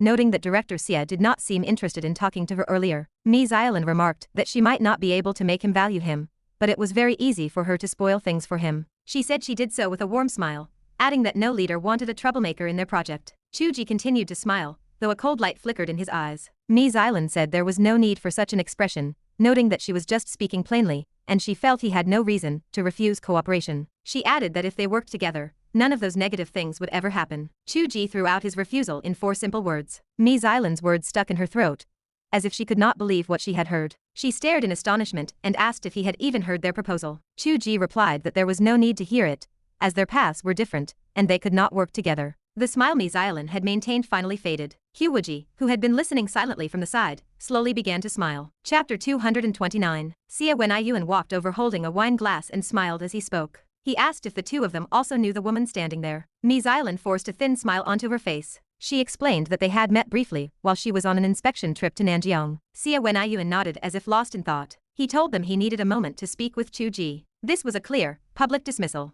Ms. Island showed no signs of annoyance on her face, maintaining her smile as she said she would not disturb the conversation between Director Xia and the young man. She drifted away gracefully. Xia Wenyuan watched her go with a look of disdain in his eyes. He lowered his voice, telling them that they had wanted to participate in this project, but he had refused. He asked if they were perhaps friends of theirs. Chu Ge smiled. He asked why Director Xia had refused, noting that the project required investment from all sorts of parties. Xia Wenyuan spoke with a casual air, explaining that they did indeed need investment and risk sharing, but not just any investment would do. He claimed they had not reached the point of being desperate for anyone to join. He added that even when hiring celebrities, they considered if the image was suitable, let alone business partners. Chu Ge asked what kind of image the women possessed. Xia Wenyuan laughed, describing their venture capital firm as having an aggressive, wide-ranging style, like wolves that could never be satisfied. He noted that it was funny how the companies they invested in eventually ended up belonging to them. He paused, saying that was not the main point. The real issue was the presence of overseas capital, as they did not want to get too tangled up in that. Qiu Wuji asked with curiosity if the project did not also have Japanese and Korean capital involved. Xia Wenyuan explained that the nature of that relationship was different. They were a legitimate joint venture company with cross-shareholdings,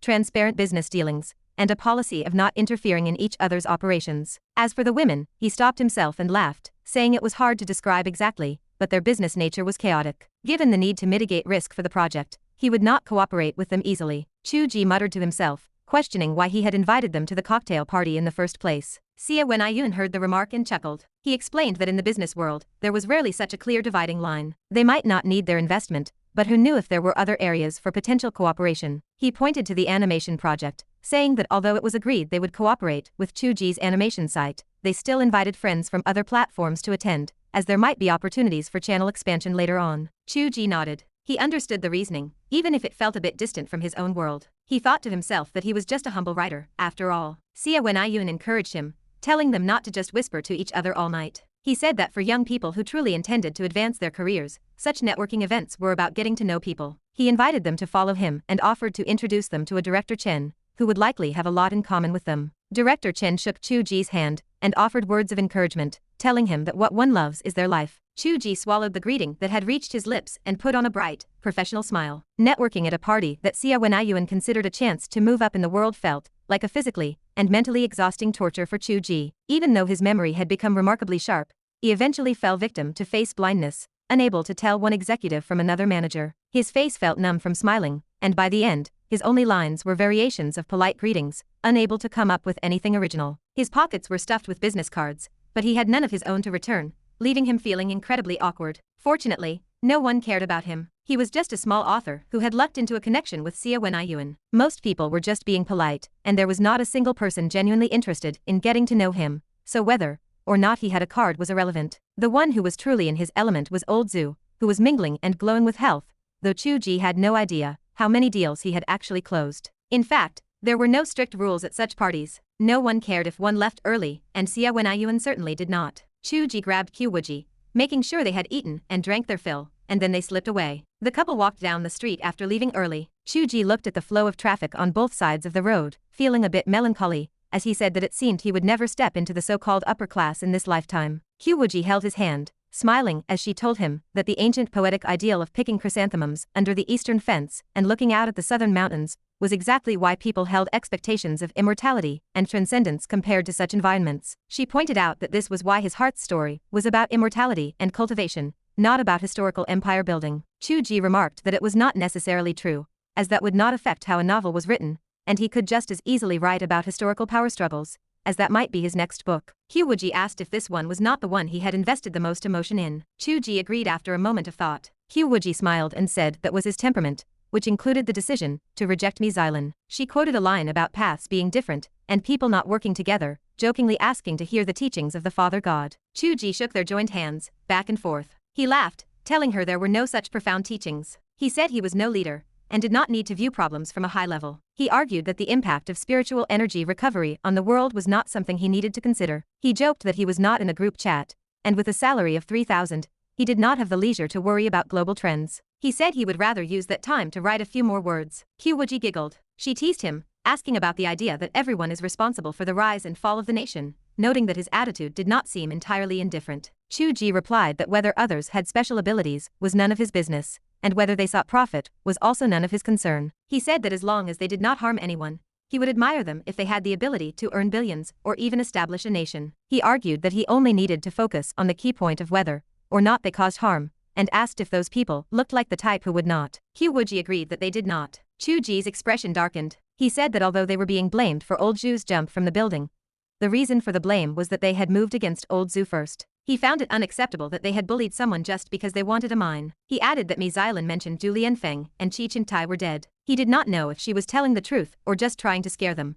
but her attitude proved they were not good people. He was not greedy for spiritual energy, and he would have to be out of his mind to cooperate with such people. Qiu Wuji observed that he did not fit into any of the three categories she had described. Chu Ge sighed, saying there were no such clear definitions, and even the same rice feeds 100 different types of people, so how could they classify all human hearts? He said he only cared about whether anything would affect his QQ. Everything else was irrelevant to him. He was just a humble writer who was making a few thousand a month only a few months ago. As he was speaking, the roar of an engine suddenly echoed in his ears. A convertible Ferrari screeched to a halt beside them. The handsome young man from the party poked his head out of the car, smiling as he asked if they were going somewhere, and offered them a ride. Qiu Wuji's gaze instinctively scanned the vehicle. Seeing her curious expression, the young man smiled triumphantly and shot a look at Chu Ge. Chu Ge smiled slightly, unbothered. Outsiders would never understand QQ's mindset when she looked at a car. She did not even know the value of the vehicle, and even if she did, she would not care. Sure enough, Qiu Wuji soon looked away. She remarked that the car looked well made and was quite good looking,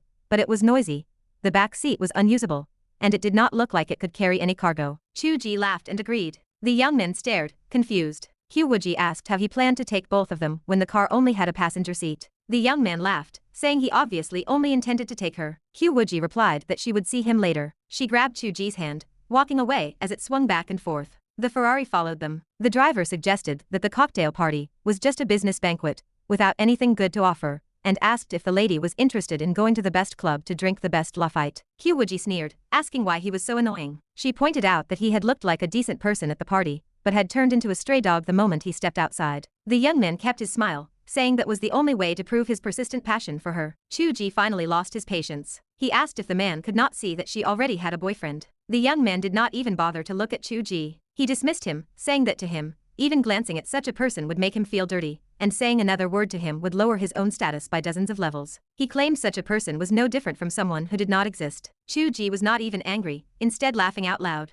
Qiu Wuji laughed along with him. The young man watched Qiu Wuji's smile, seemingly entranced. She was truly beautiful, and grew more so the longer he looked. He could not understand how such a beautiful woman could follow a man who earned a few thousand a month, dressed in street stall clothes, and wore no jewelry at all. Chu Ge glanced at the night sky in the distance, his eyes filled with hidden meaning. He remarked that while fools were everywhere, those this impatient were rare, and it was likely that this was an appetizer arranged by someone else. The young man was stunned, feeling a strange sensation. He felt as if, in this man's eyes, he truly was no different from someone who did not exist. Chapter 230. The young man finally set his face and tapped the steering wheel. He demanded that Chu Ge stop pretending, offering 100,000 yuan to make him walk away. Chu Ge looked at him and chuckled. He asked if that was all he offered. The young man pulled out a check and looked at him with contempt. He told Chu Ge not to be greedy, threatening to cut the offer in half for every count of 3. He warned him that if he did not leave by the time he finished counting to 3, he would only get 10,000 yuan. Qiu Wuji tugged on Chu Ge's sleeve and asked if the man's arithmetic was faulty. The young man remained silent. Chu Ge stroked his chin and remarked that the man's approach of using subtraction rather than addition was interesting and worth learning. The young man scowled and shouted 1. Chu Ge sighed. He told the man that they did not wish to act out some cliché scenario of getting slapped in the face, as it was normal for Qiu Wuji to have admirers, and it would be strange if she did not. He said they would not have been angry about it, but he asked the man to stop doing such awkward things. He asked if the man had read too many online novels with his countdown tactic. He suggested the man read Chu Tianwuji to improve his intelligence and stop acting so awkward. The young man stared, unable to process the situation. He wondered if Chu Ge really was recommending his own novel at a time like this. He wrote another check for 1 million yuan. Chu Ge did not even glance at it. He told the man that his appearance actually confirmed a topic they had been discussing earlier. The young man wondered what topic he could be discussing while he was trying to steal his girlfriend. He questioned if the man was sane. Chu Ge walked to the front of the car, pressed his hand on the hood, and spoke slowly. He explained that a certain solidification of status had caused dissatisfaction in many, and the recovery of spiritual energy was an opportunity for a reshuffling. He noted that although it looked too random, and the outcome was unknown for now, he could not manage it. He stated that when opportunity arose, some wanted to overthrow him while others wanted to become him. He explained that he did not have such thoughts, as he only wanted them to stop disturbing him, because it was truly annoying. The young man was speechless. He told Chu Ge that the car was still moving and asked if he had a death wish. The car had indeed been rolling slowly along with the pace of Chu Ge and Qiu Wuji. Chu Ge had been pressing on the hood while walking backward. However, after the young man spoke, he realized the car had stopped. Chu Ge planted his feet and stopped moving backward. The engine growled in a low roar, but it could not push forward a single inch against the palm of his hand. The young man widened his eyes. Chu Ge smiled faintly without a drop of sweat on his forehead. He suggested that if something did not belong to the man, it would not work at the critical moment. The young man refused to believe it and pressed down on the gas pedal. The engine roared throughout the night sky, but the vehicle remained rooted to the spot, unable to move a millimeter forward. The young man looked at Chu Ge in terror. He wondered if this man was even human. Chu Ge spoke calmly. He repeated that he only wanted them to stop disturbing him, adding that if they could not even satisfy that basic request, he would send the man further away. He told the man that since he had the decency to warn him about the moving car, he would spare him this time. The young man turned off the engine and said with resignation that he was an esper, which explained his confidence. Chu Ge withdrew his hand from the car. He told the man that special abilities were no longer a secret, and the capital others sought had taken on a new meaning. He noted it was not easy to find someone like him who would court death without understanding his opponent. The young man asked if Chu Ge really thought he was afraid of an esper. Chu Ge did not answer. He told the man that there was no need for capital or special abilities, as anyone who earned their own pay with their own sweat could be confident. He said that what was truly shameful was the man using family status to divide social classes, and having the intelligence of someone who did not know they were being used as a tool. The young man felt something was wrong and frowned. Chu Ge turned toward the distant night and laughed. He called out to Director Mi, saying that if she wanted to convince Director Xia that he was a troublemaker, tricking such young masters into fighting over a woman was too low level. He suggested it would be better if she came to seduce him herself, as he might not be able to resist, and they could post photos on the internet to cause a scene. He noted that it would be a bit embarrassing, as he would need her to take them off first. The night remained silent. Chu Ge did not expect a reply. He turned, took Qiu Wuji's arm, and left calmly. The sound of the couple playfully bickering drifted in the wind. Qiu Wuji asked if he really wanted her to seduce him. Chu Ge replied he was just saying that. Qiu Wuji reminded him that he said he would not be able to resist. Chu Ge asked if she could please focus on the main point. Qiu Wuji said the main point was that he wanted her to take them off first, and she had heard him say it. Chu Ge asked her to stop pinching him, because he had gone through the trouble of acting cool. He paused and wondered if he should have been the one to get angry, as it was not him who had attracted the trouble. He told her she was the one blaming the victim, and ordered her to stop running. The sounds faded into the distance as two figures chased each other under the streetlights until they could no longer be seen. The young man sat blankly in his car, muttering like a lost soul about how beautiful she was. He wondered why she was not pinching him instead. As he continued to mutter, his eyes grew fierce. He spoke to himself, asking if Ms. Island was trying to trick him. He wondered if she thought he would not know they were espers, and if she wanted him to get beaten just to lower Chu Ge's image in the eyes of Director Xia. He wondered if this was what she meant by a starter appetizer. The young master, who felt that even looking at a poor person would make him dirty, could not accept the fact that his value to others was merely that of an appetizer sent out to be beaten. This ignited an anger toward Ms. Island that was more intense than she could have ever predicted. Even if she had anticipated it, she might not have cared, as he was just a spoiled brat to her. On the other side, Chu Ge caught up with Qiu Wuji around the corner of the street. In reality, there was no punishment at all, and they continued to walk hand in hand. They were on a main street, so there was nothing he could do to punish her until they returned. Qiu Wuji stole a glance at Chu Ge, who wore a faint smile, though she could not tell what he was thinking. She could not help but start a conversation, asking how he had grown so strong that he could hold a car without changing his expression or heart rate. Chu Ge cast a sideways glance at her and told her she knew he was taking a shortcut with his spatial abilities. Qiu Wuji gritted her teeth and told him not to be ungrateful when she gave him a chance to show off. Chu Ge sighed, saying there was no need to show off for something like that. He said he did not want to use his spatial abilities for fear of losing a trump card if discovered, but if he had used his magical power, he would have likely turned red in the face, which would have ruined his cool image. Qiu Wuji was amused, asking if he was willing to risk his life just to act cool. Chu Ge replied that of course, he would rather lose his head than ruin his hairstyle, and since someone was trying to steal his girlfriend, his cool image was of the utmost importance. He smiled slightly, adding that he felt the whole point of this trip was to act cool and get into fights, so he would not need to hide anything soon. Qiu Wuji nodded. She said that if Ms. Island had not interfered, she would have thought they were here for serious business, as Director Xia and his team were very capable and clear in their intentions. She noted that after a fly flew over and caused a stir, she remembered they had other things to do here. Chu Ge suggested they finish it quickly and go home. Before he finished speaking, his phone rang. He answered to hear old Zhu's voice asking why they had run off early yet had not returned to the hotel. Chu Ge replied that they were shopping and had been delayed, asking if something was wrong. Old Zhu told him he had contacted Zhong Yi, who was at the hospital, and asked if they wanted to go visit him together. Chu Ge paused, wondering why he was in the hospital. Old Zhu laughed, explaining that Zhong Yi was not hurt, but he was guarding someone else, and asked if he could guess who. Chu Ge thought for a moment, and quickly reached the conclusion that it was Du Lianfeng and Qi Qintai. Old Zhu paused, asking if he was a writer of fairy tales or detective novels because he was so accurate. Chu Ge retorted that he only knew those two people in all of Shanghai. Chapter 231. Chu Ge and Qiu Wuji arrived at the hospital address sent by Old Zhu. The moment Chu Ge stepped into the building, he sensed that the atmosphere was off. The security felt tight, and traces of supernatural fluctuations lingered in the air. This was a place where superpowered individuals held sway. The pair exchanged a silent glance.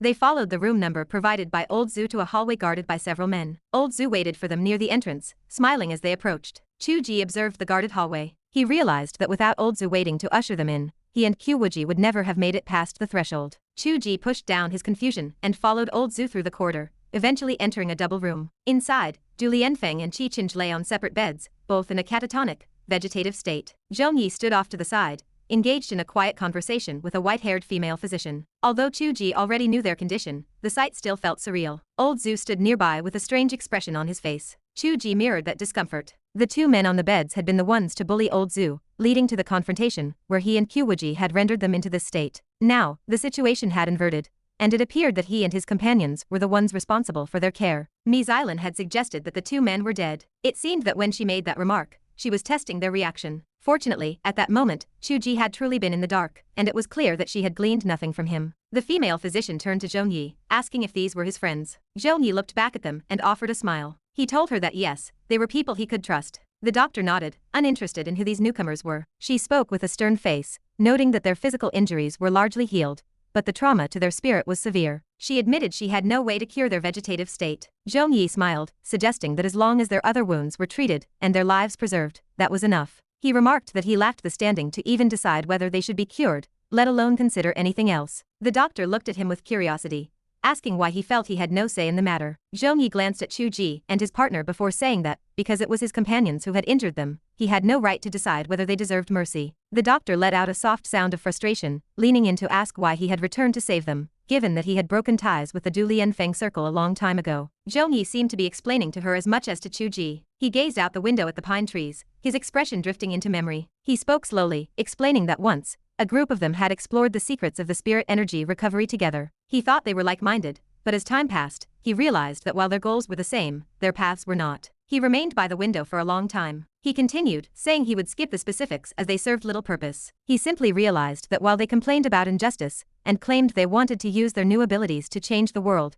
They eventually revealed that they only wanted to become the architects of that injustice. Chu Ge commented that some heroes did not set out to defeat the dragon, but rather to become it. Zhong Yi laughed softly, agreeing that might be the case. He added that within a few short months, their greed for money and power surpassed anyone he had ever known. They used their abilities for plunder, and even committed murder. He left the group then. He noted that he was never actually close with them, having only spent a few months in their company. Chu Ge remarked that it was obvious, as Du Lianfeng did not even seem to understand Zhong Yi's full capabilities. Zhong Yi sighed. He stated that his rescue of them had nothing to do with friendship. On the contrary, he intended to use them to dismantle the entire group. He admitted his motives were not purely altruistic, as he simply wanted to eliminate the threat once and for all so he could stop living in fear of retaliation. Chu Ge asked why Ms. Island would want them dead. If she truly intended to kill them, she could have done it in Nanjiang and framed him and Qiu Wuji. He wondered why she waited until now, only for Zhong Yi to save them. Zhong Yi looked surprised, noting that Chu Ge knew her name, as he had only just learned it himself. He explained that she joined the group later, and he barely knew her. He did not understand how she had become such a high-ranking member, as her status in the company was higher than Du Lianfeng. He admitted he had misjudged her. Chu Ge urged him to stick to the topic of his rescue, as he still did not grasp the logic. Zhong Yi explained that he had warned them earlier that once they returned, internal power struggles would break out. There were vultures waiting to strip them of their interests. He knew they had their own families and factions, which would lead to a brief period of chaos. However, none of them had considered the long-term consequences. Once their assets were carved up and their influence erased, their families expelled and their subordinates scattered, what would happen to them? Chu Ge realized he had not thought about that either. It took this reminder for the reality to sink in. Zhong Yi sighed, saying that even Ms. Island likely had not realized the full implication until later. At first, she had been content just bringing them back to the company. But once the cake was divided and the dust settled, she realized that waking them up would cause massive trouble for her. In that case, killing them was a much cleaner solution. Chu Ge rubbed his forehead, speechless. Zhong Yi explained that he had followed them back to Shanghai and watched the whole drama unfold from the shadows. Eventually, he realized they were going to be murdered by their own people, so he intervened at the hospital to save them. He then introduced the woman, Dr. Zheng, the director of this private hospital, and the person he trusted most. Chu Ge glanced at Dr. Zheng's silver hair. He found the choice of words interesting. It sounded like something a writer would use to craft a tragic, complex backstory, but the sight felt incongruous. Zhong Yi appeared to be around his own age, while Dr. Zheng was an elderly woman. Chu Ge shook those thoughts away, chiding himself for letting his imagination run wild. Dr. Zheng's expression grew complex when she heard those words. She told him he had his new companions now, so there was no need to say such things. Zhong Yi stood silent for a long moment. Old Zhu finally spoke, asking if he meant that once they woke up, they would surely retaliate against those who betrayed them. Zhong Yi confirmed this, explaining that they had done many terrible things, but always lived in luxury, and their group continued to grow. The reason was simple. The bizarre nature of their supernatural abilities made investigation impossible. Old Zhu had experienced this firsthand. If they decided to turn state's evidence, it would be enough to break that pathetic group into pieces a dozen times over. That was his plan for a permanent solution. Chu Ge questioned whether he was certain they would follow his lead. He worried they might hate them first, or simply choose to hide and protect themselves. With superpowers, they might try to make a comeback later, so why risk everything on a suicide mission now? Zhong Yi shook his head. He knew the nature of these people better than Chu Ge did. If they only lost their money and influence, they might endure and wait for a chance to strike back. But the thought of their enemies using their own money to live in luxury and toy with their women would be worse than death to them. In that regard, they would certainly hate Ms. Island and her ilk more than they hated Chu Ge. He added a grave warning that he had discovered they were involved with overseas interests, and he suggested finding out the details once they were awake. Chu Ge felt a surge of tension. That detail was significant, matching what Xia Wenyuan had hinted at earlier. The mystery behind this likely mattered even more than the immediate crisis. Old Zhu pondered for a long time, before letting out a dry laugh. He admitted that while he did not want to acknowledge it, Zhong Yi was correct. Regardless of what they did, they needed to wake up first. If they refused to cooperate, he still had other ways to deal with them. Old Zhu, the direct victim of their cruelty, had agreed to the plan, which meant that the catatonic state of the two men could finally be addressed. However, being curable did not mean it would be easy. Chu Ge glanced at Qiu Wuji. The root cause of their vegetative state was damage to their soul, their spirit sea almost completely shattered. Modern medicine could not possibly heal that. If there was anyone who could, it was Qiu Wuji. Qiu Wuji provided a clear answer, stating that it could be cured. However, she suggested they change locations. She realized why Ms. Island had been acting like a frantic fly all day, demanding cooperation and causing trouble. She was desperate. Chapter 232. Ms. Island was truly desperate. When she and her associates were caught in the middle of a power struggle, she had never expected Zhong Yi to be watching from the sidelines. Zhong Yi was not alone, as he still had old friends within the group. He was the type of person who had lived for an unknown length of time, loved making friends, and valued loyalty above all else. Such a person was a massive headache. Even Chu Ge's mother, Wu Xiaoyun, treated Zhong Yi with great caution. He was likely well connected with high-level officials, yet he refused to be absorbed into the system. One could only keep a distance and maintain a high level of vigilance. If Chu Ge's mother felt that way, Ms. Ailan and her band of amateurs had even more reason to be wary. She had no way of knowing who had once received help or kindness from him. Perhaps even her own grandfather had been buddies with him. Not everyone in the group was a villain, and many despised them. Du Lianfeng and Qi Qintai even had diehard followers, just waiting to cause trouble. Just as Ms. Ailan prepared to finish off the two vegetative men,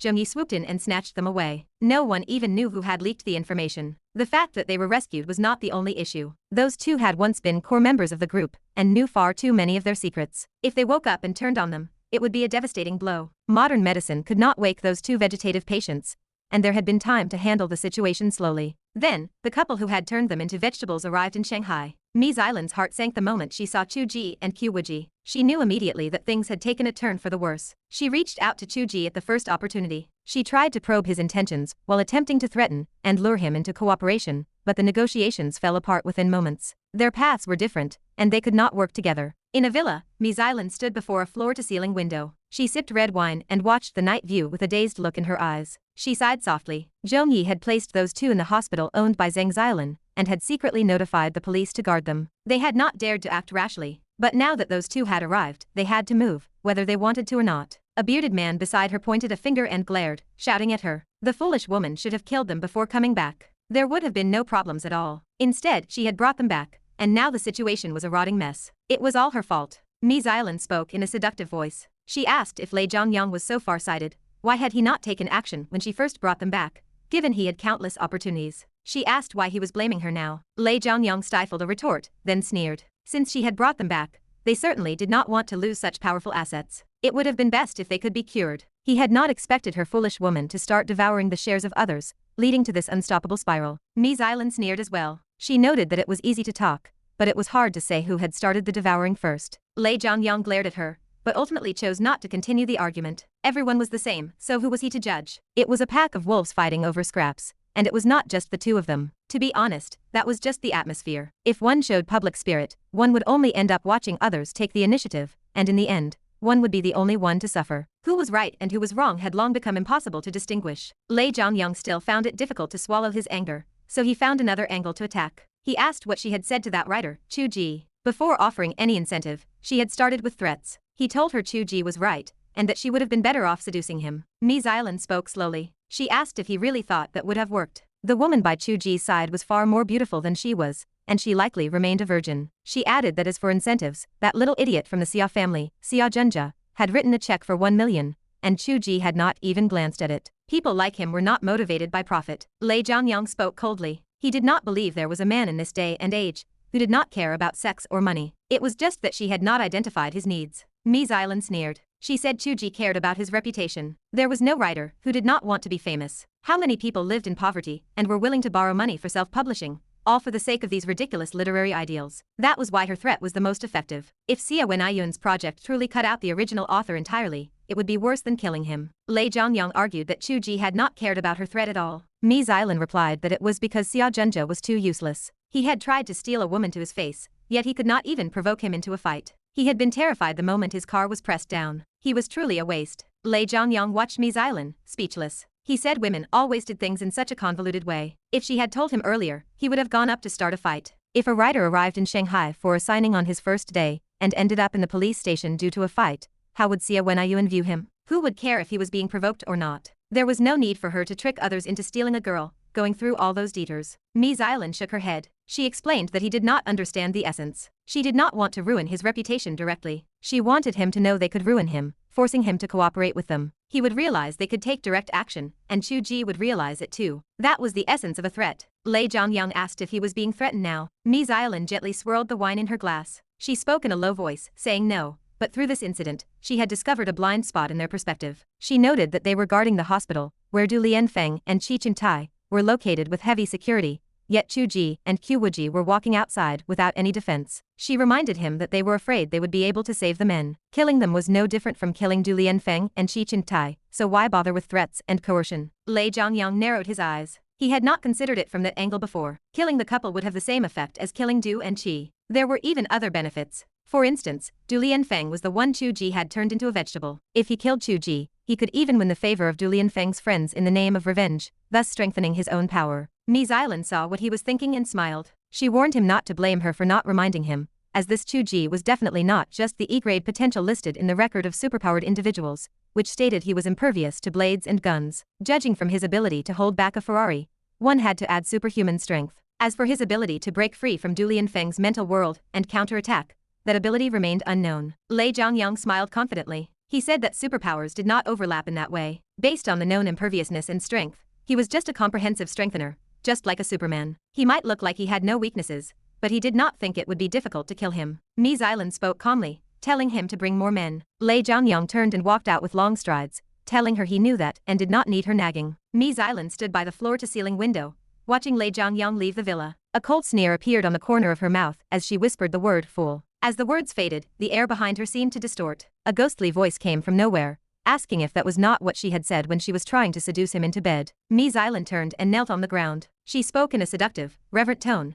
asking if that was not the master's mission, to get them on board through that method. She claimed her heart would always belong only to the master. The voice laughed. It spoke slowly, asking what her considerations were when she sent Lei Zhongyang to kill Chu Ge. Mi Xilan replied respectfully. She explained that if Lei Zhongyang could kill Chu Ge, the matter would be resolved, and he would be the one to carry the burden if there was any real trouble. If he was countered and killed instead, the company would belong to them, and Chu Ge would be deeply mired in legal battles, forcing him to reconsider cooperation. No matter the result, it would be to their advantage. The voice said they needed a two-pronged approach. If the battle between Chu Ge and Lei Zhongyang could tie up the energy of Zhong Yi and his companions, disperse the forces guarding Du and Qi, and especially draw the attention of the police away, then the master would personally take action to solve the matter once and for all. Mi Xilan was shocked and overjoyed as she prostrated herself on the ground, asking if the master had arrived in Shanghai. The voice replied that for such a big event, it was always necessary to take a look. Mi Xilan exclaimed that with the master personally taking action, they would surely die, even if they had the protection of gods and Buddhas. Chapter 233. The group did not need to wait for a tactical engagement.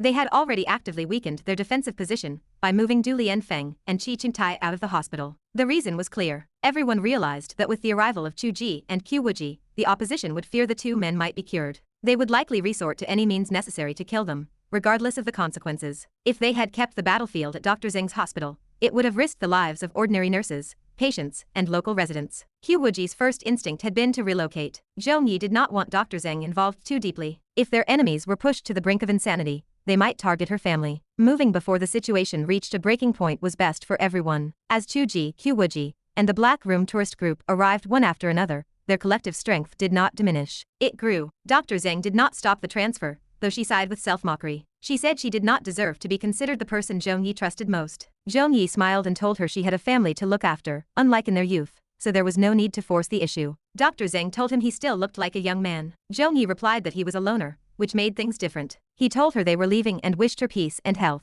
Zhong Yi had arranged for them to stay in a desolate, abandoned factory. Debris and sand littered the area, and the lighting was provided by temporary work lamps. He had clearly prepared for this place to be the final battlefield. Chu Ge and Qiu Wuji nodded in approval. This was a shared understanding of their path, whereas the perspective of Mi Xilan and her ilk was entirely different. Panda, one Zaijun, and the others sat under the dim light playing cards. They looked like they were about to cry and lacked the energy to even greet Chu Ge. They wondered if there was any tourist group in the world more miserable than theirs. They had money, so why were they in such darkness that they could not even see their cards? Zhong Yi greeted the group. He did not provide any special comfort to Du Lianfeng and Qi Qingtai, tossing them onto a pile of sand. He asked Qiu Wuji how she intended to treat them. Qiu Wuji reached out to Chu Ge. She asked him for 2 pellets of the 3 soul and 5 vitality pill. Chu Ge flipped his hand, and 2 pills appeared as if by magic. These were the pills previously refined by the little flame to stabilize and consolidate the spirit and body. Both of them had benefited immensely, but there was no use in eating more. They had plenty left over, all kept in Chu Ge's personal space,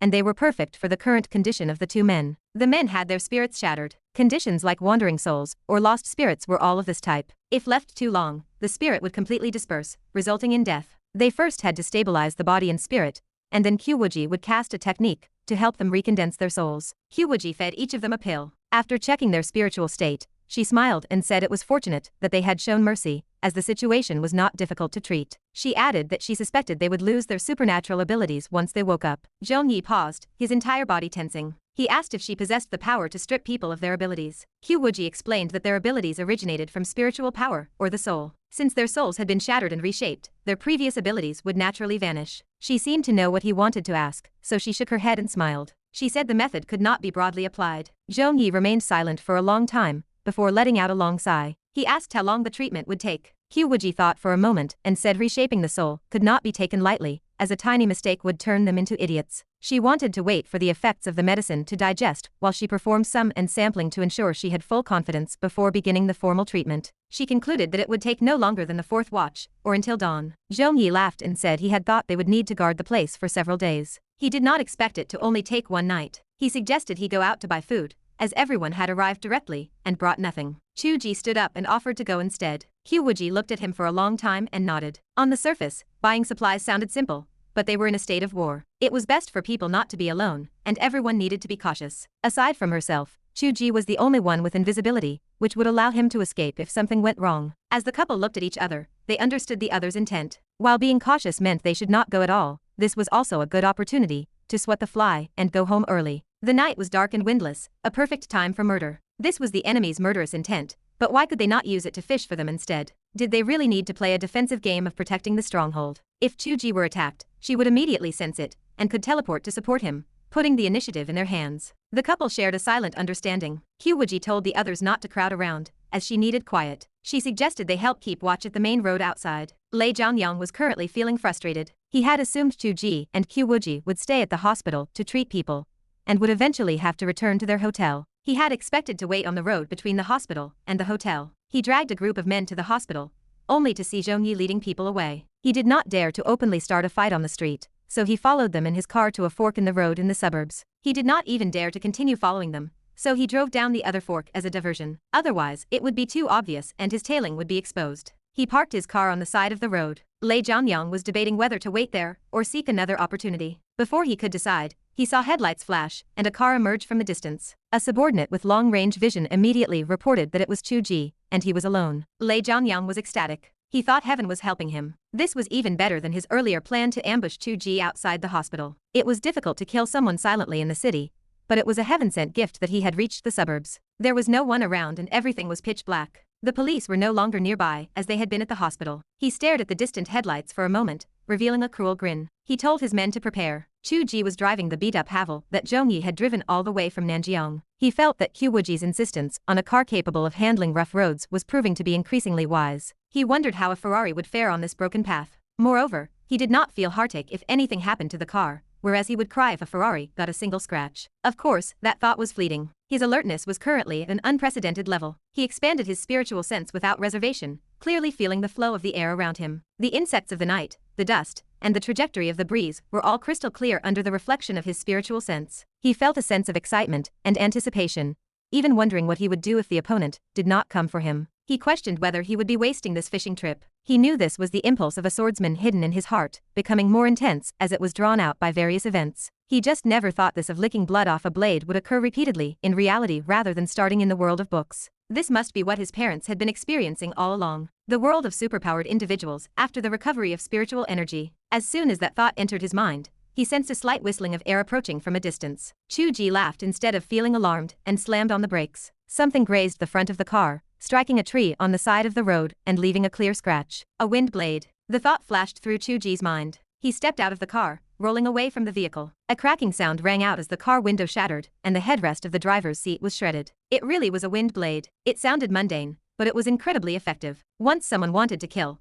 it was impossible to investigate. The autopsy would show the victim was cut by a sharp weapon, but where was the weapon? Where was the person? They could walk away calmly right in front of surveillance cameras. On a dark night like this, one would not even know where the attacker was. Chu Ge stopped dodging and reached into the void. He asked them why they bothered with wind blades if they knew he was impervious to weapons. A harsh sound of metal scraping against metal rang out. Chu Ge crushed the wind blade into a wisp of light breeze, and it dissipated without a trace. He opened his palm to find not even a scratch. A coarse, hearty laugh came from the darkness. The voice told him that they knew he was impervious, agile, and strong, but that would not last long. Chu Ge felt a stirring in his heart, and quickly remembered the record of superpowered individuals. Many people could use wind blades, making it impossible to identify the attacker. But only one person would say that he would not last long. Lei Zhangyang, one of the directors of the Tianyu group. Ability: you are a little cookie. It makes objects brittle and fragile. When applied to people, it breaks their defense on touch. Gu Ruyan's note: most good things are not durable. Colorful clouds scatter easily, and glass is brittle. Yue Ying's note: defense power -10,000. Chapter 234. The night air ahead began to shimmer as 3 silhouettes in black suits slowly materialized.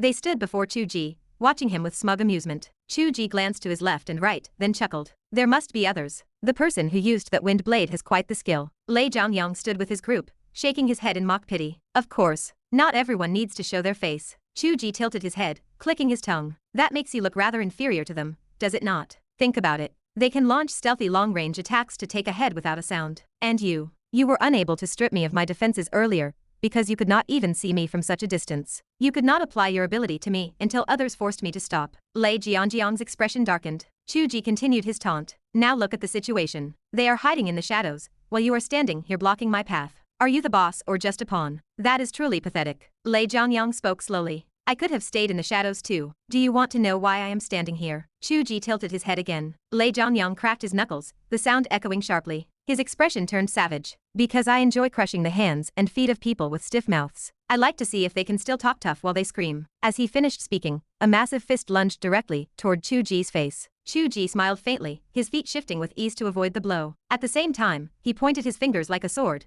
tapping lightly against Lei Jianjiang's ribs. The move appeared to have no force behind it, yet Lei Zhangyang let out a pained howl. He stumbled back several paces, clutching his ribs, sweat beading on his forehead. He stared in disbelief. You still have strength. Chu Ge laughed calmly. I barely used any force at all. Even a brittle hemp stalk can cause great pain if it strikes the right pressure point. Watch closely, and you might learn something. He had sensed the change in his body the moment Lei Zhangyang appeared. While he taunted his opponent, he had been looking inward to assess his own condition. Most superpowered individuals would be unable to analyze their own physiology with such clarity, but a cultivator could. Through internal observation, Chu Ge discovered that his muscles and bones had indeed become fragile, as if they would shatter like a cookie at the slightest touch. He did not know how such an effect worked, but this strange fragility did not merely strip away his defenses. It hampered his ability to exert power, as his body lacked the structure to support force. He could have easily tripped just walking. If he truly were just a man with a supernaturally strengthened body, an encounter with Lei Zhangyang would be his absolute undoing. But he was not. His physical form was merely a vessel for cultivation. A cultivator relies on qi, which is simply mana in common terms. As long as his mana remained, he could channel it through his body. He could still use the footwork of the ripples on autumn water, and the blade techniques of the cloud and water style. Had he released his sword qi during that strike to the pressure point, Lei Zhangyang would already be dead. He had simply not yet grown accustomed to dealing lethal blows. Lei Zhangyang clearly refused to accept reality. He shouted at his men. He has no strength left. All of you, attack. Once we crush his hands and feet, we will see if his mouth stays so stiff. The two subordinates surged forward, forming a triangle with Lei Zhangyang to launch a combined assault. The next moment, Lei Zhangyang could not believe his own eyes. Chu Ge wove through the 3 attackers as if he were taking a leisurely stroll. He swayed left and right, and the 3 of them could not even brush the edge of his clothing. What is this? A fabled martial art? Chu Ge remained calm. He truly felt the difference in dimensions at this moment. Perhaps these 3 possessed decent combat skills compared to the average person, but after training for 4 hours amidst the thousands of sword auras in the Cave of Sword Trials, their clumsy attacks looked like children at play. He did not strike back immediately,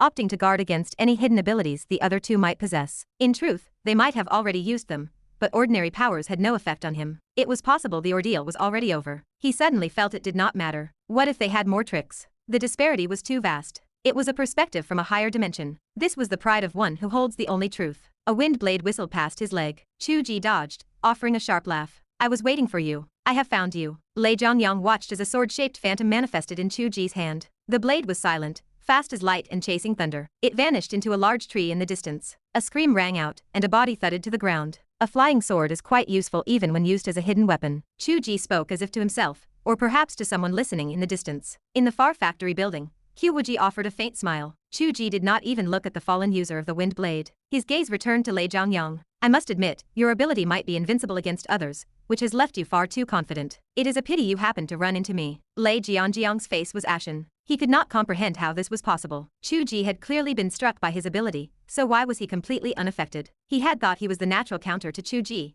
yet the reality was the opposite. Hearing this, rage and desperation boiled over in Lei Zhangyang. Do you think you have already won? He pulled a gun from his pocket. Chu Ge's expression shifted slightly. Do you know if your footwork is faster, or if a bullet is faster? Lei Zhangyang grinned savagely. I did not want to leave evidence that the police could track, but since you are seeking death. The smile that had graced Chu Ge's face finally turned to ice. Since you are determined to seek death, then die. The atmosphere shifted instantly. In the distant factory, Qiu Wuji withdrew the spiritual sense she had kept tethered to Chu Ge. A gun. That is a tool for mortals. At this close range, they would not even have the chance to pull the trigger. In fact, They had thoroughly enraged Chu Ge, and now they were likely doomed. It might even lead to Chu Ge's first kill. He has truly grown. His combat experience, his decisiveness, and his composure in battle have reached a level where he needs no protection. Qiu Wuji looked forward to the day they would walk the world together with swords in hand, although, in a way, they were already doing just that. At this moment, Qiu Wuji sat cross-legged with her eyes closed, extending her index and middle fingers to rest upon the foreheads of Du Lianfeng and Qi Qingtai. Outside, Zhong Yi and the others kept watch over the entrances. To an observer, it looked as though Qiu Wuji was fully immersed in the treatment. Soft light flowed from her fingertips. The deathly faces of the two men began to twitch slightly. Just then, the air twisted, and a sharp, piercing screech struck Qiu Wuji's brow. She opened her eyes. A wave of invisible energy rippled and scattered. Within the dark room, it sounded as if vengeful spirits were wailing, piercing the mind.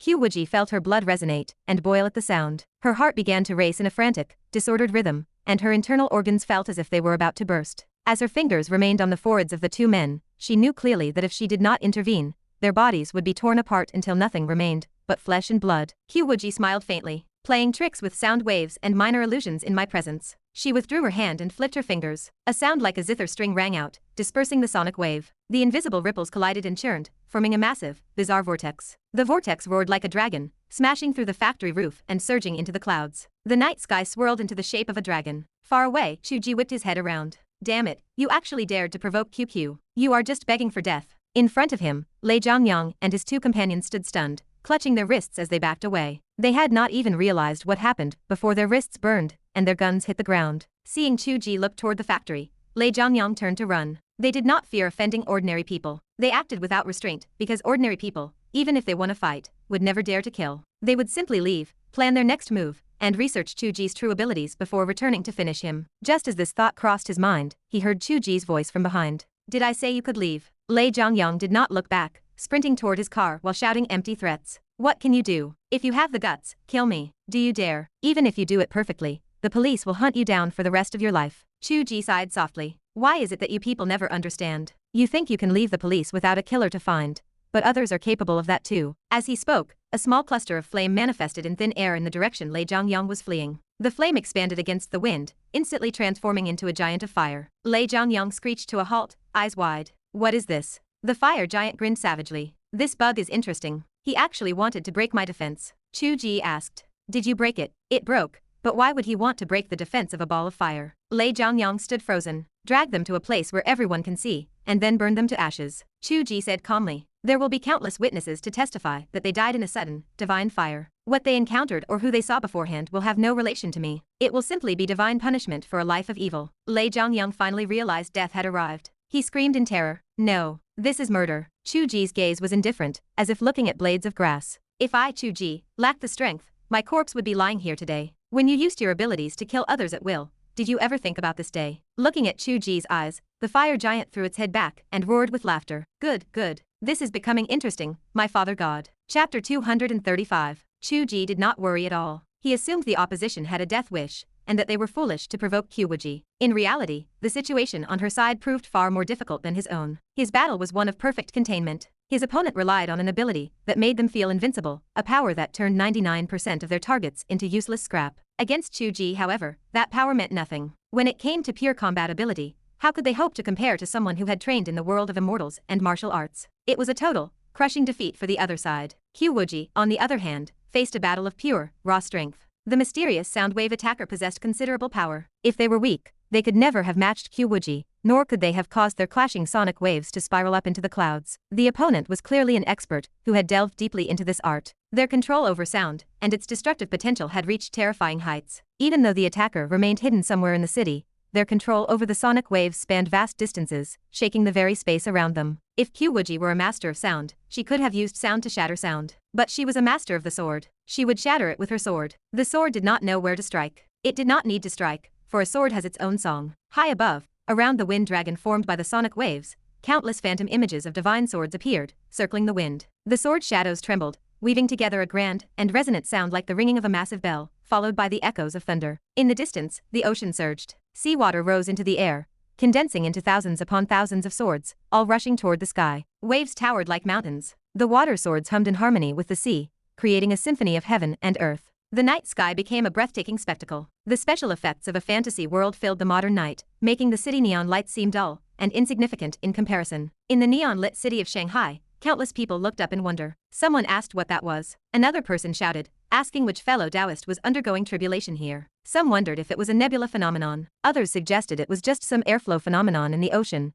noting that it happened to look like a 10,000 sword technique, and that it was truly beautiful. Sudden thunder roared in the distance. Rumbling thunder echoed over the sea, and the sword shadows circling the wind seemed unable to hold their form. They began to twist and fade. The water swords from the sea were also shattered by the thunder, transforming back into mist and falling into the ocean. People could not see the finer details, and they sighed with regret as the sword song vanished in a flash, clearly not some cultivator undergoing tribulation. Only a handful of people guessed the truth, and their hearts were filled with horror. Could the clash of superpowered individuals really produce such a result? It had already affected the laws of the sky. Amidst the rumbling thunder, a vague, blurry voice echoed. It asked who she was, and if she was one of the 3S status beings of China. The 3S status beings of China. Qiu Wuji paused, a smile appearing on her face. She asked them to guess. The opponent did not answer. The voice spoke to someone else, saying that this woman was dueling them, and could not easily be distracted, and to act when the opportunity arose. The atmosphere stilled for a moment. Soon, a group of men in black suits rushed toward the factory from all directions. Wan Zaijian leaned against a pillar, looking on in shock at the approaching figures. Aside from Chinese faces, several foreigners were mixed in. He thought to himself that this was Shanghai, a major group indeed, to have foreigners as hired thugs. He felt a bit nervous and quickly wrote the word dragon on his left cheek, wondering if the foreigners lived in China long enough to at least read the characters. He reconsidered, thinking that might not be true, as so many foreign students could not speak Chinese clearly, but still received scholarships. Seeing the men rush toward him, Wan Zaijian quickly added the word dragon to his right cheek. The black suits reached him, and just as they prepared to laugh, they saw a 5-clawed golden dragon winding through heaven and earth, occupying the entire space. The massive factory seemed like a matchbox under the dragon belly. The foreigners saw a black dragon with giant wings, perched atop shimmering treasures. The dragon mouth breathed fire, and its spine split open like erupting magma, its blood hissing as it hit the ground. The foreigners shouted in shock. Chinese or foreign, the group of black suits stood dumbfounded. They slammed on their emergency brakes in unison and turned to run. There was no point in fighting. Who could fight a dragon that large? They were terrified that if they did not run, they would be eaten with no one left to tell the tale. Beside them, Chef Jin and the others stood with knives in hand, completely stunned. They had not even made a move yet. Behind them, Zhong Yi stood under a window, looking calmly at the seductive figure before him. He told her that the path was blocked. Mi Xilan sneered, telling Zhong Yi that others might fear him, but she did not. Zhong Yi replied calmly that it was true, as she did not even know him. Although she did not know him, she had heard of him for a long time. Mi Xilan did not want to exchange pleasantries with Zhong Yi. The woman inside was actually able to hold her own against her master, which left her both astonished and panicked. The situation had escalated, and if it was not resolved quickly, she would never have peace. She gritted her teeth, and a black butterfly shadow suddenly appeared on her palm. At the same moment, Zhong Yi frowned and looked at his own palm, where an identical butterfly shadow had appeared without him realizing it. He thought that this thing could not have appeared on his body directly. Could it have been left behind when they met in Nanjiang, and shook hands, only appearing now along with her ability? He had not yet determined what the butterfly shadow did when he saw Mi Xilan crush the one in her own palm. As the butterfly shattered, Zhong Yi's right hand exploded, blood and flesh flying everywhere. Her ability was the butterfly effect. Zhong Yi grunted in pain, though a flash of joy appeared on his face. He said it was very good and very painful. After speaking those 6 words, his right hand returned to its original state. Mi Xilan was not surprised. She sneered, saying she did not know what principle allowed him to recover from his injuries, but it could not be without a cost. Since he had just shattered his hand for no reason, he must be infinitely weaker than usual, and she wondered if he was still trying to bluff her. Before she finished speaking, a wick kick aimed for Zhong Yi's temple. Zhong Yi swayed slightly. His right hand, which she deemed to be infinitely weak, struck like an iron hammer against her abdomen. The punch sent her flying over 10 meters, and she landed heavily in the mud. She coughed and struggled to lift her head, looking at the approaching Zhong Yi as if she had seen a ghost. She asked how it was possible. Zhong Yi stepped forward, preparing to deliver a final kick. He apologized, saying his injury recovery really did not leave him weak. He asked her what she thought others feared about him. She was just an arrogant fool. Suddenly, Mi Xilan transformed into a butterfly shadow and vanished. Her final words echoed in the air,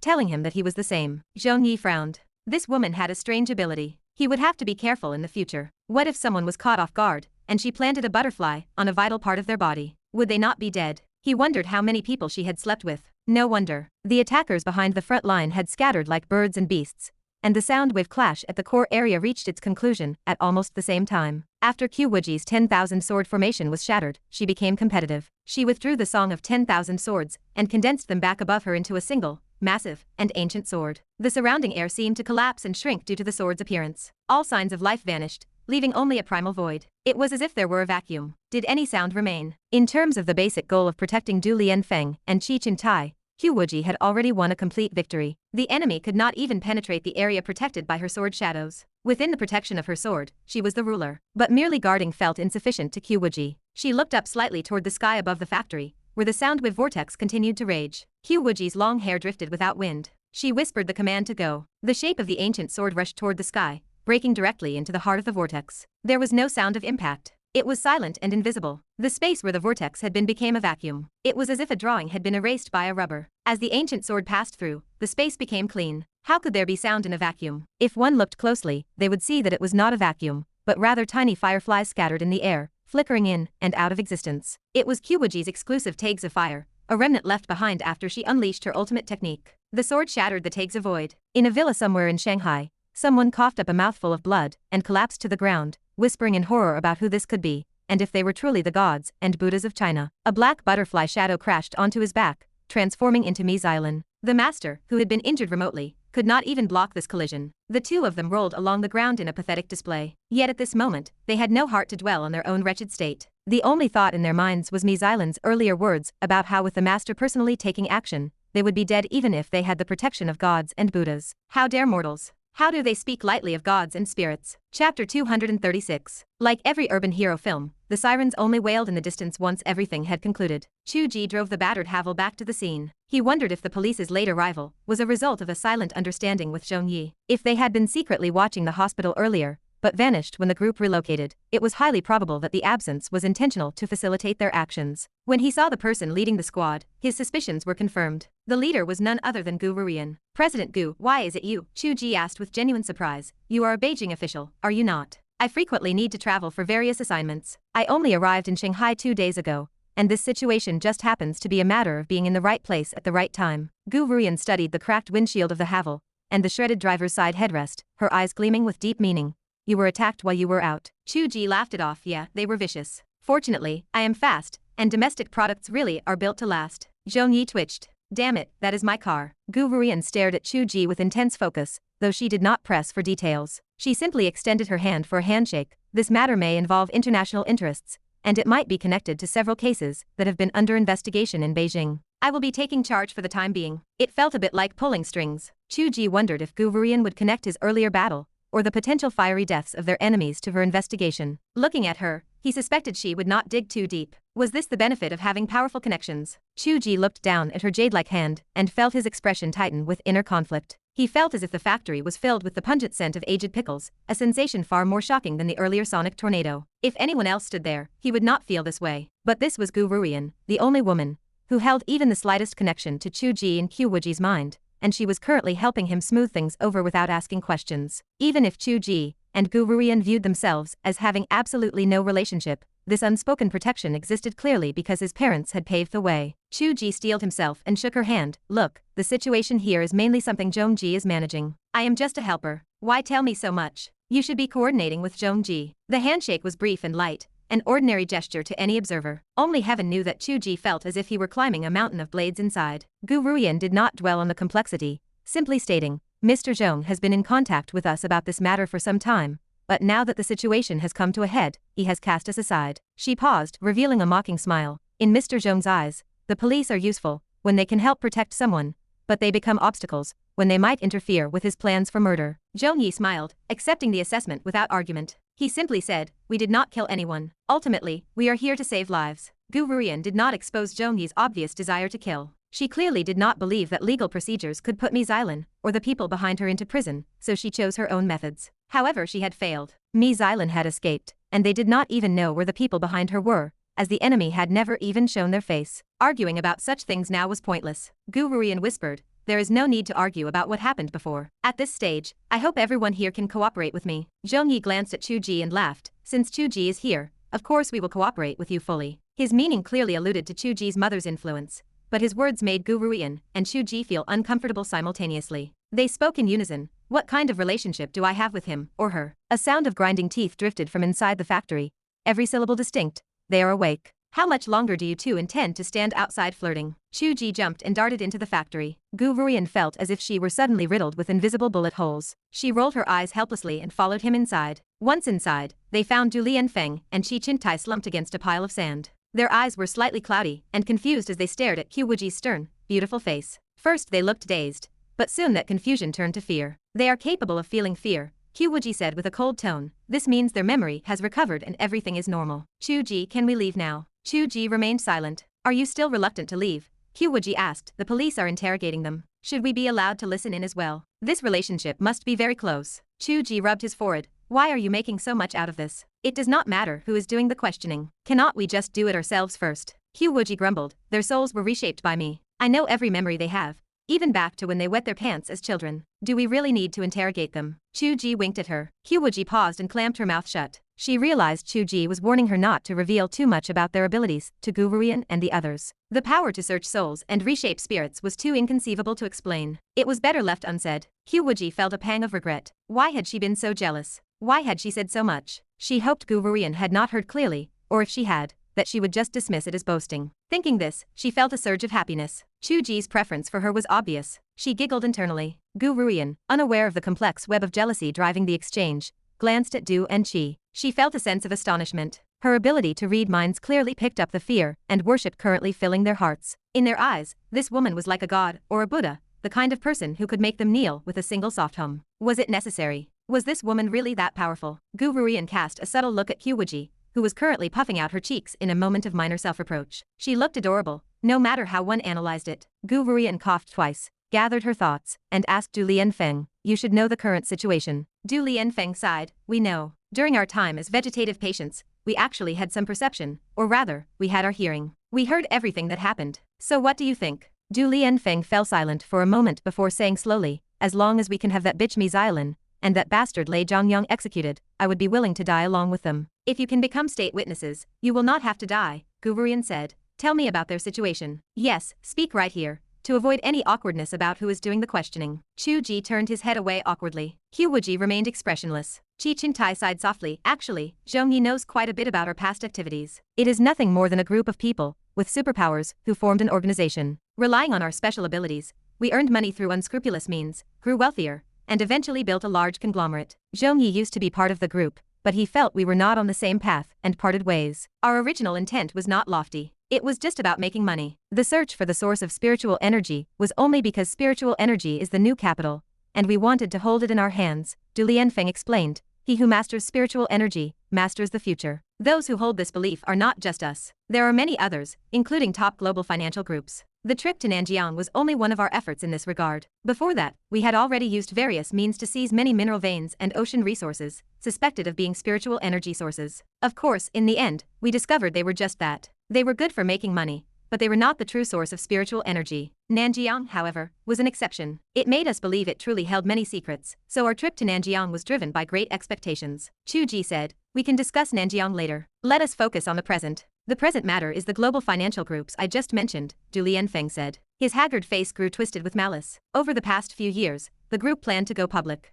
Through multiple rounds of venture capital, the shareholding structure has changed from its initial state. Mi Xiaolin is the representative of foreign capital. In the beginning, we did not think much of a little girl. Who cares about foreign capital? It is a long way from the seat of power, and is it not easy to manipulate a little bitch like her? Qi Qingtai added, as expected, she had no special talent. She only knew how to sleep with people to build her network. But none of us expected that such a trashy, primitive tactic would be so effective. This woman, who is so rotten she probably has countless diseases, managed to sleep with many of our old brothers. There is no telling how many people within the group are secretly colluding with her. The group's decision-making has been heavily influenced. Sometimes we do not even know if this group is still our own company, or if it is controlled by foreign capital. Our trip to Nanjiang also included intentions to branch out on our own, but that is a story for another time, Du Lianfeng added. Speaking of which, I wonder if you recall one thing. When the Wang family in Nanjiang fell due to the case, Ruan Jian and others who supplied them did not take the opportunity to leave. Instead, they hid along the coast as if waiting for someone, and were eventually captured by you. The person they were waiting for was Mi Xiaolin. This group has become a malignant tumor secretly controlled by overseas forces.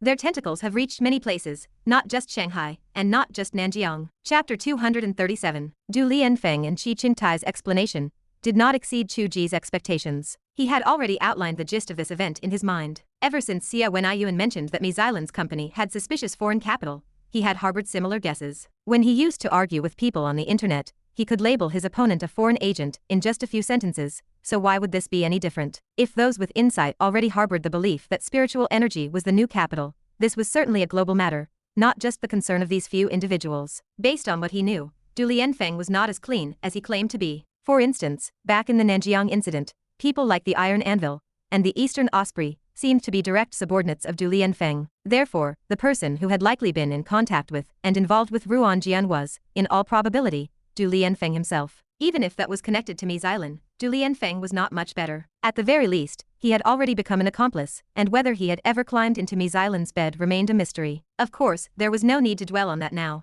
Qiu Wuji was a mind reader. She must be even clearer on the situation in her own heart. It would be better if Du Lianfeng were truly involved in overseas affairs, as that would make for more direct evidence for her case. This was something that could be handled with the police, and Chu Ge truly did not want to involve himself any further. If he pushed too deep, he could truly ruin his own life. Since acquiring their powers, these people had become far more brazen than ordinary criminals. Having lived in modern society for so long, Chu Ge had never imagined that anyone could treat murder as casually as eating or drinking. Even Rong Fu, who was once known as a serial killer, had not displayed such callousness, but Lei Jianjiang's arrogance had thoroughly enraged him. He had taken a life, yet he felt no regret. If he were not decisive, there would only be endless trouble. Now, Chu Ge did not believe Mi Xilan would have the nerve to come after him again. This was deterrence. Of course, to be safe, it would be best to get this woman locked up as well, which would provide more peace of mind. After that, what other small-time thugs would dare come to seek their own death? He looked at Qiu Wuji and said, with the testimony of those two as a foundation, I think it would be better to arrest Mi Xilan first.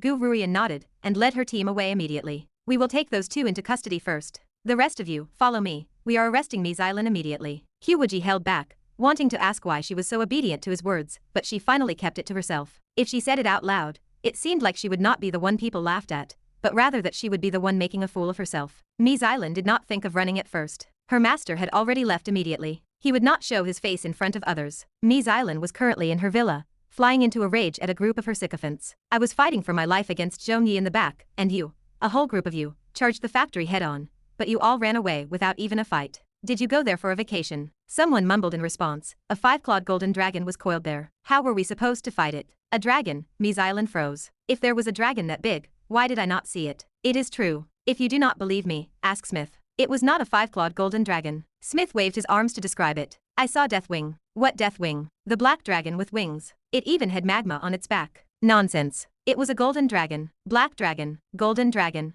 The two sides began to fight. Mi Xilan covered her forehead and looked toward the others. Someone said weakly, I saw a green dragon. It was even spitting water. Did you see the Dragon King from your group chat? Your mother. If it was the Dragon King from the chat, I would have already pounced on it. They began fighting again, descending into total chaos. Mi Xilan was furious. So, in other words, all of you were fooled by a simple illusion. I curse every one of your grandmothers. The group, who were busy brawling, remained silent. It did not feel like an illusion, but they did not know how to explain it. Since everyone saw something different, it might truly be an illusion, and they had nowhere to go to complain about being scolded. Mi Xilan paced back and forth in a rage. All of you are useless. How could such a simple matter turn into this? Lei Zhongyang is also a failure. Before she finished speaking, she received a phone call. President Lei just set himself on fire in front of the busiest bar in the city. Mi Xilan froze for a moment, only connecting the busiest bar with the act of self-immolation a second later. Her expression instantly turned ghastly. Chu Ge's calm face suddenly flashed into her mind, and a chill ran down her spine. That writer was a ruthless person as well. She finally realized that this was no longer a time to assign blame,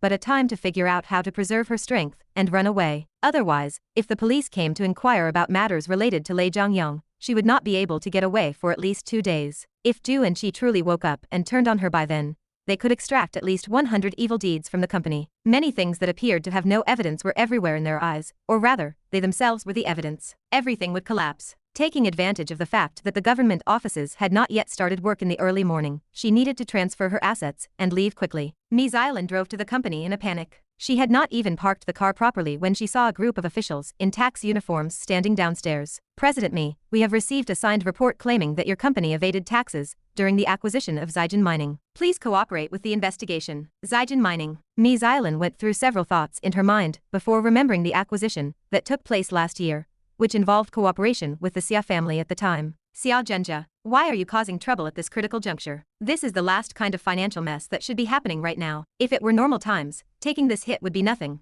But what time is it now? It was time to transfer her assets and run away. In front of a group of tax inspectors, how could she still transfer her assets? Ms. Island almost vomited blood. She never expected that the playboy she looked down upon the most would strike the most fatal blow at such a moment, causing all the family wealth she had painstakingly accumulated by sleeping with over 100 people over the past few years to go down the drain. It was enough to make a listener sad and a witness weep. She made a quick decision. Since she still had a considerable amount of money in her personal account, she would preserve that first. Ms. Island had the finance director stall the tax office, while she drove to the airport as fast as she could. Something was wrong. She had to run. Her escape was timely. Less than 10 minutes after she left the company, police sirens wailed, and the police surrounded the building. Ms. Island came and left. Qiu Wuji immediately sensed something was wrong. She was decisive enough to run fast. Immediately contact the bank to freeze her personal account. Contact the airport, prohibit Ms. Island from leaving the country, and have the airport police assist in her arrest. The rest of you, bring everyone on this list to me. Ms. Island arrived at the airport, but before she even passed through security, she saw a group of police officers rushing toward her. Once again, she made a decisive choice and transformed into a butterfly shadow, vanishing. Superpowered individuals, especially those with special abilities like hers, were difficult to catch. Even if Chu Ge and Qiu Wuji were both here, they might not necessarily be able to stop her from running away in time. Her butterfly shadow disappearance was not a disappearance into thin air. It was a variation of her ability to brand others with a butterfly mark, allowing her to teleport directly to another butterfly. The distance could not be too great, but it was enough to run away. At this moment, she remained extremely calm. The teleportation location was directly onto a merchant ship about to set sail. The captain was one of her secret lovers who had previously helped her transport some unspeakable items. Seeing her suddenly appear without anyone else around, the captain was overjoyed. He pushed her down onto the seat and began to undo his belt. Why did you come here? Ah, forget it. Let me have some fun first. Ms. Island felt a sense of tragic indignation. Have fun, your mother. You men. Ms. Island had worked hard for years, but in the end, her assets were reduced to a small amount of capital she had sporadically deposited abroad over the years, which she could not even use right now. She was penniless. What she would encounter during the voyage over the next few months was even more unspeakable. But at the very least, with her abilities, as long as she reached the shore, she would be able to break away from security and go find her master. She had managed to save her life and avoid going to prison, though it was unclear whether this was a joy or a tragedy. While being a sandwich filling on the ship, Ms. Island would sometimes dazedly wonder when this total collapse had begun. From Nanjiang. No. When Du Lianfeng and Qi Qingtai fell in Nanjiang, it actually meant nothing to her. Instead, it gave her the opportunity to swallow their assets. Therefore, the beginning of the collapse should be considered whether she regretted not killing Du and Qi directly at the beginning, or from the moment she first had the idea to swallow their assets. But it was normal that she did not kill the two of them directly. They were originally accomplices. If an accomplice was injured by someone else, why would she suddenly kill them for no reason? She was not a psychopath, and under normal circumstances, one would not even think in that direction. It was also very normal to have the idea to seize their assets later. Two vegetative patients were lying there, and no one knew when they would wake up. Who could resist that? So she was definitely not wrong. Was she wrong in not being strong enough? But even her master had taken action, and the other side was just too strong. Chapter 238. While Ms. Island wallowed in gloom, and Qiu Wuji busied herself with investigations, the group from the Black House found themselves completely idle. They had braced for a grand battle, only to discover they were essentially on a field trip. Aside from Wan Zijun scribbling 2 characters, they had done absolutely nothing. With the might of the state involved, plus the presence of true powerhouses, everyone else was free to just stand on the sidelines. Those powerhouses were terrifying. 6, in particular, had always stayed in the background, quietly watching Chu Ge perform like a stealth agent. No one realized she was the most formidable one of all. Remembering the sword songs, the sonic tornadoes, and the void-shattering blade work, the kind of special effects that existed only in immortal sagas, Panda and Wan Zijun did not know what to think. Could it be that the Q from the book had actually stepped out into reality? They dared not even think of worshipping her anymore. It was too terrifying. Perhaps it was not real. The true Q should be even stronger. She would not need to struggle for so long. She would have finished the enemy in one strike. The only logical conclusion was that this version of Q was a sword immortal type of ability user, and Chu Ge had simply used her as a template for his writing. It was no wonder the prose grew more realistic by the day, as if one could actually practice based on his descriptions. Panda asked Wan Zijun if they should establish a sect to worship Q. He suggested using the logo of the Holy Flame Meow Meow sect. Wan Zijun retorted that Panda should stop being infatuated, as his goddess had gone to a hotel with a man and checked into a large bedroom. That was a critical hit. Panda gaped for a long moment before murmuring that he worshipped the sect leader Q, not this silly woman who only knew how to eat vinegar. He whimpered that the silly woman was quite cute, nonetheless, and truly the lifelong nemesis of the short and small Chu. Wan Zijian pointed out that the short and small Chu whom Panda mentioned had just gone out, and had his car destroyed, suggesting Panda might want to reconsider his choice of a lifelong nemesis. Zhongyi joined in, lamenting the state of his vehicle. Panda told Zhongyi to maintain the dignity of a master. Zhongyi argued that masters also needed to eat and asked about his car. Panda told him to stop complaining,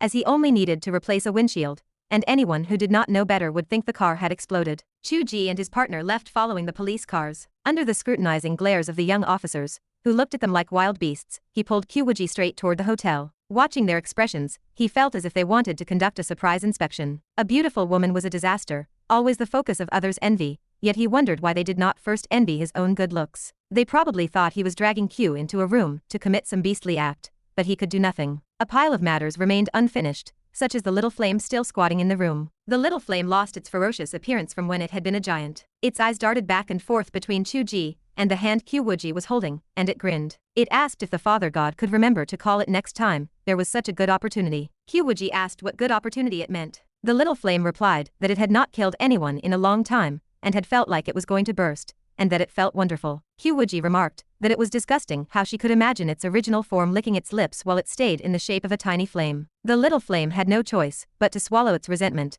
as it was being accused of being disgusting based on an image she had created in her own mind. Qiu Wuji turned to Chu Ge. He looked calm. She smiled softly and asked if he had really killed someone. He confirmed it. She asked how it felt. He admitted he had thought she would criticize him. She laughed, wondering why she would do that. She noted that in the path of the immortal, one cannot avoid killing, and she added that she would have killed the person who escaped with their soul if they had not fled. The little flame blinked. Qiu Wuji looked at Chu Ge with gentle eyes. She told him that she knew he was bound to feel anxious because it was his first time killing, and that he might still be thinking it would have been better to leave the matter to the authorities. She insisted he would have to get used to it, as there was no space for contemplation in urgent times. She added that while this was a domestic conflict, if he hesitated in a future confrontation with an enemy nation, it would only lead to his own demise. Chu Ge hesitated and said he felt fine, but his feeling of unrest came from the opposite cause. He explained that he did not feel anxious because of the killing, but because he felt too calm after doing it. He mentioned that he had not even felt his heart rate increase while sitting in the police car, and he wondered if there was something wrong with him. Qiu Wuji paused,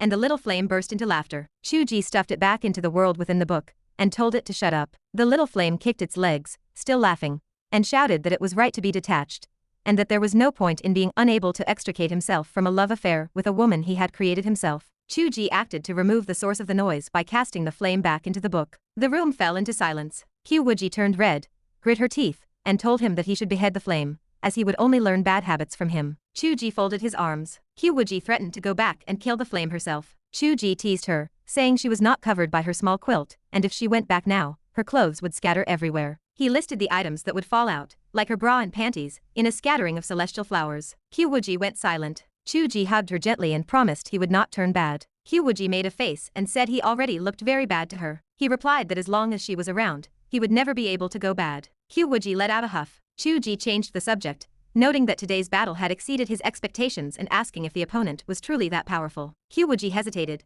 describing the enemy as a very strong sound cultivator. She noted that he was different from the sound cultivators of the immortal path, as his positioning was more flexible. Even being 100 miles away, without spiritual sense observing their situation, he was able to act accurately. Chu Ge reasoned that he might have been tracking Mi Xiaolin, and he added that the sound area of effect did not seem that mysterious to him. Qiu Wuji thought about it and accepted his view. She agreed that he probably did not even know who she was, and that he had even guessed she was one of the 3S class beings of China. She concluded that he must not have been able to see her situation clearly. Chu Ge frowned in thought. Knowing there were overseas forces behind the scenes, and considering that overseas supernatural powers were also this strong, it was hard not to feel worried. He wondered what kind of people his parents were dealing with. Looking at this sound attack enemy, Chu Ge felt that he would not be able to deal with it himself. His golden bell cover would not protect his eardrums, and not everyone could analyze the essence of power and resolve every attack like Qiu Wuji. Qiu Wuji knew what he was thinking. She confirmed that the person was indeed strong, adding that her current cultivation was comparable to the golden core stage, and her spiritual soul power was comparable to the nascent soul stage. She noted that this person had been able to force her to use the void god sword, and even then, she had been unable to track his exact location. She warned that this person would be a great enemy in the future. Chu Ge was moved, asking if she had truly used the void god sword. He had not observed her battle at close range,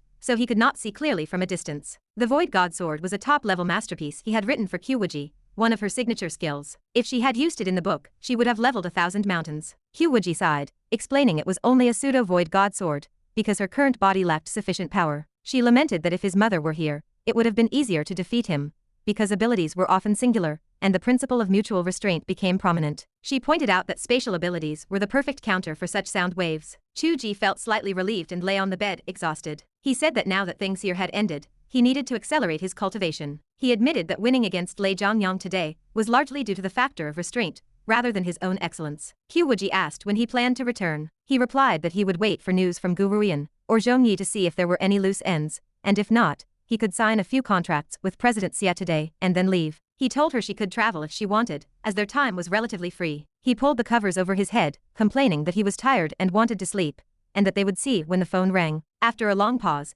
he noticed no movement and turned his head, asking why she was not resting. He noted that she had used a major technique and should be more tired than he was. Qiu Wuji gritted her teeth, pointing out that there was only one bed. Chu Ge reached out and wrapped his arm around her waist. He told her they were like an old married couple and instructed her to get some rest, adding that they were just sleeping and she should not always think of lewd things. Qiu Wuji was pulled onto the bed, feeling both annoyed and amused. She realized he was the one thinking of lewd things, but looking at his calm face as he closed his eyes, her gaze gradually softened. It was true, they were like an old married couple. Qiu Wuji pouted, adjusted into a comfortable position in the crook of his arm, clutched his waist as if holding a large bear, and fell into a peaceful sleep. Chapter 239. Facts proved that no one had specifically called them to update them on the situation. Chu Ge was woken up by his appetite, which had been spoiled over the past several months. He grumbled, grabbed his phone, and saw it was exactly 12 o'clock in the afternoon. There were no missed calls. There were not even any unread text messages or messages on his social apps. He was hungry. There was no Qiu making delicious food for him. Then he remembered, the delicious Qiu was right there in his arms. His movement of picking up the phone must have startled Qiu Wuji. Her beautiful eyes opened with a sleepy flutter. When she realized their current environment, a flush of red spread across her cheeks. They were in a hotel room. It was not 2 beds, but 1. However, everything had happened so naturally. There had been no internal struggle or hesitation like the scenarios he had played out in his mind. He had just wrapped an arm around her waist, told her to be good and rest, and she had just curled up in his arms and fallen into a comfortable sleep like a little pig. Was she too exhausted after unleashing her ultimate attack last night? Even now, as she woke up, she felt a lingering attachment, feeling lazy and unwilling to move or get out of bed. His scent and his embrace were so familiar. Chu Ge noticed she was awake and smiled. Good afternoon. Qiu Wuji pouted and spoke in a weak voice. Good afternoon. I heard your stomach growling. Are you hungry? Chu Ge teased her. I would pay double for a delivery, but none of those apps are worth your cooking. Qiu Wuji sighed. That joke was not funny. Do you want to go out to eat? I would much rather eat you. As he spoke, he leaned his head down and found her lips with precision. Qiu Wuji had no thought of dodging. It felt as if it were meant to be. She closed her eyes and met his kiss. After all, she wanted to kiss him too. No one could imagine that this shy, blushing young woman had been the godlike sword saint who had shattered the heavens the previous night. Okay, that is enough. After a long while, Qiu Wuji pressed against his hand, which was beginning to explore, and whispered with misty eyes. You are like a bull waking up first thing in the morning, grunting and shoving. Chu Ge stroked her flushed lips, loving her more with every look, and laughed in a low voice. It is only because my Qiu is too tempting. Qiu Wuji bit her lower lip. You are clearly a father god who kidnapped an ignorant ancient female cultivator and tricked her into bed. I have never seen such a shameless father god. Is that so? Is it not that the father god and the woman he created are inseparable, like two people lost in their own world? Qiu Wuji grew anxious. Hey, he does not have good intentions. He just wants to turn you into someone like him. Do not follow him down that path. Only a fool would listen to him. Chu Ge leaned over again. It is Qiu who makes me fall into the trap. Qiu Wuji gasped, her head tilting back. You are something else. If you were an emperor, you would certainly be the kind of foolish ruler who is so obsessed with women that he ignores his court. Chu Ge muttered. What kind of foolish ruler has eyes for only one person? Li Longji was like that, and he is very similar to you. Li Longji had other concubines, did he not? Qiu Wuji suddenly grit her teeth. Very well. Exactly how many do you want to have? Chu Ge felt confused by her question. Qiu Wuji flipped him over, pinning him beneath her, and hummed. Was Gu Ruiyan's little hand soft? Chu Ge did not know whether to laugh or cry. That was just a standard handshake. I think you are the only person in the world making an issue out of it. Why did she not shake hands with Zhong Yi, but chose to shake hands with you? Because we are acquaintances. My mother and she are colleagues. Chu Ge held her small hand and laughed. The scent of old pickled vegetables is about to overflow from this room. Are you complaining that I am being unreasonable? Hey, actually, we should look at it this way. That handsome young man who drives the Ferrari likes you, right? I feel that is very normal. Only with competition can there be a contrast, and only through contrast can you know how good I am. Qiu Wuji almost laughed out loud. I do not see how you are better than him in any way. If you do not see it, you can take your time to notice. Look, compare yourself to Qiu Wuji, and I will know exactly what makes you so wonderful. Qiu Wuji blinked her eyes. Chu Ge let out a gasp of surprise. As the couple bickered, Chu Ge's phone rang. He grabbed it and saw it was Qiu Wuji calling to update him on the case. Du and Qi have gone insane. They have confessed to over 100 illegal activities committed by the Tian Mu Group, including many cold cases. We have arrested hundreds of people from the company, and the interrogation rooms are already full. Chu Ge whistled. Qiu Wuji felt puzzled by his reaction. Is there anything worth being surprised about here? Chu Ge held his breath and looked at Qiu Wuji, as if Qiu Wuji's voice had sparked a reaction in her. Was she really trying to see whose hand was softer? In other words, perhaps this kind of petty jealousy was not such a bad thing, right? He replied, oh, that is fine. Please, continue. Qiu Wuji found him strange, but continued. Some officials were also implicated. There will likely be a small earthquake in the department. Strangely, no high-level figures were involved, which makes me think the group has not been active long enough to exert much influence. Anyway, you do not need to worry about this. Just be aware of it. Chu Ge sighed. The entire group has fallen apart in a single night. Do you know what the key is? What? The key is that after the earlier seizure of Du and Qi's assets, the largest shareholder on paper is Ms. Ailan, who is now a wanted fugitive. The second largest shareholder is Lei Zhongyang, who is dead and has no heirs. All the other minor shareholders have been implicated and brought in, which means this enterprise currently has no leadership. Qiu Wuji laughed. As for why Lei Zhongyang set himself on fire, it is now under investigation, but it currently leans toward the involvement of an overseas evil cult organization. Chu Ge fell silent. The leader of the organization was called the Father God, and the heroine he created was currently. He let out another gasp. What are you doing over there? Gasping and sighing. Oh, nothing. I am not interested in their industry, or how many people were arrested. Telling me this is useless. Qiu Wuji sounded annoyed. Do you think I am calling to discuss business matters? I do not need to report the case progress to you. Can you not hear that the key is informing you about Lei Zhongyang? Why do you seem so dense today? I just woke up, and I am a little confused. Chu Ge knew this was the main point of her call. Why else would she call him for no reason? She was giving him a clear hint. She knew Lei Zhongyang's death was his doing, but she had covered it up for him, so he did not need to worry. Thank you. Chu Ge felt a complicated mix of emotions. Having such a backdoor, in a sense, he was truly one of the biggest playboys of all. If he really wanted to be a bad person, he could be terrifyingly effective. Fortunately, he was not. Qiu Wuji continued. It is fine. Some things, you have always been special. Chu Ge shifted his focus. What about that foreigner who engaged in a sonic battle with Q? Any clues? None. Qiu Wuji's tone turned somber. He must have maintained a single line of contact with Ms. Ailan. Now we have to see if any of the foreign employees we arrested can provide a lead, but I am not optimistic. The other party is very cautious. Chu Ge remained silent. Ms. Ailan had escaped. This matter was far from over, and they would surely cross paths again in the future. Qiu Wuji clearly understood what he was thinking and comforted him. Do not worry. At the very least, Ms. Ailan will not be able to re-enter the country. Under normal circumstances, they cannot come to our land and wreak havoc. Understood. As for your claim that these industries have nothing to do with you, that is not entirely true. I am not familiar with the specific operations, but they will likely be broken up and auctioned off. There are some high-quality manga and animation studios among them. If you are interested,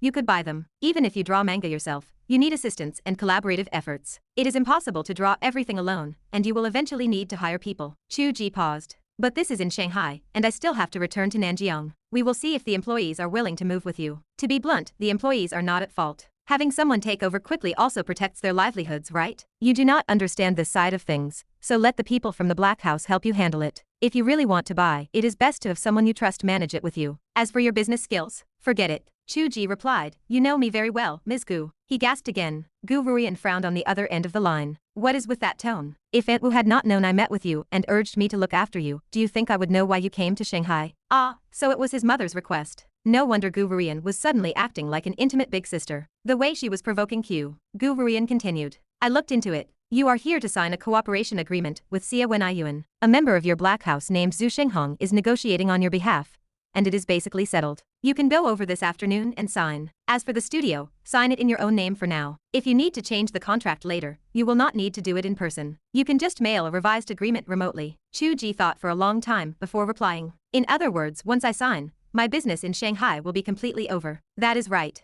You came to Shanghai for your own matters, so it is best to avoid getting involved in other things to keep Aunt Wu from worrying. Once you are finished, you can return if you want, or take your girlfriend on a trip if you do not. Chu Ge let out a sharp, trembling gasp. Qiu Wuji sounded confused. What are you doing now? Nothing, nothing. Chu Ge looked at the melting snow on Mount Yunji, his voice sounding hollow. This is just the state of a sage after the dust has settled. Qiu was getting better at playing games. Was this the power of petty jealousy? He coughed. If they really compared whose hands were softer, how could a hand compare to that? Qiu Wuji hung up the phone, clearly irritated. Heaven knows what that guy was doing. For some reason, she always felt as if she had been molested. Chapter 240. When it came to tourism, Chu Ge had mentioned that he was only interested in historical sites, remaining indifferent to natural scenery. The significance of a historical site did not necessarily depend on its age, but rather on the era it represented. Since they had arrived in Shanghai, the Bund was a mandatory destination. Gazing at the architecture from the Republican era along the riverbank felt like traveling through time, allowing one to wander through the echoes of past wars and the flair found within the pages of literary works. Qiu Wuji wore a shirt and jeans, her ponytail swaying as she walked,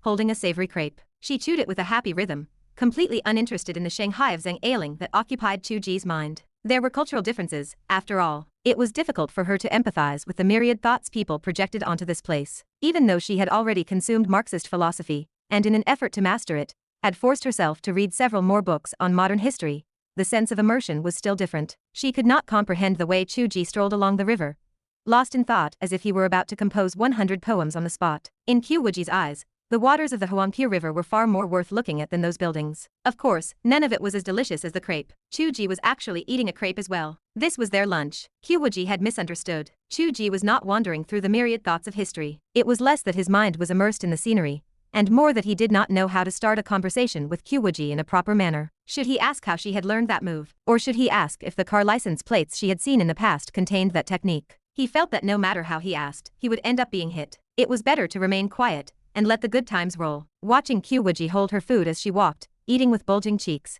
and looking around at the scenery, she was also very cute. She was cute no matter how he looked at her. Qiu Wuji paused, looking confused. Chu Ge also stopped. Qiu Wuji walked forward, and Chu Ge walked forward as well. Qiu Wuji understood the game. Hey, are you looking at the foreign buildings over there? Or are you looking at me? Chu Ge answered honestly. I am looking at the buildings with the corner of my eye, but I am mainly looking at you. Qiu Wuji continued eating her snack. How boring. Did you have to come all the way here just to look at me? Even though she called it boring, a sense of joy appeared at the corners of her eyes and brows. So he was indeed looking at her, after all. That was exactly it. What was so good about those broken buildings, anyway? Is there any story behind this river water? Qiu Wuji asked. Is it called the Huangpu because it is very yellow and muddy? It looks alright to me. The water in Nanjiang does not look particularly clear, either. It is said that the name Huangpu comes from Lord Chenshen, Huangxia. It does not refer to the water being muddy. Of course, I do not know the specifics, either. Chu Ge said. Are you more interested in the river water? Yes. The water and the sky are connected, and both are my path. Watching her, ponytail swaying as she nibbled on her crepe,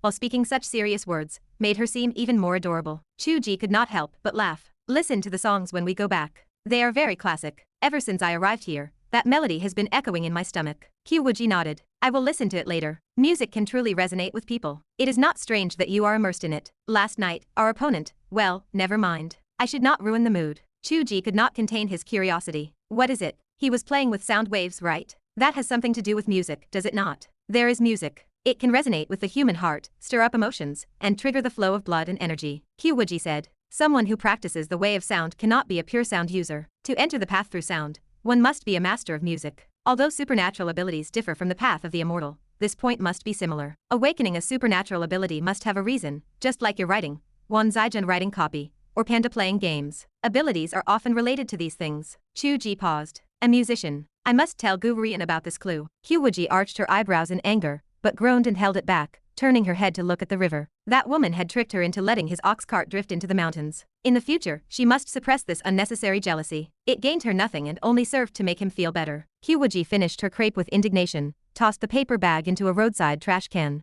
and reached into Chu Ge's portable space, pulling out a bottle of milk tea and sipping it. Chu Ge felt very helpless. Please tell me next time you want to reach into my space, so I can open it beforehand. It is a test of your compatibility, after all. Qiu Wuji drank her milk tea, turned to see Chu Ge's strange expression, and spoke with annoyance. Has your brain been filled with such liquid already? Everything you see seems strange to you. Chu Ge smiled obsequiously. Qiu Wuji sipped her tea, muttering in a slurred voice. Whose is softer? It had finally come to this topic, right in the middle of a pleasant day of Republican-style architecture and the Huangpu River. Chu Ge had to be careful. Of course yours is softer. No, that is wrong. I never cared whether she was soft or hard in the first place. Are you saying I am being overly sentimental? No. Chu Ge apologized with a smile. Q, there is something. What is it? I think we should change the name of Yunji Mountain. Qiu Wuji blinked. Change it to what? It is your mountain, right? In the name of Q, from now on, it can be called Mount Akina. Qiu Wuji took a sip of tea, thought for a moment, and confirmed. That name is all right. If you want to change it, change it. Should I change it in the book, or change it myself when I go back? Changing it in the book will make people feel disconnected.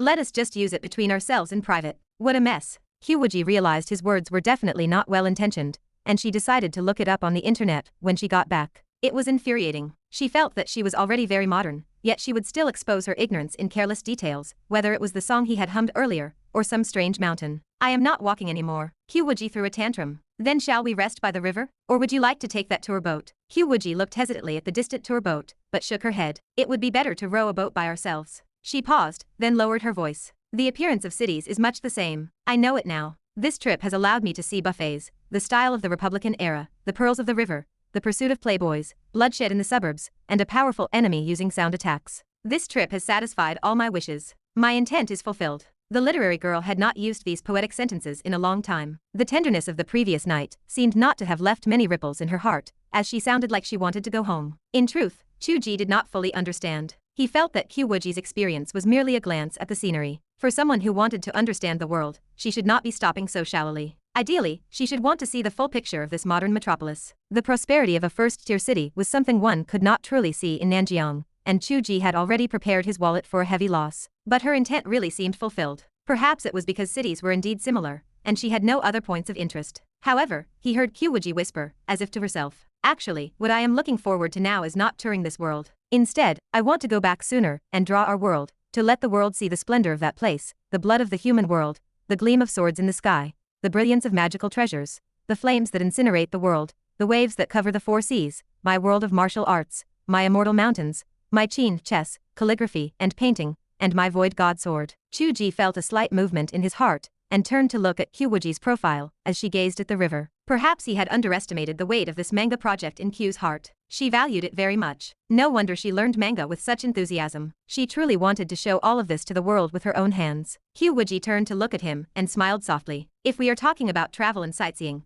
my heart has already flown to that world, wanting to wander there with you. Chu Ge, the laws here are too restrictive. Sometimes I feel a bit suppressed. That place is where we can truly roam, the immortal world you write about, and the world of free-spirited martial arts in your heart." Chu Ge gently held her hand. "Very well. Then, our intent here is fulfilled. We can return now." Qiu Wuji suddenly pulled out her phone, ruining the long-standing poetic atmosphere they had built. "I have not posted on social media in a long time. We must take a photo together before we leave." Chu Ge almost threw his back out. "What is with that expression? Lean in closer. That is right. This angle captures the pearl perfectly. Does it look good? It looks good. Say cheese." Click. In the photo, the love of early autumn showed a sweet and beautiful smile, fingers held up an AV sign. Chu Ge looked at it, feeling a bit dazed, always thinking that the one with the split personality was actually himself. Chapter 241. Chu Ge knew that before he could fully return to his routine, he needed to tie up a few loose ends. He followed the advice Gu Ruyan had given him earlier and dialed Old Zhu's number, expressing his interest in a collaborative effort to launch a manga studio. Old Zhu sounded genuinely surprised on the other end of the line. He admitted he was already considering bringing this up,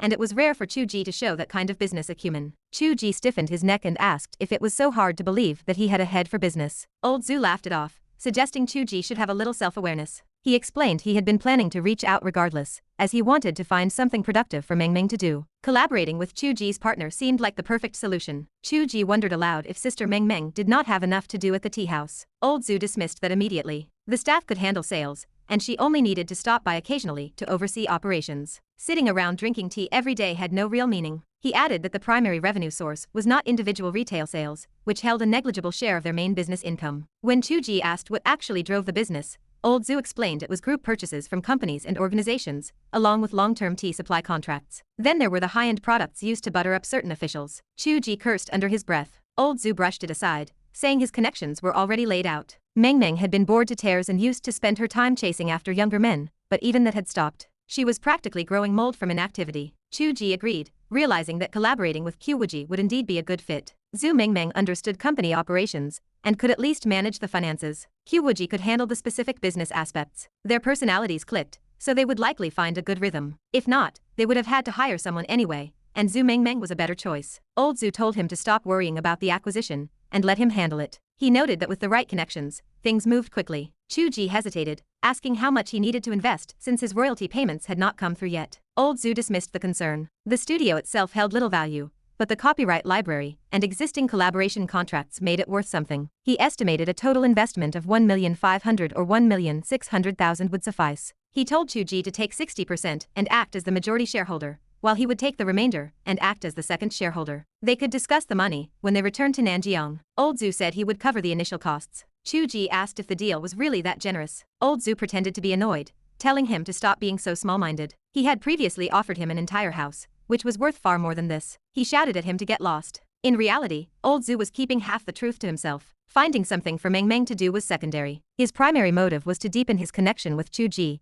Chu Ge's raw power and his mysterious background had not escaped the notice of Old Zhu's circle. Even Xia Wenyuan, who had no direct connection to them, displayed a knowing attitude during their meeting that afternoon. He commented that Chu Ge had surprised him and expressed hope for a pleasant partnership. Chu Ge decided not to dwell on the subtext. He shook Xia Wenyuan's hand and agreed, hoping the partnership would be successful. Xia Wenyuan asked if he would launch the manga project immediately upon his return. Chu Ge confirmed he would submit a draft within 3 days. Xia Wenyuan told him to handle it entirely on his own, adding that he could coordinate the release with the company's animation department, and they would cover the publicity budget. Chu Ge laughed, asking why they trusted him so much. Xia Wenyuan smiled and said he felt Chu Ge would care more about the project than he ever could, and he preferred trusting Chu Ge over relying solely on his department heads. Once the contract was signed and Old Zhu agreed to monitor the acquisition of the studio, Chu Ge's time in Shanghai came to an end. He booked a flight for the evening. The trip had been short, lasting only 2 days. He had originally planned to stay for 3 days or more, and he had brought his laptop intending to spend half a day catching up on his work. He had not needed to use it at all. He took it home exactly as he had brought it.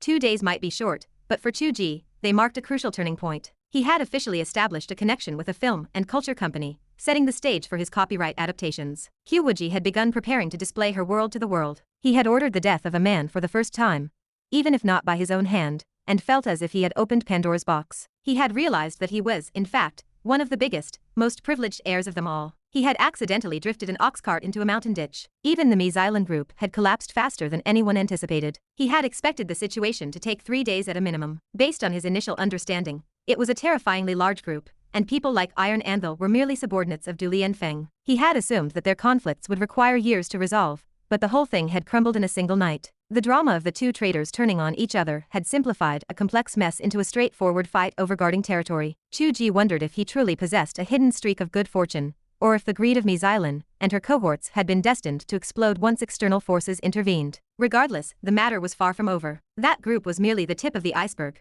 with no end in sight. There was no telling how many other individuals related to the overseas musicians remained in the country. He refused to believe Mies Island was the only one. Those were clearly just a few of the many tentacles reaching into their world. The musician himself was unlikely to be acting alone. Future conflicts might not be handled with such luck. He decided that since he had informed Gu Ruyan, the authorities would handle it. He would stay out of it. Upon returning home, the pair cast aside all thoughts of Shanghai and threw themselves into their manga project. Qiu Wuji began drafting character designs for the main cast, while Chu Ge worked on the script for the first volume. They each occupied a separate room, working side by side. It felt domestic, quiet, and warm. The only difference was that Chu Ge kept trying to cross boundaries. Qiu Wuji appeared in her pajamas, smelling of a fresh bath, her eyes blazing as she glared at Chu Ge, who was trying to sneak into her room. She reminded him that his room was next door. Chu Ge let his eyes wander. He suggested that the weather had turned cold. Qiu Wuji crossed her arms and asked what that had to do with anything. Chu Ge proposed that sleeping together would be warmer. Qiu Wuji kicked the air, and Chu Ge scrambled out of the room. She watched him play the fool,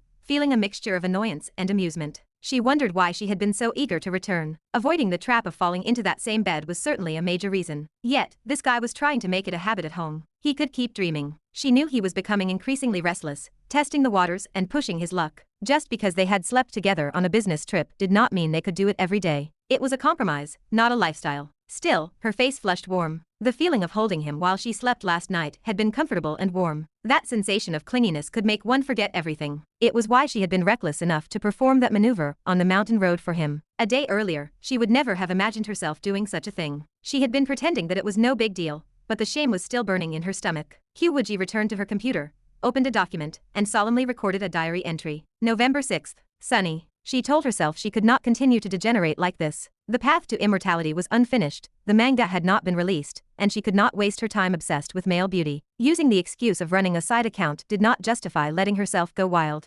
November 7th. Sunny. She woke up in the morning and beat up the big bear. It was soft and not as durable as he was. She missed holding him. Chapter 242. Good morning. Chu Ge brushed his teeth, leaning into the room to peer around the doorframe. Why are you at the computer so early? Qiu Wuji closed the document with a trace of panic. I am worried about the manga. I want to finish it soon. There is no need to rush. The early stages are just character designs. There is no client to review it. We are drawing it to our own tastes, so take your time. Chu Ge brushed rhythmically. It is the start of winter today. I think we should consider how to celebrate. It is winter already. Qiu Wuji froze for a second. The climate in this world was mild, so the start of winter did not carry much weight. In the previous days, she had not felt the atmosphere of late autumn at all. It felt like the mid-autumn festival had only just passed. The season that belonged to Qiu Wuji had slipped away quietly, without a single thought. Qiu Wuji scratched her head. Chu Ge continued to brush. The two stared at each other for a long while. Qiu Wuji bared her teeth. Stop brushing. It is all your fault. We spent the last days of autumn fighting people. We lost the whole mood. Chu Ge laughed. During the last days, we were admiring history at the Bund. Qiu Wuji felt better thinking about that. Looking out at the river, bidding farewell to the returning geese, the mood was fine. It was a pity she had not said something more literary to commemorate it. Ah well, it did not matter. The autumn in her book world had already passed in silence. Snow had been falling for quite some time without her noticing, so why was she so irritable here? It was all because he was by her side, wearing down her resolve, always making her think about having someone to celebrate holidays and birthdays with. Qiu Wuji, you cannot go on like this. Chu Ge returned to the bathroom, finishing his brushing in a few strokes. He rubbed his face and came out. The start of winter is a small festival here. In Nanjiang, tradition says we should eat glutinous rice balls. They say people in the north eat dumplings. We can do either. Which one do you like? Qiu Wuji kept a straight face. What kind of festival is that? Chu Ge paused. Autumn goes and winter comes. It is clearly an ominous sign, yet you call it a celebration. Are you trying to find a woman with winter in her name instead of me?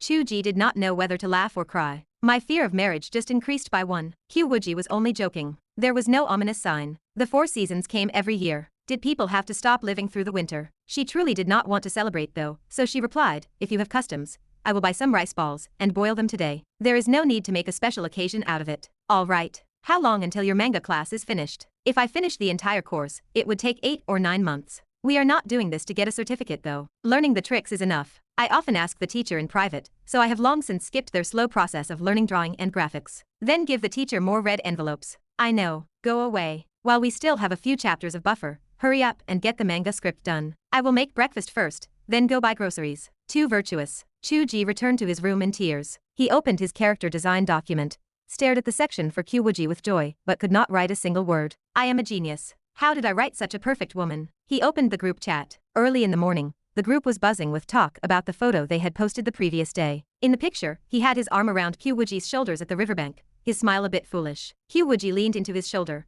one hand clutching a milk tea, the other holding a phone for a selfie, her smile sweet. The river and the Oriental Pearl Tower behind them bore witness to the sweet smile on this last day of autumn. It is over. The more I look at them, the better they match. Qiu is not mine anymore. You are just used to seeing it. From early autumn to the start of winter, you have been watching them for 3 whole months. Even if you put a pig next to Qiu, you would probably think they look like a match. Chu Ge stared at the screen, speechless. These people were so subjective. 3 months. Do you know how I spent these 3 months? These two feed us dog food all day, and do not do their real work. Short Ged is truly heartless. Exactly. I thought they were at home writing. They slipped away to Shanghai to take pictures. If they have time for that, why not post more chapters? Hell, Chu Ge could not hold back. Are you even more ruthless than capitalists? Oh, look who is here. Yo, is this not Short Ged? Where is today's update? Hell, Chu Ge cried. This was the reality of being at the bottom of the group hierarchy. Apart from being scolded for being slow and being urged to update, there was no other outcome. Speaking of which, his fan group was a unique sight. Although it was common for most author groups not to talk about the books, it was probably unique that people here talked about the author's relationship day in and day out. Both groups were like this. What should he do now that the group was full? There were 5,000 people. Chu Ge considered that he had not limited the fan value for joining the group before, and it had filled up too fast. He wondered if he should open an administrative group to split the people. What should he name the new group? How about letting them hold a spear? After they held it, they would not dare to say he was slow. Even Qiu would not dare to say that. Humph. As he was pondering, a private message chimed. It was from an unfamiliar profile picture. He clicked it. Chu, this is Long Sijia. Chu Ge took a moment to recognize that this was the child from the Black House who played with wind. The kid was very shy and had a low presence. They had barely spoken. How did you end up in my fan group? Panda and the others were recommending it every day, so I read the book. I became a fan too. But shouldn't you be in Shanghai traveling with Panda and the others right now? Long Sijia was silent for a moment. They are traveling. I came out to interview for a job. They told me to wait for notification, but judging by their tone, there is basically no hope. Chu Ge remembered that the kid seemed to be a college graduate. He had failed his postgraduate entrance exam, which meant he had been out of school for a while. Had he not found a job yet? Long Sijia knew what Chu Ge was thinking, and replied helplessly, Am I a failure, Chu? I came to Shanghai this time thinking I could help Brother Zhong, but I ended up doing nothing. I just watched. Then the job search failed too. It feels like I am useless at everything. Chu Ge replied, this mindset is not good for a young person. Take Zhong Yi's situation, for example. You should look at it differently. I am a lucky charm. I just stood there, and I won without making a move. Long Sijia was sitting in a flower bed in front of a building in Shanghai. He had been listless, but he could not help but laugh after reading that. That is Qiu. Qiu is good. Qiu is cute. Chu Ge wrote. There are many unsatisfactory things in life. If you do not adopt an Qiu mentality, life is hard to get through. I heard that you used to be a flop author too. Is that how you got through it? Chu Ge stared at the screen, lost in thought. After a long while, he smiled and typed, yes. I wanted the things I could not get in reality to be written as the perfect woman in my book, so I did just that. And then, she appeared. Although he had never dared to hope for it while writing. Actually, Long Sijia hesitated. Actually, I have been trying to write a book these past few days, but I cannot pass the contract requirements. I joined a training class a few days ago and paid over 1,000. The teacher said they would guarantee a contract, and I hoped you could help out later. Chu Ge stared at the screen, puzzled. What is it, Chu? If you want to learn to write, you should just ask me. You are part of the Black House. I would teach you for free, but you actually went and paid money to a scammer. A scammer. Chu Ge sighed and asked seriously, does the instructor have educational qualifications? Forget that. Just tell me, did they tell you about any masterpieces they have written? No, they just said they are very familiar with so-and-so, and showed photos of them together. Photos are useless. I have photos with director Xia too. Can I run a celebrity training class? Let me tell you something. No famous author has ever been heard of running a class for money. Do you know why? I do not know. The teacher said that eating skills are not easily taught, and you have to pay to learn the knowledge. I think that makes sense. You are wrong. It is because advanced things are based on personal experience. They do not have the attributes of universal promotion. Hearing what a master says about how they write does not help you personally. It is hard enough for me to teach Q one-on-one, let alone teach a class. That is why the masters post their insights on websites for free. How much you use of it depends on you. No one charges money for it. It ruins their reputation. But what the teacher said sounded very professional. Those basic things are summarized by enthusiastic writers on forums or video sites. Even the public insights of the masters I just mentioned are in that category. People who steal these insights and talk them up are basically scammers. If they were truly capable of teaching, they would be masters themselves. Why have you never heard of their names? But he said he guarantees a contract, and if not, he refunds the money. I checked, and they do refund it. That is why I trusted them. He is fishing in a big pond. There are always people who can pass the contract on their own. He collects money from 100 people. 50 do not pass and get a refund, but he still earns money from the 50. 1,000 each, and he has 50,000 in his pocket. It is a nice scam. Long Sijia went blank. It took a long time for him to squeeze out 2 words. Damn it. Chu Ge's thoughts drifted away from the supernatural world and the high-end banquets of Shanghai, returning to reality. Real life was the main theme. Supernatural beings like Long Sijia also needed to worry about finding work and making money. It was not that the people being scammed were stupid. Different industries were like mountains apart, and young people entering the industry headfirst would naturally not know the ropes. Unlike old hands like them who had seen too much over the years. When people saw a straw in the midst of despair, they would grab it regardless. He could not help but think of Zhang Qiren again. Zhang Qiren was smart enough, but he had almost been scammed by a class like that years ago. The reason he had not been tricked was very realistic. He had been unwilling to part with over 1,000 yuan. As if by telepathy, just as he thought of Zhang Qiren, Long Sijia said, Chu, you are close with Zhang Qiren, right? Chu Ge recovered his senses. Yes. Zhang Qiren and I added each other when he was working with the Black House. He knows I have not found a job for a long time and asked if I wanted to go to Neon to help him. Chu, I am a bit hesitant. I feel like he is not doing good things, but I was hoping I could earn money by writing. Chu Ge was silent for a long time. Writing novels is a dead end. If it is not out of love, but merely for subsistence, you had better not enter this industry. Then Zhang Qiren. Honestly, I do not recommend it. Is Zhang Qiren not your good brother? It is precisely because my brother has taken a bad path that I do not want another friend to follow in his footsteps. Long Sijia was silent for a moment. I understand. Thank you, Chu. He put away his phone and let out a long breath, preparing to leave. His phone suddenly rang. Long Sijia took it out. It was a call from the HR person he had just interviewed with. Mr. Long, if it is convenient, please come for a second interview at 3 o'clock this afternoon. Long Sijia gripped his phone tight, almost shouting in joy. He was clearly no lucky charm.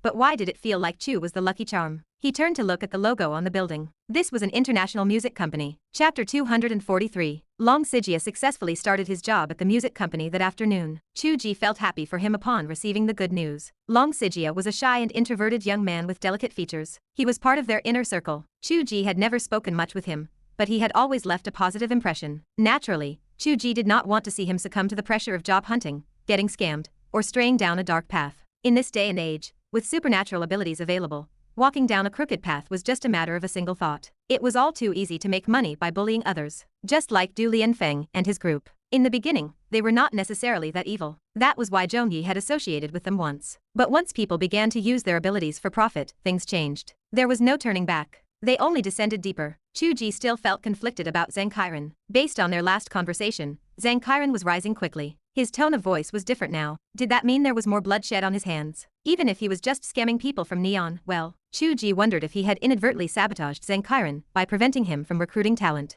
Zhang Qiren surely did not lack a single novice. Chu Ge scratched his head. He decided to stop thinking about it. It was useless to dwell on it. It was better to focus on the manga script. Writing a script was different from writing a book. The performance format was not the same as text. Adapting a novel into a script required changes, yet one could not stray too far from the original work. Honestly, if the author was proficient in script writing, having the original author do the work was perfect. Unfortunately, many original authors did not know how to write scripts, or they did not have the authority to do so. Fortunately, Chu Ge had both. As a talented student with a major in Chinese literature, he was relatively proficient in scriptwriting. Although film and television scripts differed slightly from manga scripts, the core was the same. No one in the world understood how to adapt the work better than he did. He had already formed the structure in his mind long ago. In fact, Chu Ge had intended to modify the earlier parts of his story. The style and tone did not quite align. Unfortunately, modifying a published story required extreme caution. He was afraid it might cause issues within the world, so he had shelved the idea. However, expressing it anew in manga format was a great opportunity to unify the style without changing the plot. Before long, the script for the first 3 chapters was finished. It went smoothly. Almost as soon as he finished, Qiu Wuji sent over the character designs. She asked him to take a look. These were not just static illustrations. They were detailed, including side and back views, expressions like crying, laughing, and anger. There were even breakdowns of clothing and weapons, and close-ups of belts. Chu Ge found it fascinating. A modern technique appearing in the hands of an ancient sword immortal was truly interesting. Ignoring cooking, this was the first modern skill Qiu Wuji had truly mastered. Driving was also underway, though she had not received her license yet. This manga was the best proof that Qiu Wuji was walking the path of a modern person. 5 months had passed, including 3 months of dating. Chu Ge looked again and realized the brilliance of her work. Qiu Wuji had started with the initial character designs. She had not included herself yet. The focus was on Chu Tianji and some of the early supporting characters. One female character was Chu Tianji's childhood friend. Of course, the tragic Chu Tianji had been led down a path without any female lead by the father god, so the childhood friend had become a comrade. There was not even a hint of romance. Chu Ge had never seen this female character before, but he recognized her immediately. Her anger, sadness, and joy were all portrayed vividly. Those spirited eyes seemed to move. It was as if the person in the drawing had come to life. Every texture of her clothing and every fold was three-dimensional and realistic. It was as if one could see the material itself. This was not just manga technique. It was immortal skill fused with manga, which made it feel like virtual reality. It was like watching a real scene. Chu Ge worried it might be too powerful. If this manga were released, it would likely be more popular than the book. Chu Ge hesitated, wondering how she had seen this girl. I came to see your book after I crossed over. I went back specifically to see every character that appeared in the book whom I did not know. Qiu Wuji replied with a hint of pride. So, no one in the world is more suitable to draw this manga than I am. I truly know what everyone looks like. Chu Ge hesitated. It is impressive, but maybe too impressive. Could you hold back a little? I am afraid the impact of this manga will be too exaggerated if it goes out. I have considered that, Qiu Wuji said. I drew these character designs in great detail. When I start drawing for real, I will have to work quickly. Naturally, I cannot be this precise. Immortal techniques require extreme accuracy. When I draw the actual chapters, it will not be this exaggerated. Chu Ge noted that her typing had become faster. Qiu Wuji did not respond. Chu Ge sent an emoji blowing a kiss. Qiu Wuji responded with an emoji of a character hitting someone with a frying pan. The two profile pictures tilted left and right on the screen. Separated by a wall, they both smiled as they looked at the chat box. In the past, when he lived with Zhang Qiren, they would talk online, and he thought it was ridiculous. Now, doing the same thing felt heartwarming. It was strange. Today, they said they watched us feed them dog food for 3 months, Chu Ge said. Qiu Wuji did not understand the meaning. What about it? We have been together for 3 months. Qiu Wuji replied that they had not. She claimed that the early autumn talk was a misunderstanding. She said that she was not his girlfriend back then, and that they were innocent. Chu Ge muttered that he thought it was about the same. No, that is not true. There is no way I would be pursued by a stinky man that easily. All right. It is not. Winter is here. Qiu Wuji understood immediately. It is not cold. Sleep by yourself. Get lost. Alas, you are not cute at all anymore. Are you itching for a fight? By the way, I remembered we have not practiced the Jimiai-hen technique today. The workload is so high. Let us not practice for now, Chu Ge said, immediately backing down. He sent the script for the first 3 chapters he had just written. Let us draw the actual story. I have to write too. I have used up my buffer, and if I keep dragging my feet, I will run out of updates. Qiu Wuji received the script. Instead of opening it immediately, she opened her diary document. November 7th, continued. I do not want to hold him at all. It is annoying to see him trying to coax people into sleeping together all day. I will not talk to him tomorrow. I will not even talk to him online. I will drive him crazy. The next morning, Chu Ge brushed his teeth and leaned into the room to peer around the doorframe. Good morning. Qiu Wuji was already making breakfast in the kitchen. She did not say a word. Chu Ge assumed she had not heard him. He did not care and said casually, Old Zhu sent a message saying he would be back in the morning. The studio had been purchased. It is under his name for now, but once we return to Nanjiang, the business address and legal representative will be transferred to me. Also, he brought some studio employees who were willing to move to Nanjiang. Qiu Wuji forgot about her diary entry from the night before. So fast? She answered so quickly that Chu Ge had no idea she had intended to ignore him. I suppose he took some shortcuts. It should not have been that fast, Chu Ge said. Anyway, being fast is a good thing. This way you have people to help you. For example, you can handle the characters, and others can draw grids, flowers, and grass. You can also delegate the text filling to others. You can save a lot of effort and be more efficient. Yes.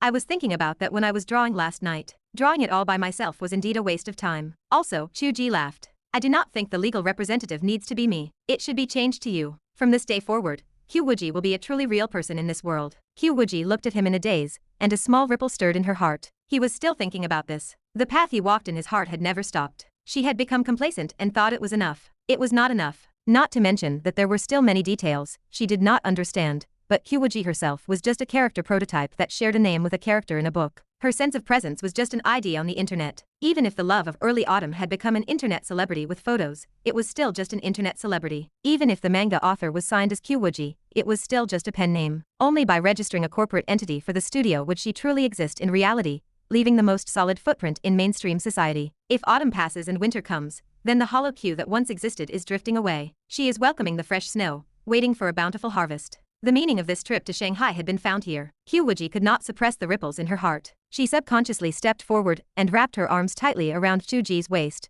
leaning against his chest. She whispered, Chu Ge, I really want to hold you. Chu Ge stood there with his toothbrush in his mouth. He stammered, Why did you suddenly say that? I have not brushed my teeth yet. Qiu Wuji began to laugh softly. She muttered, You really are a fool. The phone rang. Qiu Wuji answered it. It was Zhu Mengmeng. Q. My dad told me you are partnering with me to start a manga studio. It is wonderful. I am looking at office buildings. Do you want to come and take a look? Qiu Wuji stood on her tiptoes and kissed Chu Ge lightly on the lips. She said softly, I am going out now. Work hard on your writing and finish our world, my father god. Chapter 244. Zhu Mingmeng's advantage was her practicality. Unlike the homebody couple of Chu Ge and Qiu Wuji, she was a true socialite who knew the local area well. She did not waste time pinching pennies or comparing quotes endlessly. If she saw a place she liked, she took it. Before Old Zhu even arrived by plane, she had already secured a location for the studio and rented several dorms for the staff. If Chu Ge had tried to do this himself, it would have taken him 3 to 5 days, but in Zhu Mingmeng's hands, it took less than 1 hour. The studio was even equipped with existing decor and office furniture. When Old Zhu arrived with his entourage, he took Qiu Wuji directly to the government service center. They handled the studio transfer in one go with astonishing efficiency. Qiu Wuji stared at the 100 square meter space as if in a dream, watching the employees organize their desks, and her eyes remained dazed. She could not believe this was her company. She had actually started a company in the modern world. She was the legitimate legal representative. Although the company was named Chu Wuji Animation Studio, the legal structure was a limited liability company. It was not a sole proprietorship, but a joint venture with Mengmeng. Its scope covered manga and animation production, along with accepting custom artwork commissions. It was completely official. Zhu Mengmeng pouted, wondering aloud why her father listened to Chu Ge's partner. She insisted that it should have been called the QQ Mengmeng Studio. She complained that the book Chu Wuji was just one of their business lines, and questioned if they would stop working after finishing one book. Qiu Wuji offered a conciliatory smile, and wrapped an arm around her shoulder. She told Mengmeng to be good, because Chu Wuji sounded more poetic, while QQ Mengmeng sounded too childish, and people would laugh at them when they were grown up. Mengmeng insisted that she would be called Mengmeng even when she was 80, and QQ would still be QQ.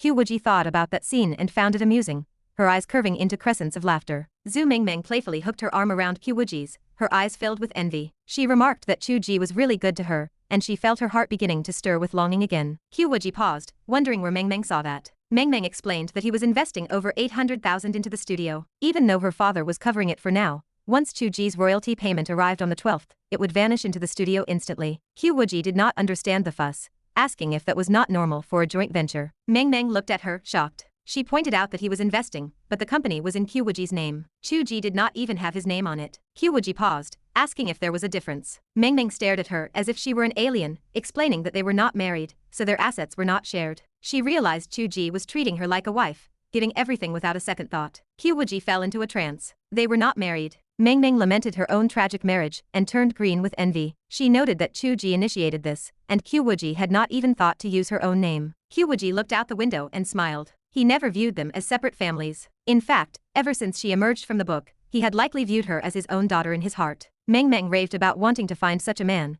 while Qiu Wuji teased her to try throwing herself in the trash to see if a man would pick her up. Meng Meng groaned, deciding that it was just her fate. She slumped on the windowsill, making fake crying noises. Qiu Wuji apologized to Meng Meng and said she had something to do. Meng Meng was baffled, turning her head to ask what could be more important than the studio opening. Qiu Wuji replied that it was noon and she had to go home to cook for him. Meng Meng let out an exasperated curse. Chu Ge had not written in 2 or 3 days. He felt a sense of unfamiliarity, forgetting the plot points he needed to write. He looked at his outline to find his rhythm, distracted by the group chat. He realized he needed to practice to keep his edge. He forced himself to meditate and enter a state of split focus, regaining his status as a ruthless writing machine. He managed to finish the morning chapter. He let out a breath, relieved that he had not broken his update streak. He felt that his writing was smoothest when he entered the world of the book. It was pure instinct, even if he did not know what he was writing. The result was a perfect reproduction of the plot, better than his own deliberate thoughts. He thought he should use this trick more often. He told himself he was an adult body, and should learn to write on his own. His soul should accompany QQ to see the magnificent world he created. In a split-second glimpse, he saw QQ cultivating alone on a mountain peak. Amidst the heavy snow, the beautiful woman sat alone, sword energy swirling around her. She looked ethereal and beautiful, yet he felt an inexplicable sense of loneliness and heartache. Qiu Wuji cultivated in solitude at the peak of the human world. QQ was vibrant and cute in the other. 2 worlds, 2 different situations. He wondered if the cute side was a reaction to the loneliness of the main self. Just as he thought this, the door clicked. Qiu Wuji had returned. Chu Ge greeted her, surprised by her early return, assuming she would have eaten out. She carried bags of groceries, telling him she could not let her father god go hungry. Chu Ge teased her about being so nice. She retorted by asking when she was not good to him. They bickered playfully in the kitchen. She noted that when they practiced together, it always ended with him being coddled, or the evil woman in the book tormenting him. Chu Ge laughed, saying the woman in the book was not evil, just strict. Qiu Wuji looked at him softly, agreeing that she was just like him, but she was the fierce one. Chu Ge hugged her, telling her that the QQ here was gentle enough. Qiu Wuji asked if he enjoyed it, and he admitted to being a masochist. They discussed going into the book once the studio was on track. He kissed her forehead, and she softened, feeling a sense of guilt. How could she reciprocate such devotion? Both Qiu Wujis bit their lips gently. Chapter 245. The studio quickly got on track. It was already a mature studio, and its foundations were excellent. Because of this quality, Mies Island's venture capital group had targeted it. They used various underhanded methods to push out the original manager and turn the studio into an asset of their group. This auction split up many high-quality resources. Xia Wenaiyun, Zhong Yi, Old Zhu, and Xia Zhenjia had benefited immensely from this, though that is a story for another time. For Chu Ge and his partner, the acquisition of this studio proved incredibly useful. They did not just have experienced artists. They had copyright and operations departments that connected directly to major websites. The studio already had several works in progress, including some well-known titles. Chu Ge had never paid attention to manga authors before, so he had no idea who drew them, but now he knew. They were drawn by his own company. Since the company relocated to Nanjiang, a few Shanghai-based employees resigned, but the vast majority of the staff from other regions followed. Most people in this industry were young and had no families to tie them down. It did not matter where they worked, and Zhu Mengmeng offered better compensation anyway. The studio retained its overall framework and began operations immediately. There was no sluggishness caused by restructuring. It felt as if they had simply moved to a new location. Plus, their new boss was beautiful. Most of the animation staff were internet veterans with a strong interest in secondary culture. Some were even fanatical fans of the couple. Discovering that their new bosses were the very people they followed online brought them great joy. The other female boss was a wealthy, single woman. In any case, it felt much more comfortable than working under the detestable managers sent by the previous group. They divided the work, and within 3 days, they finished the first 3 chapters Chu Ge had adapted. Qiu Wuji felt satisfied. Visual expression was far more intuitive than text. Chu Ge's adaptation was solid, and the artistic techniques fused with her immortal cultivation skills softened the initial signs of his formulaic writing style. She lacked experience in the manga market, but from her own perspective, she felt it would be very popular. Manager Q, this manga will be a hit. I guarantee it based on my years of experience. I have never seen manga drawn with such vivid spirit. You are truly a genius. The operations director patted his chest confidently. I will coordinate with the team at Dianyang Manga, and it will launch this week. Just watch the data. Manager Q. November 11th, Singles Day. The manga titled Chu Tian Wuji officially launched on the Penguin anime platform, and simultaneously appeared on several other channels. They released the first 3 chapters, with updates scheduled for every Tuesday. Whether the director patted his chest or not did not matter. The manga's initial popularity surpassed his expectations for a new series within the first hour of its launch. Since the company had participated in the investment project for Qiu Wuji, this manga was considered part of the group's own portfolio. They treated it with relative importance. Qiu Wuji allocated extra funding for promotion, giving the manga a massive advantage upon launch. Its treatment was 10,000 times better than when Chu Ge started his new book. Qiu Wuji posted on her social media account, "I drew a manga based on my Chu Ge's book. Does everyone think this cover looks good?" Chu Ge posted a single chapter in his book. "The manga is live. I wrote the script, and QQ drew it herself. Both focused on the other, and the audience loved it." The title alone was enough to make the fanbase and original readers erupt with excitement. With official promotion and the arrival of devoted readers, the manga climbed into the top 10 of the Penguin Manga new releases list within 10 minutes. Within an hour, it took the #1 spot. The operations director stood there stunned. Only 3 chapters were released, and it had only been an hour, despite the traffic being split across different channels. After working in the manga industry for so many years, he had never seen such a result. Even if a celebrity had released this, the effect would likely be the same. It was about the same. Either way, it was #1. However, initial popularity did not mean everything. Word of mouth and retention were the most important factors. If people only came for a quick look and found the quality lacking, the momentum would fade into nothingness. The operations director stared at the comment section nervously. Slowly, a relieved smile spread across his face. "Damn, this is the Chu Tianji I imagined. At first glance, it is him. It hit the mark in my heart. Holy cow. I did not realize until I looked. QQ drew this? Her artistic skill is incredible. Compared to the current manga that all look the same with different hair, this is a breath of fresh air. How did she draw this? It is absurdly good. Yes, I thought I was just coming to have a laugh, but this scared me. I need to go to the group chat and tell them they will regret it if they do not read this." You do not need to tell them. The fan groups are exploding. Messages are flooding in every second. I cannot even keep up. The key is that the plot follows the original story so well. I was terrified of a bad adaptation. While it did change a little, it flows so naturally. That is because Chu Ge adapted it himself. What a godly combination. The carnival for the original fans felt like a holiday. The couple's fans felt similarly. Damn, I thought their internet celebrity status was just a concept. This manga is actually great. I went to the original book page for a group visit. I only read half a chapter because I do not like reading,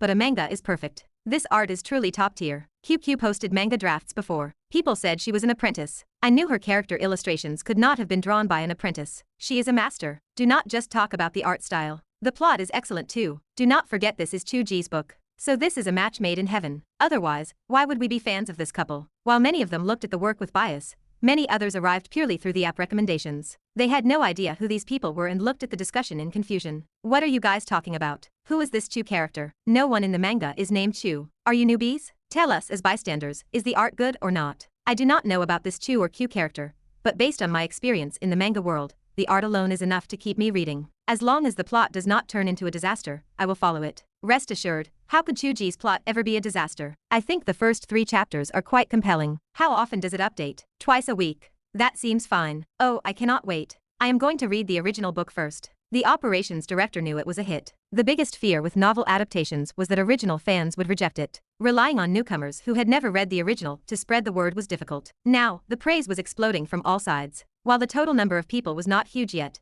they were only 3 chapters in. As long as the subsequent quality held up, it would be difficult for it not to become a massive hit with this momentum. Chu Ge and Qiu Wuji sat in their room, scrolling through the comments. Both of them were stunned. After a long while, Qiu Wuji muttered, "I get the feeling, your book might not be as popular as the manga. Be confident. Remove the word might. Or rather, the manga might not be, but if the animation is done well, it will inevitably be more popular than my original text." Chu Ge remained calm. There are countless examples of original works that were not popular, but were made famous by anime and film adaptations. But your original work has great results. Without those results, the manga would not have had initial popularity. When people buy IP rights, a large part of it is based on the original popularity, right? It is mutually beneficial. However, my original text has a certain reading threshold, so it naturally has a ceiling. Visuals have no threshold. That is why I was obsessed with adaptations. Only by doing this can we achieve validation for our world. Now, we have successfully taken the most critical step. Chu Ge remained clearer-headed than anyone. For others, fame was the goal. For him, fame was merely a means to achieve the reality of his world. Their pursuits had long since diverged. Chapter 246. The opening success of the manga finally lifted the weight pressing on their hearts. Determining the path worked was enough. As content creators, what else could they do? Chu Ge did not care about the follow-up operations, and did not know how to care. He trusted Qiu Wuji to handle the project with importance. The manga was only an initial probe, and Xia Wenyuan would navigate the direction. All he needed to do on his end was continue supplying the script. The momentary excitement meant that the days ahead would return to a regular track, repeating the ordinary daily routine. Between writing sessions, Chu Ge adapted several more script chapters. Qiu Wuji finished the original drawings and handed them to the studio for detail work and coloring. Zhu Mengmeng managed the daily affairs of the studio. She seemed quite excited about this new venture, heading to the office every day to watch the young men and women draw. She even skipped her spa appointments a few times. For Chu Ge and Qiu Wuji, the only thing left to do seemed to be waiting for the performance feedback after each chapter release. There was nothing else to attend to. During dinner, they locked eyes, reading the unspoken meaning in each other's gaze. Once the studio is on the right track, and we see the feedback on the manga release, we will go play inside the book. Nanjiang has no snow, so we will go watch the snow there. Chu Ge's words from a few days ago still lingered in the air. The previous days had been filled with distractions, making it impossible to leave with peace of mind. Now that everything was on track, it was the perfect time to visit the world within the book. I have been writing and cultivating these past few days, and my soul feels more solid than before. You have been cultivating for quite some time now, and you take your medicinal pills diligently. With time, it will pay off sooner or later. Besides, the travel between the book and the real world helps temper the soul. I have benefited greatly from it. I expect you will be able to stay for several days this time. If I go over, there are soul-stabilizing pills available there. I can definitely stay for a long while. How do you plan to arrange things? If it is going to be several days, my clone will not follow. The manga has just started, and leaving for several days feels wrong. It is not the way to do things. Also, your split focus is mediocre. You cannot look after your physical body, and you will just sit there like a writing machine for days without moving. Someone needs to look after you. You can continue with the manga. Your driving test for the second stage should be coming up soon, right? Yes, it is a matter of a few days.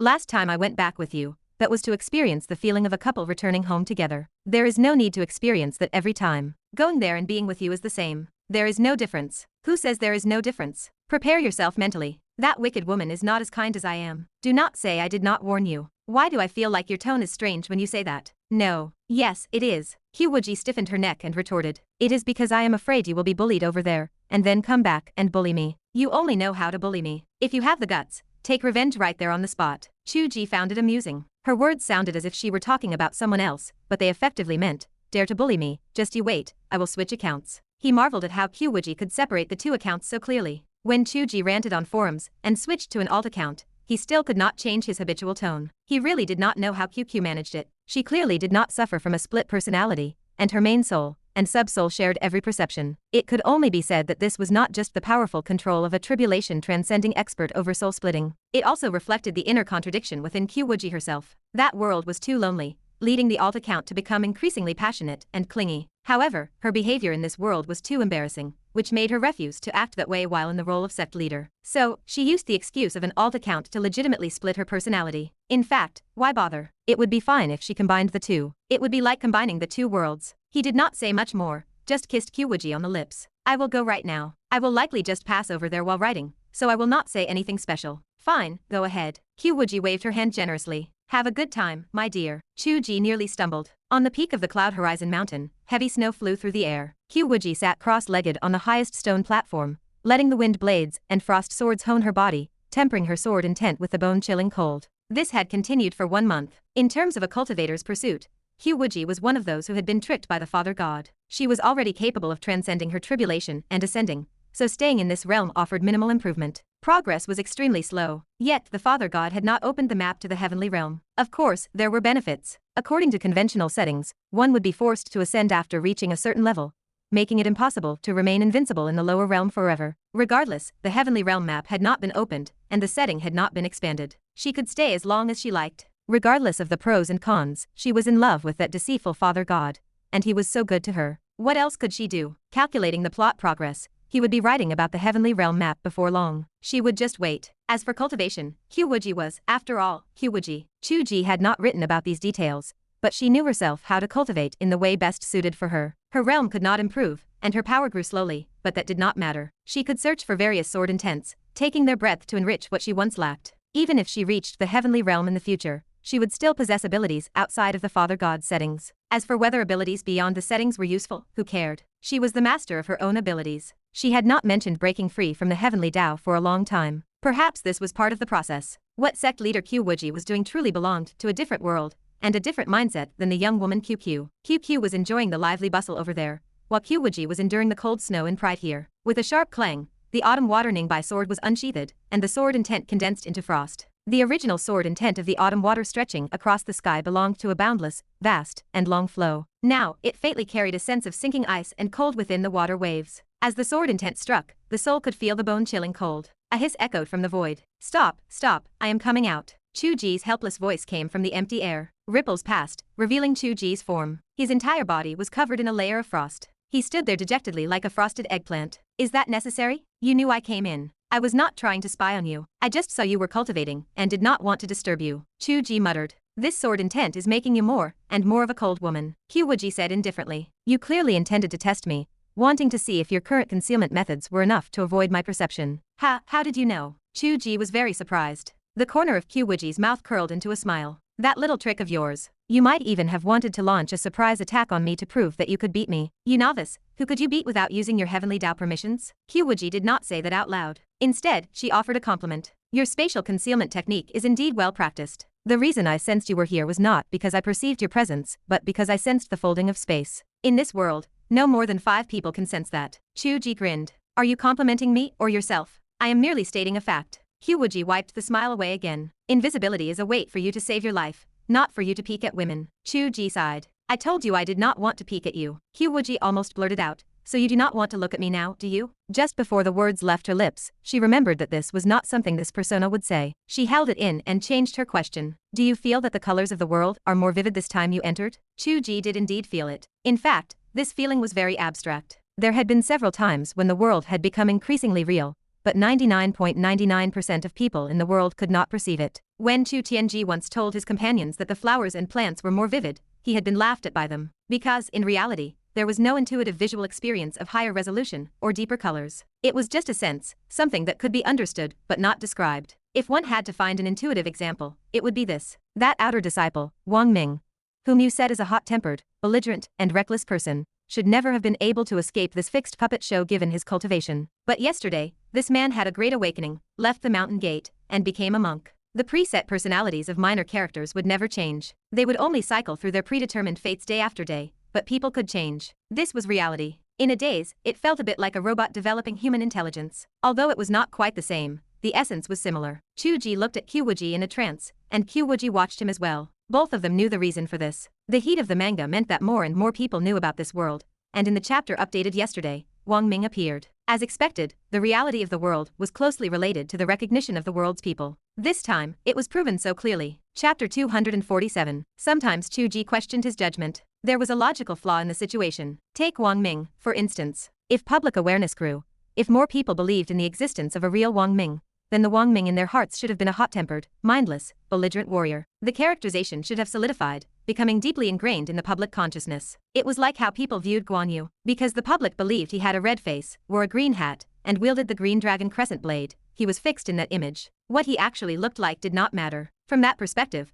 public awareness would not make the world more real. Instead, it would make it more rigid and stereotypical. Yet, Wang Ming was changing. He was not as fixed as before. He had even become a monk. What was the logic here? Was it that public perception did not matter as long as there was awareness? The fact that people held an image of this person in their hearts made him more real. Perhaps the specifics of that image were irrelevant. Yes, that made sense. What a person actually was did not change because of someone else's opinion. Believing Guan Yu used a sword did not stop him from using his horse lance. People often said Chu Ge was short and small, yet that did not change the fact that he was actually quite large and robust. On this stage where the world was becoming real, he first needed presence before anything else. Wang Ming was an early minor character who would never appear again. The heavenly Dao no longer watched him, so he had gained a life of his own. Chu Ge wondered if he decided to write about Wang Ming later, even though the man had already left the Cloud Horizon sect. How would that work? Would the man decide that being a monk was no longer suitable, and return to secular life simply because Chu Ge wrote about him again? Of course, writing about him again would be meaningless filler. Still, such a life was tragic. That was why Qiu Wuji wanted to break free. Since the serious consequences of forcefully ascending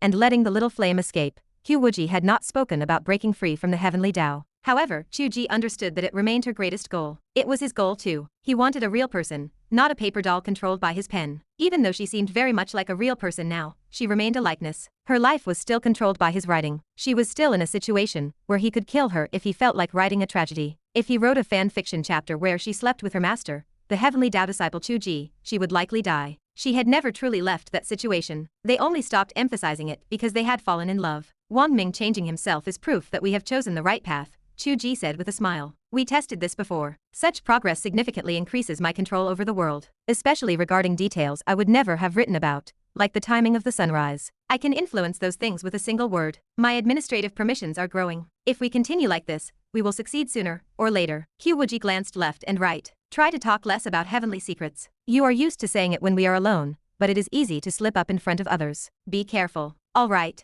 our path is correct. The changes are visible to the naked eye, Qiu Wuji said. But your strength must match it. Otherwise, it is like giving you the permission to modify the script without the ability to edit it properly. It would be useless. Chu Ge laughed. That is a great analogy. There have been precedents. When you corrected my ascension, you turned pale and nearly suffered internal injuries. If a more serious change occurred, you would not be able to control it. But you seem to be talking about heavenly secrets too. Qiu Wuji glared. Chu Ge turned his head away. If you refuse to say it, then we will act. Qiu Wuji ground her teeth and hardened her expression. Chu Ge brightened. Right here? Will it be cold? Qiu Wuji sneered. Yes, right here. On the stone platform where I was just cultivating. Experience the icy sword intent for yourself. I left a set of advanced flying sword techniques here. How much you realize depends on how long you can endure. Chu Ge blinked in confusion. Her offer to act was actually this. Qiu Wuji stood with her hands behind her back, gazing at the sky. You came here knowing what you would face. Do you have any idea what you are getting into? This was the cold, ruthless Qiu Wuji, not the cute QQ. Chu Ge sniffled. Can we not differentiate between our two personas so clearly? No. Qiu Wuji flicked her sleeve. Chu Ge let out a scream as he felt like he was flying through the clouds and fell into the high platform. Sword energy condensed into frost around him, forming a sword prison. He was trapped. The bone-chilling cold penetrated his soul. Chu Ge curled up, shivering. Qiu Wuji, you. Qiu Wuji turned and walked away, her expression blank. In the real world,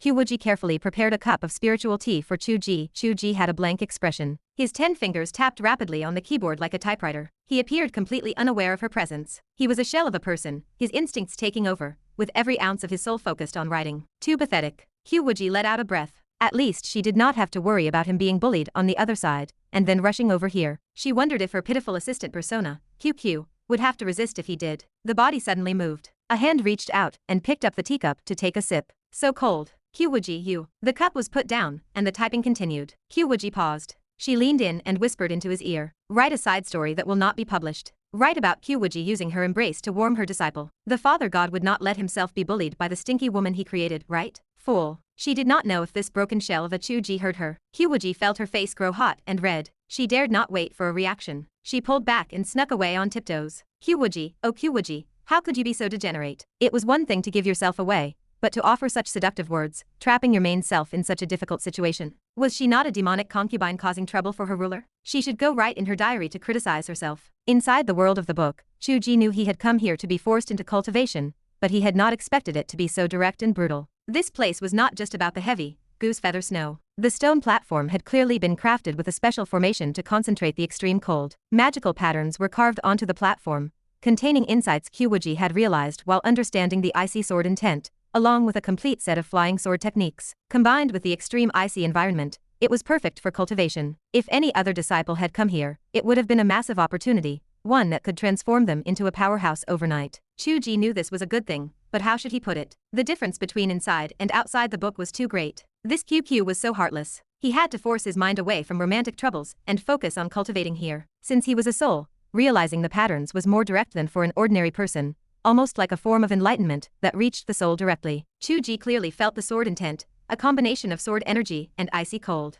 It was as if he were in the middle of a vast glacier where ice shards bloomed in every direction. It was cold, sharp, and possessed a strange beauty. It felt as if an ice peak had risen from the bottom of the sea, breaking through the sky like a sword. Cold mist swirled around, gathering like a dragon, winding and spiraling. Chu Ge could not help but feel admiration. He had not truly written that Qiu Wuji knew these things, but her ability to realize and create them on her own surpassed the current age. This was Qiu Wuji, but it was so cold and exhausting. He was nearing his limit. His soul felt like it was freezing, and it felt as if 10,000 swords were pressing down on him, slicing repeatedly. The discomfort was indescribable. This was too cruel. QQ. This could have been done step by step, right? His admiration aside, he was not truly a masochist. She was bullying him. Just wait. He would see how he bullied her alternate persona when he returned. As he thought this, a devilish whisper seemed to echo from the depths of his soul. Write a side story that will not be published. Write about Qiu Wuji using her embrace to warm her disciple. The father god would not let himself be bullied by the stinky woman he created, right? Fool. Chu Ge blinked. He had not dared to write things Qiu Wuji did not want to do for a long time, having promised to discuss things together before they started dating. But this time, had Qiu said it herself? Had the cold made him delirious? Would Qiu say such a thing? Was it wrong to do this? Chu Ge, how could you be so shameless? He would never do such a thing. The shell in front of the screen, which had been blank, opened a new document. He typed, word by word, side story matters between Qiu Wuji and her heavenly Tao disciple. Although his mouth said no, his body was very honest. Chapter 248. Qiu Wuji worried about her disciple Chu Ge's cultivation progress. She pushed him too hard. Even though he was merely a foundation establishment stage cultivator with a fragile soul, she forced him into the frigid sword stage to speed up his advancement. Her sword intent left behind was not a trivial matter. Just like in the sword testing cave, thousands of sword chi descended upon him. While the training benefited him, every extra moment was pure agony. What else could she do? She had forced him to endure for 4 hours in the sword testing cave back then. He suffered, but the value proved itself in his later battles against enemies from beyond the sky. If she indulged him and let him languish, who knew what kind of enemy he might face next? He needed to roam the world and understand every detail of it. By then, he would control all laws of the world and dictate the rise and fall of the sun with a single word. Qiu Wuji believed he could do it. Yet, seeing her disciple frozen, his face pale and lips white, swaying and about to collapse, her heart ached inevitably. Each sword stroke felt like it cut into her own heart. He was still just a child. Chu Ge, functioning as an unfeeling word processing machine, felt his cheeks twitch involuntarily. He told himself it did not matter. This was not meant for publication. He was just reading it himself, so even if it was awkward, it did not matter. Even parentheses appeared in the text, but what was there to fear? He continued writing. She could not call a halt early. Otherwise, if he stopped midway through his realization, the effect would be greatly diminished. It would also lead to laziness and reliance, which would hinder the condensation of his will. But she worried that if he persisted, he might damage his soul and leave behind indelible dark injuries and fear. What should she do? Qiu Wuji bit her lower lip hard. After a very long time, she sighed softly, floated down to the stone platform silently, and sat behind her disciple. The bonus chapter focused purely on the theme, without much embellishment or literary concern. However, the terrifying part was that the thoughts of Qiu Wuji written by Chu Ge matched her own thoughts and reflections perfectly. No one knew whether it was because he wrote it that way that she thought so, or if they shared such a connection that he understood her too well. It was just like when Qiu Wuji wanted to change her thinking and engage in hegemonial play, and Chu Ge wrote the main text the same way, like a preordained web. This time it was slightly different because Qiu Wuji had asked him to write it. Even knowing he would write this way, she still developed the same mindset. It was a chicken or egg scenario. This floating landing on the stone platform was either her own heartfelt intention or forced by him. Qiu Wuji could not be bothered to distinguish. Since she had an excuse that the vicious father god forced her to write it this way, she did not need to consider too much. Qiu Wuji bit her lower lip gently, looking at Chu Ge's back as he shivered in the cold. After a brief hesitation, she hugged him lightly. Be good, she whispered. Just persist a little longer and focus on your sword intent. Master is here with you. Chu Ge, in the midst of his trembling, felt as if he had fallen into a warm and soft cloud. He felt like a traveler returning from the drifting snow, stepping into a room warmed by a fireplace. In the room, there were gentle smiles whispering in his ear. The wind blades and frost swords around him stopped being piercing. The bone-chilling cold no longer felt freezing. His soul anchored in a warm harbor. Qiu Wuji blushed, watching him change from trembling to stillness. She felt satisfied. Her true body was hugging him too. It was not that she wanted to hold a man, but that it was written by the malice of the heavenly Tao. This excuse was perfect. Qiu was the smartest. But she did not know she had opened Pandora's box. The unfeeling word processing machine continued with his fingers flying. Amidst the heavy snow, the world was white. On the sword stage, a man and a woman embraced. Looking from afar, only this pair remained in the lonely world, like an eternal sculpture. Qiu Wuji had practiced for 10,000 years without ever experiencing feelings between a man and a woman. However, in this situation, with their bodies pressed together, she unexpectedly felt a stirring of emotion. The harbor of their embrace in the drifting snow, the anchoring and tranquility of the soul, were not just Chu Ge's experience, but hers as well. What was fatal was that at the point of contact with his back, a tingling sensation gradually arose, as if a stream of heat surged into her heart and dissipated into her mind. Qiu Wuji froze. She wondered how this strange feeling came about. Logically, her smaller avatar had been intimate with him in the real world every day, even climbing the Quming mountain, so she should not react to a simple hug. Perhaps it was because the two bodies were different. Her avatar was not her true body, so being accustomed to touching him did not mean this 10,000-year-old virgin could withstand such close physical contact. Qiu Wuji gasped in a low voice, her face flushed red as she tried to pull away. She found the sinful disciple gripping her hands tightly as they circled his waist, refusing to let her go. Master, just a little longer, she heard him say. I am almost finished realizing the sword intent. While he spoke, he rubbed the back of his head against her. Are you really realizing sword intent?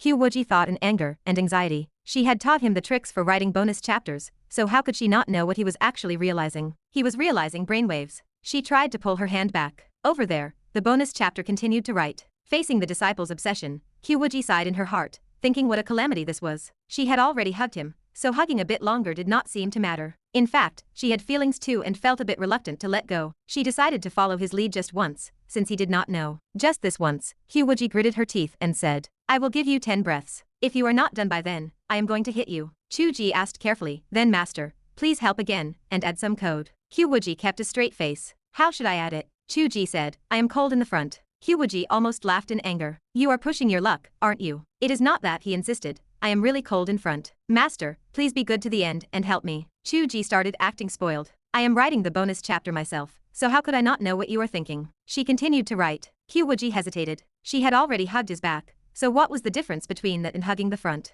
It was only 10 breaths, just 10 breaths. She wondered what it would be like to hug his front. She sighed lightly and moved to his front, about to embrace him gently. Suddenly the disciple moved and pulled her into his sitting embrace. Hey, what are you doing? She panicked, pushing against the mouth that Chu Ge was trying to press down. This is not the avatar. Do not go too far. I will really get angry. Chu Ge looked at the cold and austere Sect Master Qiu being ruffled and disheveled by a bonus chapter. He felt both itching and amused, but there was also a sense of sighing in his heart. Truly, if he continued to write, he could obtain her. Under the heavenly Tao, they were puppets on strings. But his fingers finally paused for a moment before continuing. Chu Ge wrote, Master, just hold me like this, I am very satisfied. Inside and outside the book, everything fell silent simultaneously. The noble and cold Sect Master Qiu, in her high-level sword attire, curled up like a kitten in her disciple's arms. Wind and snow whistled all around, sword chi swirled, but on the stone platform, the man and woman leaned on each other. One could not tell if she was warming him or he was protecting her. After an unknown amount of time, far exceeding 10 breaths, Qiu Wuji slowly recovered. She gritted her teeth and said, You shameless person, what exactly did you write? Chu Ge did not expose that this bonus chapter was her own bad idea, for fear she would lose even more face. He only pretended it never happened and changed the subject directly. I have realized the ice-cold sword intent and obtained a set of ice mystery sword techniques, including 3 styles of flying sword methods. Did I miss anything, Master? Qiu Wuji was stunned for a long time before she suddenly grabbed him and pulled him out of the sword stage. You have emptied it out, she snapped. How much longer do you want to stay in there? You rebellious disciple. Chu Ge apologized with a smile. I was just confirming if it was finished. Qiu Wuji's eyes were like frost, her whole body surged with sword chi, and she viciously grabbed Chu Ge's ear. Go back and face the wall. You are not allowed to eat tonight. Yes. The bonus chapter ended with a full stop, adding the subheading, The Withered Yang Sprouts Flowers. When Chu Ge was pulled away by his ear, he was still thinking that if this were not a case where the avatar had already conquered her, and it were a real master and disciple relationship, this would be the beginning of a script where filial piety had deteriorated. However, it was better to write less of these bits and pieces. QQ probably did not expect that when she offered the advice herself, writing too much would spark her rebelliousness to break free from the heavenly Tao again. Having a beginning was enough, and as for how it would deteriorate further, he would have to rely on himself. Chapter 249. Qiu hid in her room, sketchbook in her lap, a persistent ache of regret gnawing at her. The realization dawned on her that she had opened a Pandora box. If that scoundrel Chu Ge decided this was truly her desire, and began to write stories to manipulate her, eventually conquering the Sect Master, the consequences would be catastrophic. She wanted no part of such a conquest. It was all a moment of weakness, fueled by gratitude for his kindness, and a desire to be closer to him in the flesh, though she lacked the pride to admit it. Now, she feared the outcome. If he continued to write like this, her true self might find herself in his bed, helpless against the heavenly plot he orchestrated. Qiu crept to her door and peeked into the room. She watched as Chu Ge closed the side story document and began to work on the main plot. She paused, guessing his intent. The worry vanished from her features. She leaned against the doorframe, watching his back as he focused on his work. Her eyes softened, filled with a gentle light. His current body only retained a spark of his writing focus. His instincts refused to use such methods to possess her, effectively ending that path. He truly was a good man. Inside the book world, Chu Ge faced the wall of the private cultivation chamber, staring at the stone carvings of the sword techniques. Before they had known each other, Qiu had not intended to take disciples. This chamber held her entire legacy, and in some sense, was meant to be her tomb. It was filled with traps and treasures, a maze worthy of the final boss of the world. The central carving was a legacy for a predestined soul eons later. Now, it all belonged to her rebellious disciple, Chu Ge. His previous cultivation had been insufficient, but now he had gained enough insight to understand the carvings. He stood transfixed by the wall. Qiu sat cross-legged in the center, watching him study, her gaze tender. Inside and outside the book, different scenes, same heart. He turned, gesturing at the wall. From shallow to deep, this explains everything. Everything about the sword Tao is here. My current cultivation only lets me grasp the surface level. You are truly incredible, Master. Qiu did not even notice the slip-up with her name. She answered lazily, You wrote it. Chu Ge blinked, confusion crossing his face. I did not write this. She blinked, snapping back to reality. He was right. She had carved this during her time outside the plot, after severing ties with Chu Tianji, when she intended to leave a legacy. The process had happened while her physical body was in seclusion, during the time her avatar was growing closer to him in the real world. She cleared her throat, masking her distraction with a stern face. Only a surface level? Do you realize how shallow your foundation is? It is not that bad. If you do not count the golden bell shield, or the folding plum technique, I have only practiced the sword for a few days. Qiu kept her tone flat. For others, that is a genius pace, but you are different. You are the father god. Chu Ge rubbed his neck. Everything in this world came from your hand. You are merely reclaiming what is yours. Being proud of this speed is unbecoming. She sighed. I know I rushed you, but I believed you were capable. Chu Ge shrugged. Fine. What do you want me to do next? Speak clearly. Nothing, she replied. I know the danger of haste. You have two choices. Choose one. What are they? Enter the Sutra Pavilion and study layer by layer, or go to the inner sect practice grounds and challenge the disciples one by one. The former builds theory, the latter builds combat experience. Why can I not challenge by day and read by night? You just complained that I was pushing you too hard. Chu Ge laughed. Tell me, why are you in such a rush? Qiu spoke before thinking, so you can walk the world. My current level is already higher than most disciples who go out into the world. I could have left already. She paused, realizing he was right. Her standards were too high. Inner sect disciples left at the foundation establishment stage, and outer sect disciples left even sooner. Chu Ge was at the late stage of foundation establishment, and possessed a solid foundation in the sword. Most inner disciples could not best him. Was she waiting for him to reach the golden core stage? Even in most sects, golden core practitioners were masters. Chu Ge continued. Theoretically, I could travel with you even if I were immortal. With an invincible master protecting me, what could go wrong? But I know you want me to fight and experience this world on my own, not live off your apron strings. She straightened, her face icy. Use a different term. You know what I mean. I can go out now, master. If I need combat training, let the world forge me. Sparring with sect members is meaningless. She sat in silence, stunned. The dream had been realized so suddenly. He could already travel with her and traverse the world. What had she been pushing him for all this time? It had only caused conflict and made her avatar stray. She asked tentatively, have you decided where to go? Or will we just wander? I have thought about it, Chu Ge said. I should not appear in the focal points of the plot. Places with conflicts between good and evil are off limits. I cannot interfere with the story. And so, the world is vast. There are stories happening in places I have not yet written about. People and treasures not yet described. We can have the sect collect information, find places the book has not mentioned, and go there. Qiu brightened. She transmitted a message to the intelligence hall, requesting reports on interesting events. Chu Ge added, if there is nowhere else, I have a destination. Where? We go visit Little Flame. His location is currently outside the plot, and it is a demon lair. It is perfect for training. Qiu looked perplexed. Her greatest enemy, the peerless demon lord who had fought her for years, Yan Qinli, had been relegated to this status. She hesitated, then asked, you really like him? I designed him as a charismatic villain, not a stepping stone. I have feelings for him. Besides, he lowered his voice, if you reflect the beauty and goodness in my heart, then he reflects the ferocity and cruelty. When I want to kill, he is the first person I think of. Perhaps I needed someone like him. Qiu smiled faintly. Then we need not look elsewhere. The heart of blazing fire, where Yan Qinli hides, is tens of thousands of miles away. It will take you more than a few days to get there. They say it is better to travel 10,000 miles than to read 10,000 books. I hope that as you journey to find Little Flame, this world becomes as real to the Father God as the real world. Chu Ge exhaled, a long, deep breath. Then it is settled. We leave the section. Chapter 250. Heavy snow fell upon the mortal world, swirling thick and fast. The drifts on the road reached half a foot deep. Each step was a struggle. People walked unevenly, and the path remained empty of travelers. Outer disciples of the Yunji sect were tasked with clearing the snow. They moved back and forth, carving out a path for the passers-by. A man and a woman stood in the snow, each holding an umbrella. They watched the disciple working, smiles lingering on their faces. The disciple glanced at them. He did not recognize them and continued shoveling, eventually moving into the distance. He did not recognize Chu Ge. Chu Ge wore simple martial artist clothing, not the robes of an inner disciple of the Yunji sect. Qiu Wuji looked quite unlike herself as well. She wore simple traveler attire, looking spirited and heroic without the solemn majesty she held within the section. She had applied a light disguise, altering the corners of her eyes and brows. Her features appeared plain. Qiu Wuji was not skilled at disguise. Those who knew her well would still recognize her instantly. Yet, to those who had only glimpsed the Sect Master from afar, or seen her portrait, her temperament appeared entirely different.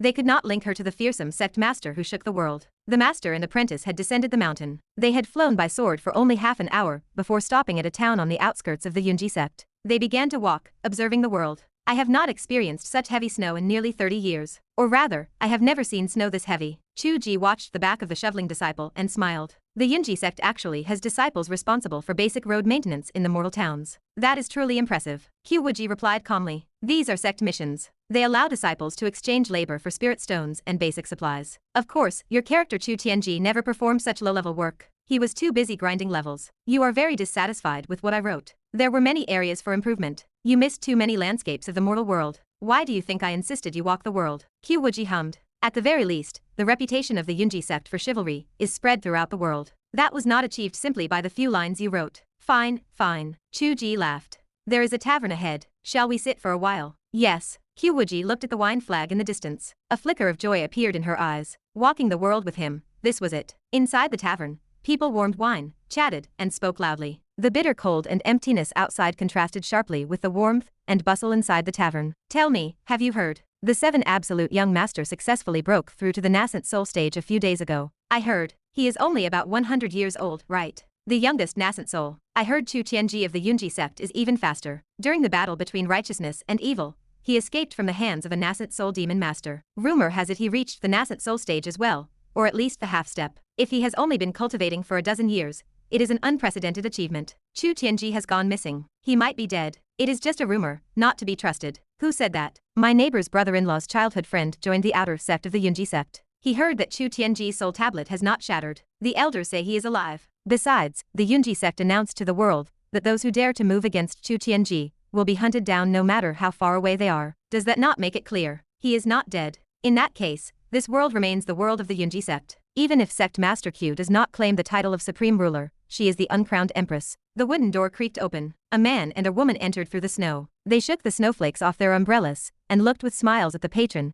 who had just called her the uncrowned Empress. Innkeeper, bring 2 measures of wine and 2 caddies of braised beef. The woman added, and a plate of peanuts. She leaned in and whispered, our peanuts must not cost 99, and there should be no random people dancing. The man chuckled. They walked side by side to a corner table and sat down, resting their chins on their hands as they listened to the patron's gossip. Speaking of which, this 7 absolute young master, I never even wrote about him. To think there is someone so impressive. There are hundreds of millions of people in the world. Can your pen name even dozens of them? Well, there are some. Maybe over 100. Extras do not count. That is no better than writing old man in green, or big man in brocade robes. Hey, am I the master, or are you the master when it comes to writing? Humph. Tisk, the uncrowned empress. That is quite impressive. Do you have any objections? No, no. The wine and meat arrived at the table. The master and apprentice paused their secret conversation. Chu Ge lifted the pot to pour the wine. The wine was warm. Steam rose from the spout, and the aroma filled the air. The scent of an ancient tavern emerged from the steam. It was a beauty that could never be captured through words alone. At the other table, the patron continued talking. It is a pity.